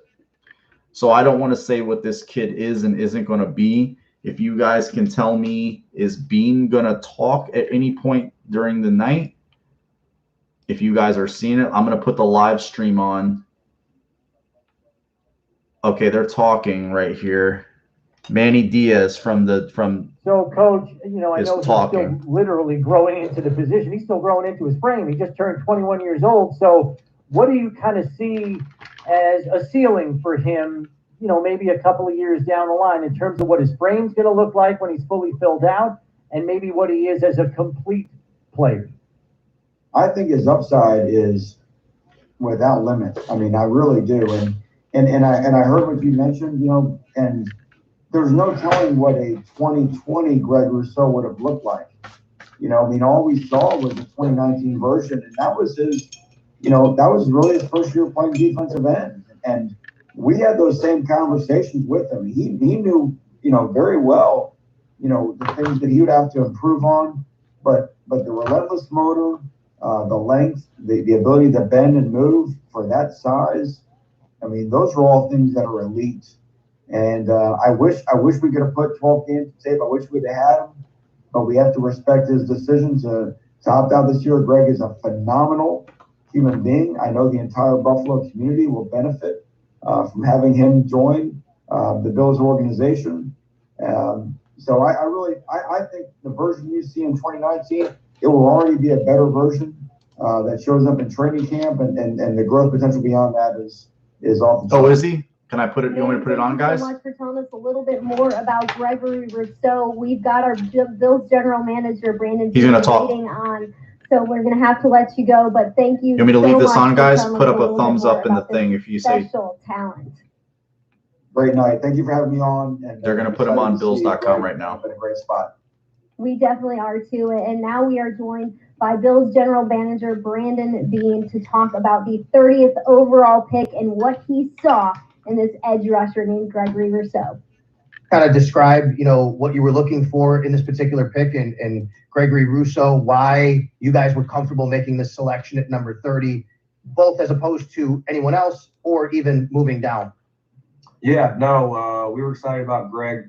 I know he opted out this year, but this was a player that we thought if he had not opted out, he came off 15 sacks, in 2019. That was kind of his really first year of playing college football. This guy played wide receiver. He kind of grew late, more of a skilled player growing up, and just still growing in his body. But he played even when he got those sacks in the 240, maybe 245, 246. He's added 20 pounds since then. He'll continue to grow into that. We're just anytime you can affect the quarterback, and you saw two teams in our division take new quarterbacks. We definitely wanted to add there at the right time, and we're really excited about Greg. Thanks, Brandon. You got it. Hey, Brandon. Hey, Vic. How you doing? Good. So how do you resolve if you could walk through the process of resolving the guy who opts out? You did say the numbers were so impressive in 2019, but it's still, you worked with very limited body of work. So where you get to a point of comfort level and just know that you don't have that 2020 season to assess. How do you get to that? Yeah, I mean, it's hard. Everybody's got reasons, and it's hard to start saying which ones you agree with or don't agree with. I mean, in Greg's case, his mother's a COVID nurse, so on the front lines, and he's a great kid, great family, well raised. This was a thought through process. I know a tough decision. When we talked to him on his Zoom about it, he stayed in touch with his teammates. He was still watching tape. He had access to all that. He was removed, but he was still hanging in there. He missed it. And he didn't want to do it, but that was the decision he decided to make. And we understood it. Anybody that did opt out that was on our board, we definitely tried to find out what their reasoning was, just so we understood. And again, it's hard to start judging these guys. COVID affected so many people in so many different ways. You'd lose a lot of guys on your board if you just ruled them all out. And we think Greg is an on-the-come, a rising player that will continue to grow into his body, continue to add strength. I told you he added 20 pounds. I mean, he didn't just sit at home. He was training and getting ready for this, this next step. Quick follow, was edge always the way you wanted to go, your top priority? Anybody that can affect the passer. So we could have gone interior, on the edge. The thing about Greg is a lot of his sack production came from the inside. I mean, they played him all over. They played him in the zero. They played him on the edge. They played him at the three tech. So we see him starting on the edge, but in pass rush situations, you'll see him reduce down and rush from the inside. Thank you, Brandon. You got it. Well, Vic kind of took my question with the follow-up there, Brandon. But as far as getting to know Greg throughout that process, throughout the pre-draft process, At what point did you start to hone in and zero in on him as your guy? Yeah, we really liked Greg through the process. Obviously nothing to add to fall, but the only thing we could watch him was his pro day this year. But spent some time, multiple Zooms with him, like we did a lot of guys, and just he's a grade A young man, very mature for his age. He has the intangibles that we look for, a guy that's going to work, very competitive, wasn't looking for a year off. He'll come in here. He's just going to come in and work. He's not going to think he's done anything. I think he knows he's still a young player and still has some rawness to his game. But we like who he is, and we think he's a guy that in time will reach his potential. And do you see him? How do you see him? I guess meshing with AJ. Presumably these are your two defensive ends of the future. Yeah, hopefully he and AJ will hopefully be our future starters. Daryl Johnson will be in the mix, in there as well. And, he'll have to earn everything he gets.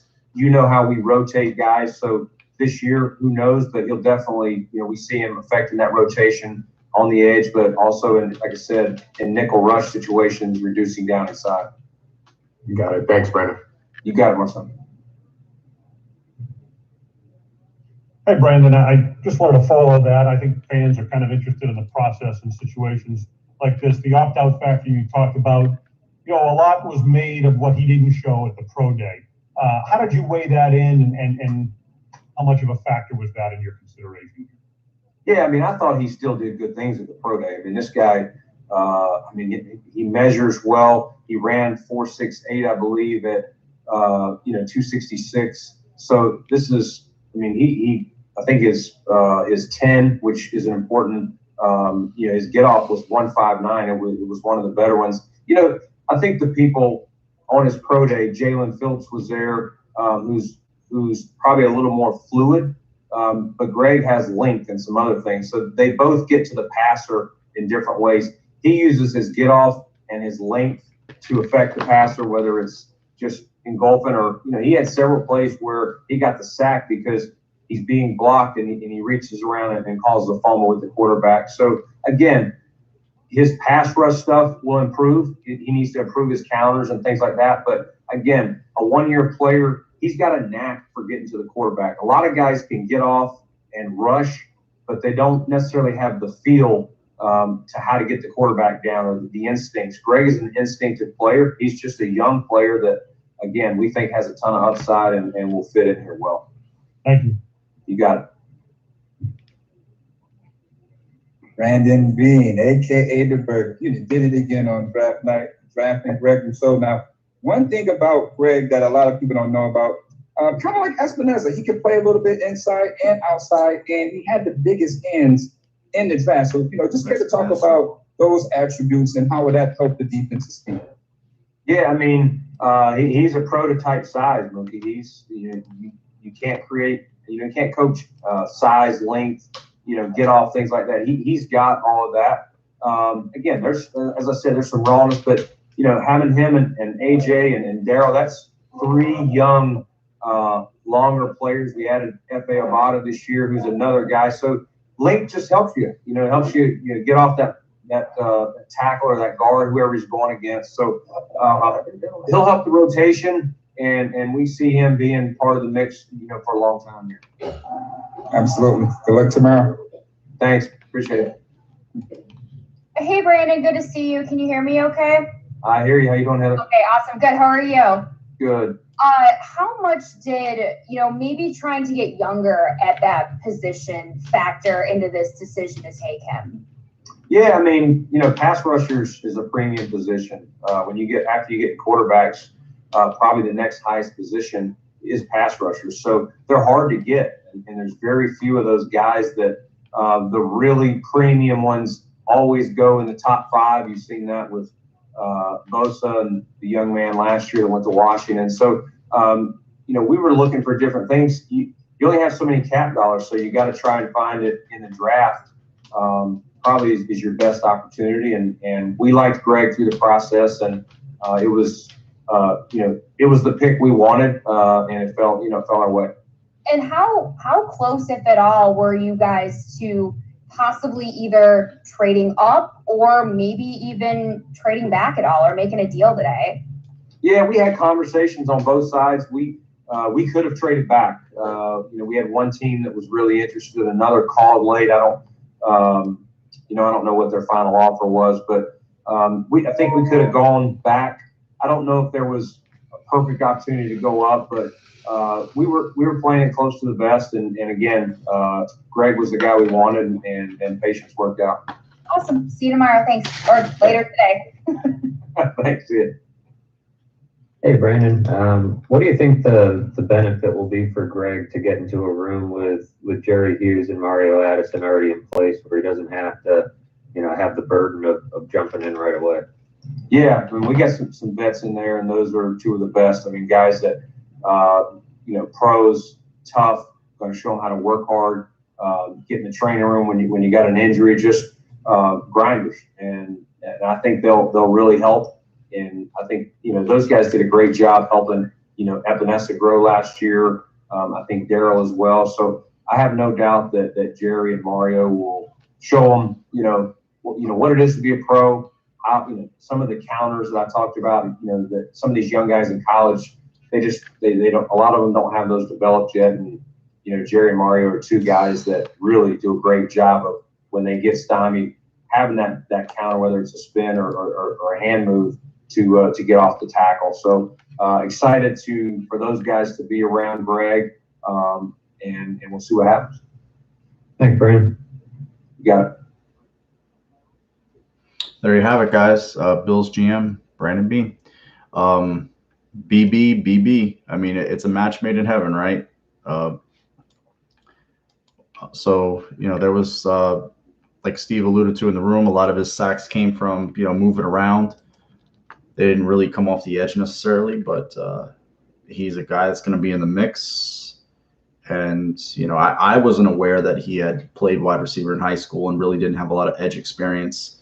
And we kind of forget that about guys, that they flip-flop positions a lot. They play either maybe sometimes both sides of the ball. And so they feel like this kid is just kind of like scratching the surface, raw. And he's going to have, again, just a lot of veterans. He's going to have another young, hungry player like AJ Epinesa there as well. And, Ed Oliver. This is a lot of picks in the last couple of drafts spent on the defensive side of the ball. Prior to that, it was Harrison Phillips. Then you have Ed Oliver. You have AJ Epinesa. They give Mario Addison a nice little deal. Now Rousseau, it's, and prior to that, they had brought in Starr, Trent Murphy. So basically, you move out Trent Murphy. You have, I don't know how to say his name, but then you have Rousseau, you have the guy from Carolina, and you have a good crew, a crazy in terms of size. I mean, that kid, you see the kid from Carolina, he's just rocked up. He's disgusting looking. And reducing down inside, that I could see that. I mean, because I put his measurements in the room, with the length, and at the edge. I mean, that a team is going to be hard pressed to run to the edge if you got a guy with that sort of wingspan. That he's got big fucking hands. I mean, he's going to have a hell of a club if he learns how to use counters and learns how to use his hands correctly. And he's, again, we also always forget how young these kids are, but he's not going to have a lot of pressure to play. He's not going to have a lot of pressure to come in and be a multiple sack guy. He's going to have guys around and ahead of him, and he's going to have to earn his keep. We've seen it before. We saw it with Ed Oliver. Ed Oliver had to regain his starting spot, I believe, from Harrison Phillips, but then Harrison Phillips got hurt. Oliver came in and you saw a lot better play. And Starr is back. Starr is going to eat up that anywhere between mid to high 30 percentile in snap count. You add Rousseau. Epinesa is probably going to get a snap count uptick. He's another guy the 6'7" in the middle, tip passes, hands up. I just think with the Bills, it's more about staying in your lanes, not rushing out of your lanes, keeping quarterbacks boxed in, forcing them into decisions they don't want to have to make. Or, like Steve said, you can set sacks up for your teammates. There's nothing wrong with that. I have no problem with rushing a guy into a sack. Like, hey, you ran into a sack, that's your fault. My guy made a play because my other guy was making a play also. So that happens. I mean, a tip pass that falls into a guy's lap for an interception, I mean, that's why it's a team sport. You got to have a receiver on the other end of the pass, and you got to have a good pass, on the other end of the reception. So you need both. It's going to be interesting to see how they work it out, because you look at the numbers. What are they going to keep? 9, 10 defensive linemen, you'd say? 9 or 10. And who's the odd man out? There's got to be an odd man out. Is it Addison? I doubt it's Hughes. Hughes was a captain. He's a guy who's a spark plug for this team. He's pretty much a lifelong Bill. He revitalized his career with the Bills. I see him playing out the last year of his contract with the Bills, which is this year. And I really would think it would be Mario Addison would be the odd man out. And maybe the Bills could flip him for a conditional pick. I don't think so with that contract, though. But at the age and the money, I would say he's the odd man out. Maybe he's a post-June 1st cap cut, because you are going to have to rep these guys. You are going to have to get these guys repped. And eventually they're going to have to play. You can't baby spoon feed them forever. But, you have Epinesa going into his second year, probably a hell of a lot more acclimated. And it couldn't have been a worse offseason for rookies last year, because nobody had no idea what was going on. Now you have Harrison Phillips, who really started to look like Harrison Phillips the second half of last year. He looked a lot better. He looked a lot more, just physical, holding up at the line a lot better. Star back. Hopefully Ed Oliver takes a jump this year. You start seeing 6.5 to 8 sacks from him, hopefully. And then now Rousseau. So, I mean, it's a good mix of guys. It's a really nice mix of guys. And I'm excited. It wasn't the edge rusher that I had thought, but I knew it was I just had something in my gut saying it was a defensive lineman. Just something in my gut. I appreciate everybody who watched. 13 likes. I don't know if I'm not entertaining. I'm no production value here, but I appreciate you guys. You guys make the room. I just kind of like turn it on, and you guys run it. Christian puts in 2001. Addison will earn $4 million, roster bonus of 1.8, workout bonus of 250K, cap hit of 8 million, and a dead cap of 4. You got to look at the post June 1st. If they cut him post June 1st, Christian, and that'll tell you what they might do. If it's a post June 1st, then I could see like they just want to save the money. They want to give him a chance to latch on with another team. They do that with veterans. They want to maximize his chance to latch on somewhere else and just kind of usher in the new player and kind of clear the deck chairs a little bit. 49ers on here talking about their new quarterback. I'm interested to see what they say. I kind of like to do that. I kind of like to go around the league and see what the teams are talking about in terms of what they feel about their rookies, the rationale of why they picked them, where they picked them, over who they picked. So it's with the Bills. I would like to see what they saw, or what they felt, because they were closely looking at Phillips. I know they loved Phillips, but nestled in there's Rousseau. So I'm sure they had great information on him, and I trust what the kind of information, because the results on the field have bore it out. And when you win, you get credibility. So they have my credibility, and I guess the 49ers, were tired of hearing about having just a regular stale kind of quarterback. So they took a more dynamic talent, and it's like the Bills. They could have went safe, but they took a guy that maybe has a higher ceiling needs a little bit more polish. Let me read a little bit more on you guys. Steve, I'm not happy, especially when I saw Owa get picked next by a team who's good at evaluating DNs. Well, they're the 3-4. The thing that they asked to do, their ends aren't what they asked the Bills ends to do. They're going to cover more. Judon's a nice player, but he's not a double-digit sack guy. They had Ndakwe. I mean, he didn't really do much of anything. I mean, they had maybe Terrell Suggs for a long time, but he's a guy that, when did he get drafted? 2003? I mean, I don't know of any other guy that they've had since that was just a wow sack guy. So I really can't say that a front office that drafted a guy almost 2 decades ago is good at drafting DNs. I mean, I think their style of defense is different than the Bills. They're a lot more, a little bit dirty. I'd say they're a little bit dirty, but we'll see. We'll see how it pans out. I don't want to, say what guys are going to be or not be. Okay, post June 1st, 5.3 in savings, 2.8 dead in 21, and 2 million dead. So I think it's post June 1st. Doug, I think that's what it'll be. But you know what, Steve? I that's the draft. I wouldn't have been happy with Ojulari, but I like Owa. I mean, I put it up on Twitter that I thought he'd be the pick. So I mean, I just knew it was going to be an end. I just have to trust that they know more than me. I have to trust that. I have to trust that they're. I mean, because we thought the same thing about Josh Allen and Josh Rosen. What the fuck are they doing? They don't know shit. Jesus Christ, they're gonna kill us. This kid can't hit the ass end of a barn going south. We're fucked.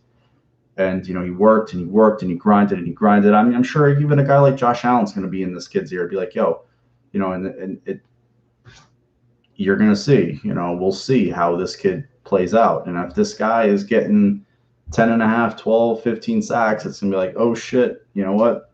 We were wrong again, but. Even if he gets 8 sacks, I mean, I'll be happy.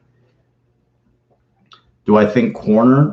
Corner, maybe BPA.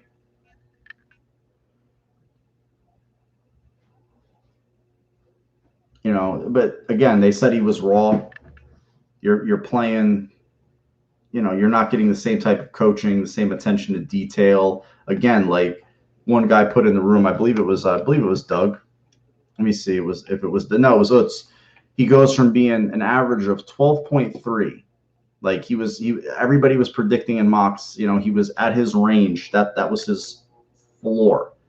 But all of a sudden, as the process goes on, he drops because of what? Maybe he doesn't run fast at his pro day.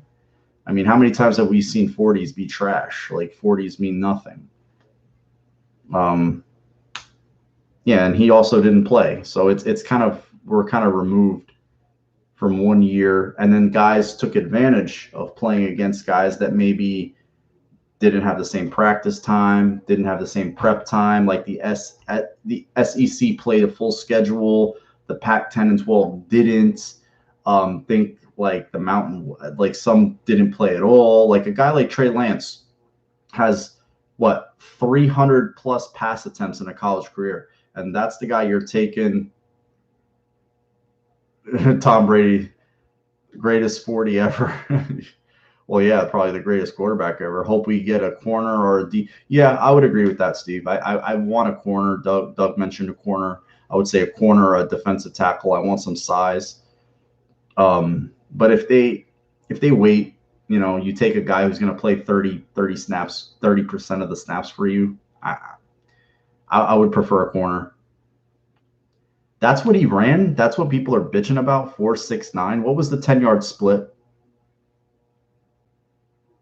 What was the 10-yard split?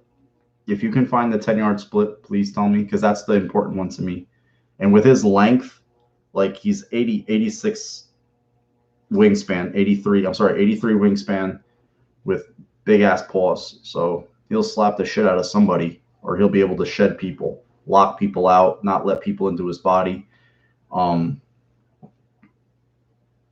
That was his 10-yard split. Was 1.5? Are you sure? That's whoa. If that's his 10-yard split, I'm fucking impressed because I would have thought it'd be like mid 4.6s or almost 1.47. Once like in 1.7 mid. Oh man, that's really good. If he ran that, that's insane. The Brills pass has earned my trust. They have more hits than misses for sure. I mean, yeah. The running back I like is Javonte Williams. I don't think he'll be there, but if they take a corner, I wouldn't be shocked. I think looking at the depth chart right now, I would say corner. I would take a corner or a big safety. Really big safety. The kid from Virginia Tech, Divine Diablo. I would look at him tomorrow, definitely. 100%. I would look at him in the second or third round, depending on what happens tomorrow. Bills trade back. Things could get a little crazy tomorrow. Things could, there could be moves because, it's like you're in that mid-range. How many roster spots do the Bills really have available right now? Like, what would you guess? How many roster spots do you think the Bills right now really have available for? They could field a full team right now as we speak. They could field a damn competitive 48 right now. For DN, testing the counts is cone, short shuttle, jumps. Well, quick and explosive is just like, I'd rather a guy in a short area be quick. Explosive is more like, for me, pull away. But with reach, you're going to pull a guy down. You're going to swat a ball. The way the ball comes out now, get your hands up, tip a ball, anything to disrupt the play. Guys aren't taking 5 and 7-step drops anymore. So the run and chase stuff, I mean, how often does the play speed translate to the field? Guys running fast in shorts, does he play that way? Does he not play that way? I mean, Vernon Gholston looked like a fucking Greek god in shorts, in tights, but, he got on the field. He didn't produce 1 sack. So we get fooled a lot, and that guy was as explosive as shit. 40-inch vert. The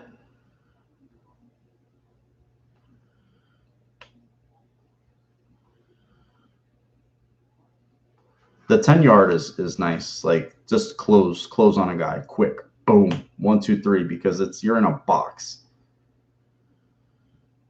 Reaching, obviously you don't want to horse collar a guy, but you want to be able to at least grab him, disrupt him, slow him down for somebody. Yeah, the dude looked like a Greek god. Jesus Christ. I mean, go look up Vernon Gholston. The guy looked like he'd be the greatest football player ever. Didn't produce 1 sack, couldn't do nothing, had good defensive players around him on a really good defensive team for 2 years, and he just couldn't do shit. Just guy could not get on the field, and he was on the field. He would just run around people at Ohio State. He never didn't use his hands. I mean, he ran like a 4.5. Like, he was ridiculous. But Courtney Brown was another guy. I think he got hurt, but I mean, you saw that guy, and he was like 270. He was retarded looking, like builds you in a lab type of defensive end. So, I mean, if this kid is still maturing, how old is he? Let me see his age in comparison to some of the other guys. He's 20. He just turned 21. So he's a little older than Ojulari. He's younger than Pay, younger than Phillips, younger than Owe, younger than Tryon, way younger than Basham. So he's relatively, compared to the other guys, young. He doesn't have the dings in terms of the concussion issues. Phillips retired. I did like Phillips. Owe didn't produce a sack, and there's a guy as explosive as anything. But then again, Danielle Hunter only produced like 1.5 sacks. So to translate these things, it's very, very difficult. It's very, very difficult.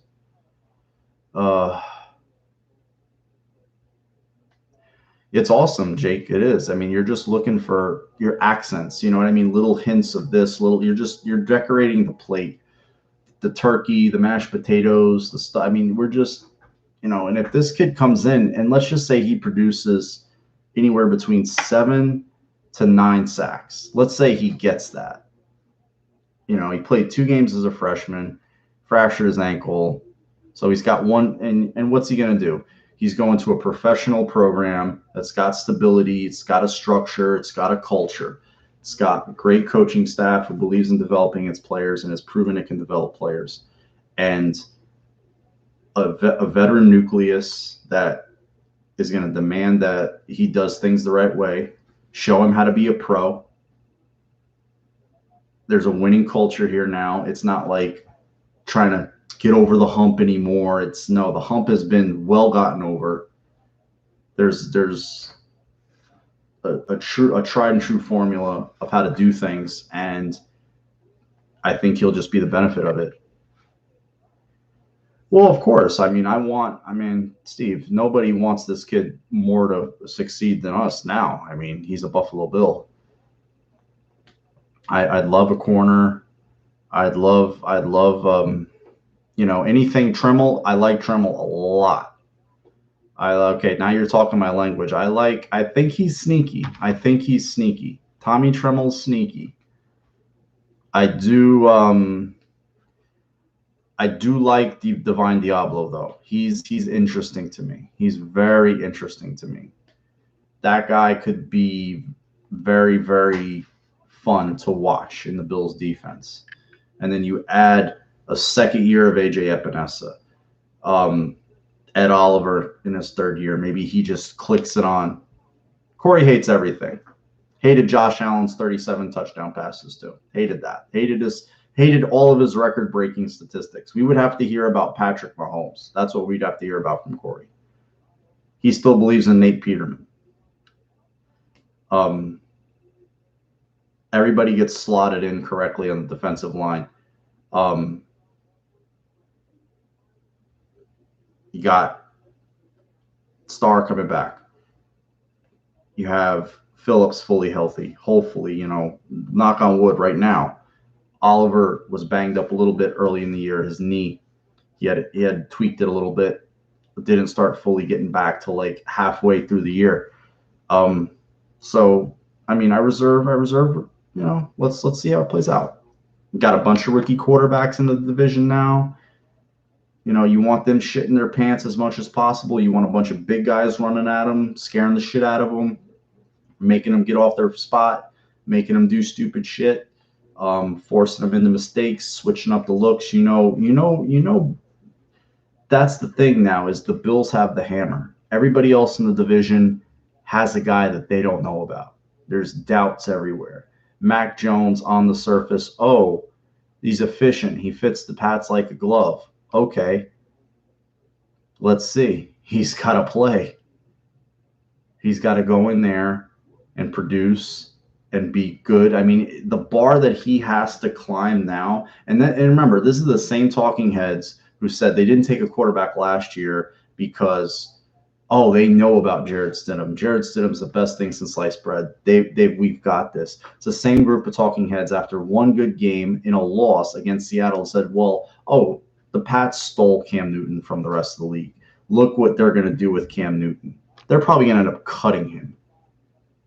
And Mac Jones will start. Or he sticks, has one bad game, and then he's on the bench, and that's it. Jones just takes it and runs with it. And he'll have to be good. He's not playing Georgia Southern. He's not playing, you know, UAB. He's going to be playing the best of the best every week. And he's not going to have, you know, 4 or 5 wide receivers that got drafted in the first round to throw to. He's going to have, you know, a very average group of receivers, very average group. So we'll see. We'll see what happens, guys. I'm going to hit the bed. Well, actually, I got to take a shower and then hit the bed. But I appreciate you guys so much. Thank you for sticking with me for over almost 4.5 hours. That's insane. So Gregory Rousseau, 2001 Buffalo Bills first round pick, defensive end from Miami is the guy. Go Bills. Let's see what happens tomorrow. Pick rounds 2 to 3, and it should be interesting. Maybe we'll see some more moves. Not as much trading as I thought there would be. What was there? Probably like 5 trades in the first round. The 5 quarterbacks went. The Bears made the big move up for the quarterback. The Giants made the big move back. It was fun. It was fun, and I enjoyed it with you guys. Thanks for sticking with me, Dougie. You were here the whole time. Steve, you've been talking in the room great. Utz has been here the whole way. Johnny Utah, Tom was in here earlier. Chris, Eric, you guys just rocking out the whole way through, just going and going. So I appreciate you guys so much. I'm sorry if I missed somebody. I'm trying to scroll back to see Christopher. Always in here, a lot of the regulars. So thank you so much. Victor, Jake, thank you. Peter, go Bills, guys. See you all tomorrow. Peace. Christian, got you. Go Bills. Thank you. Appreciate you. Thank you guys so much. Go Bills. See you tomorrow. Peace, guys.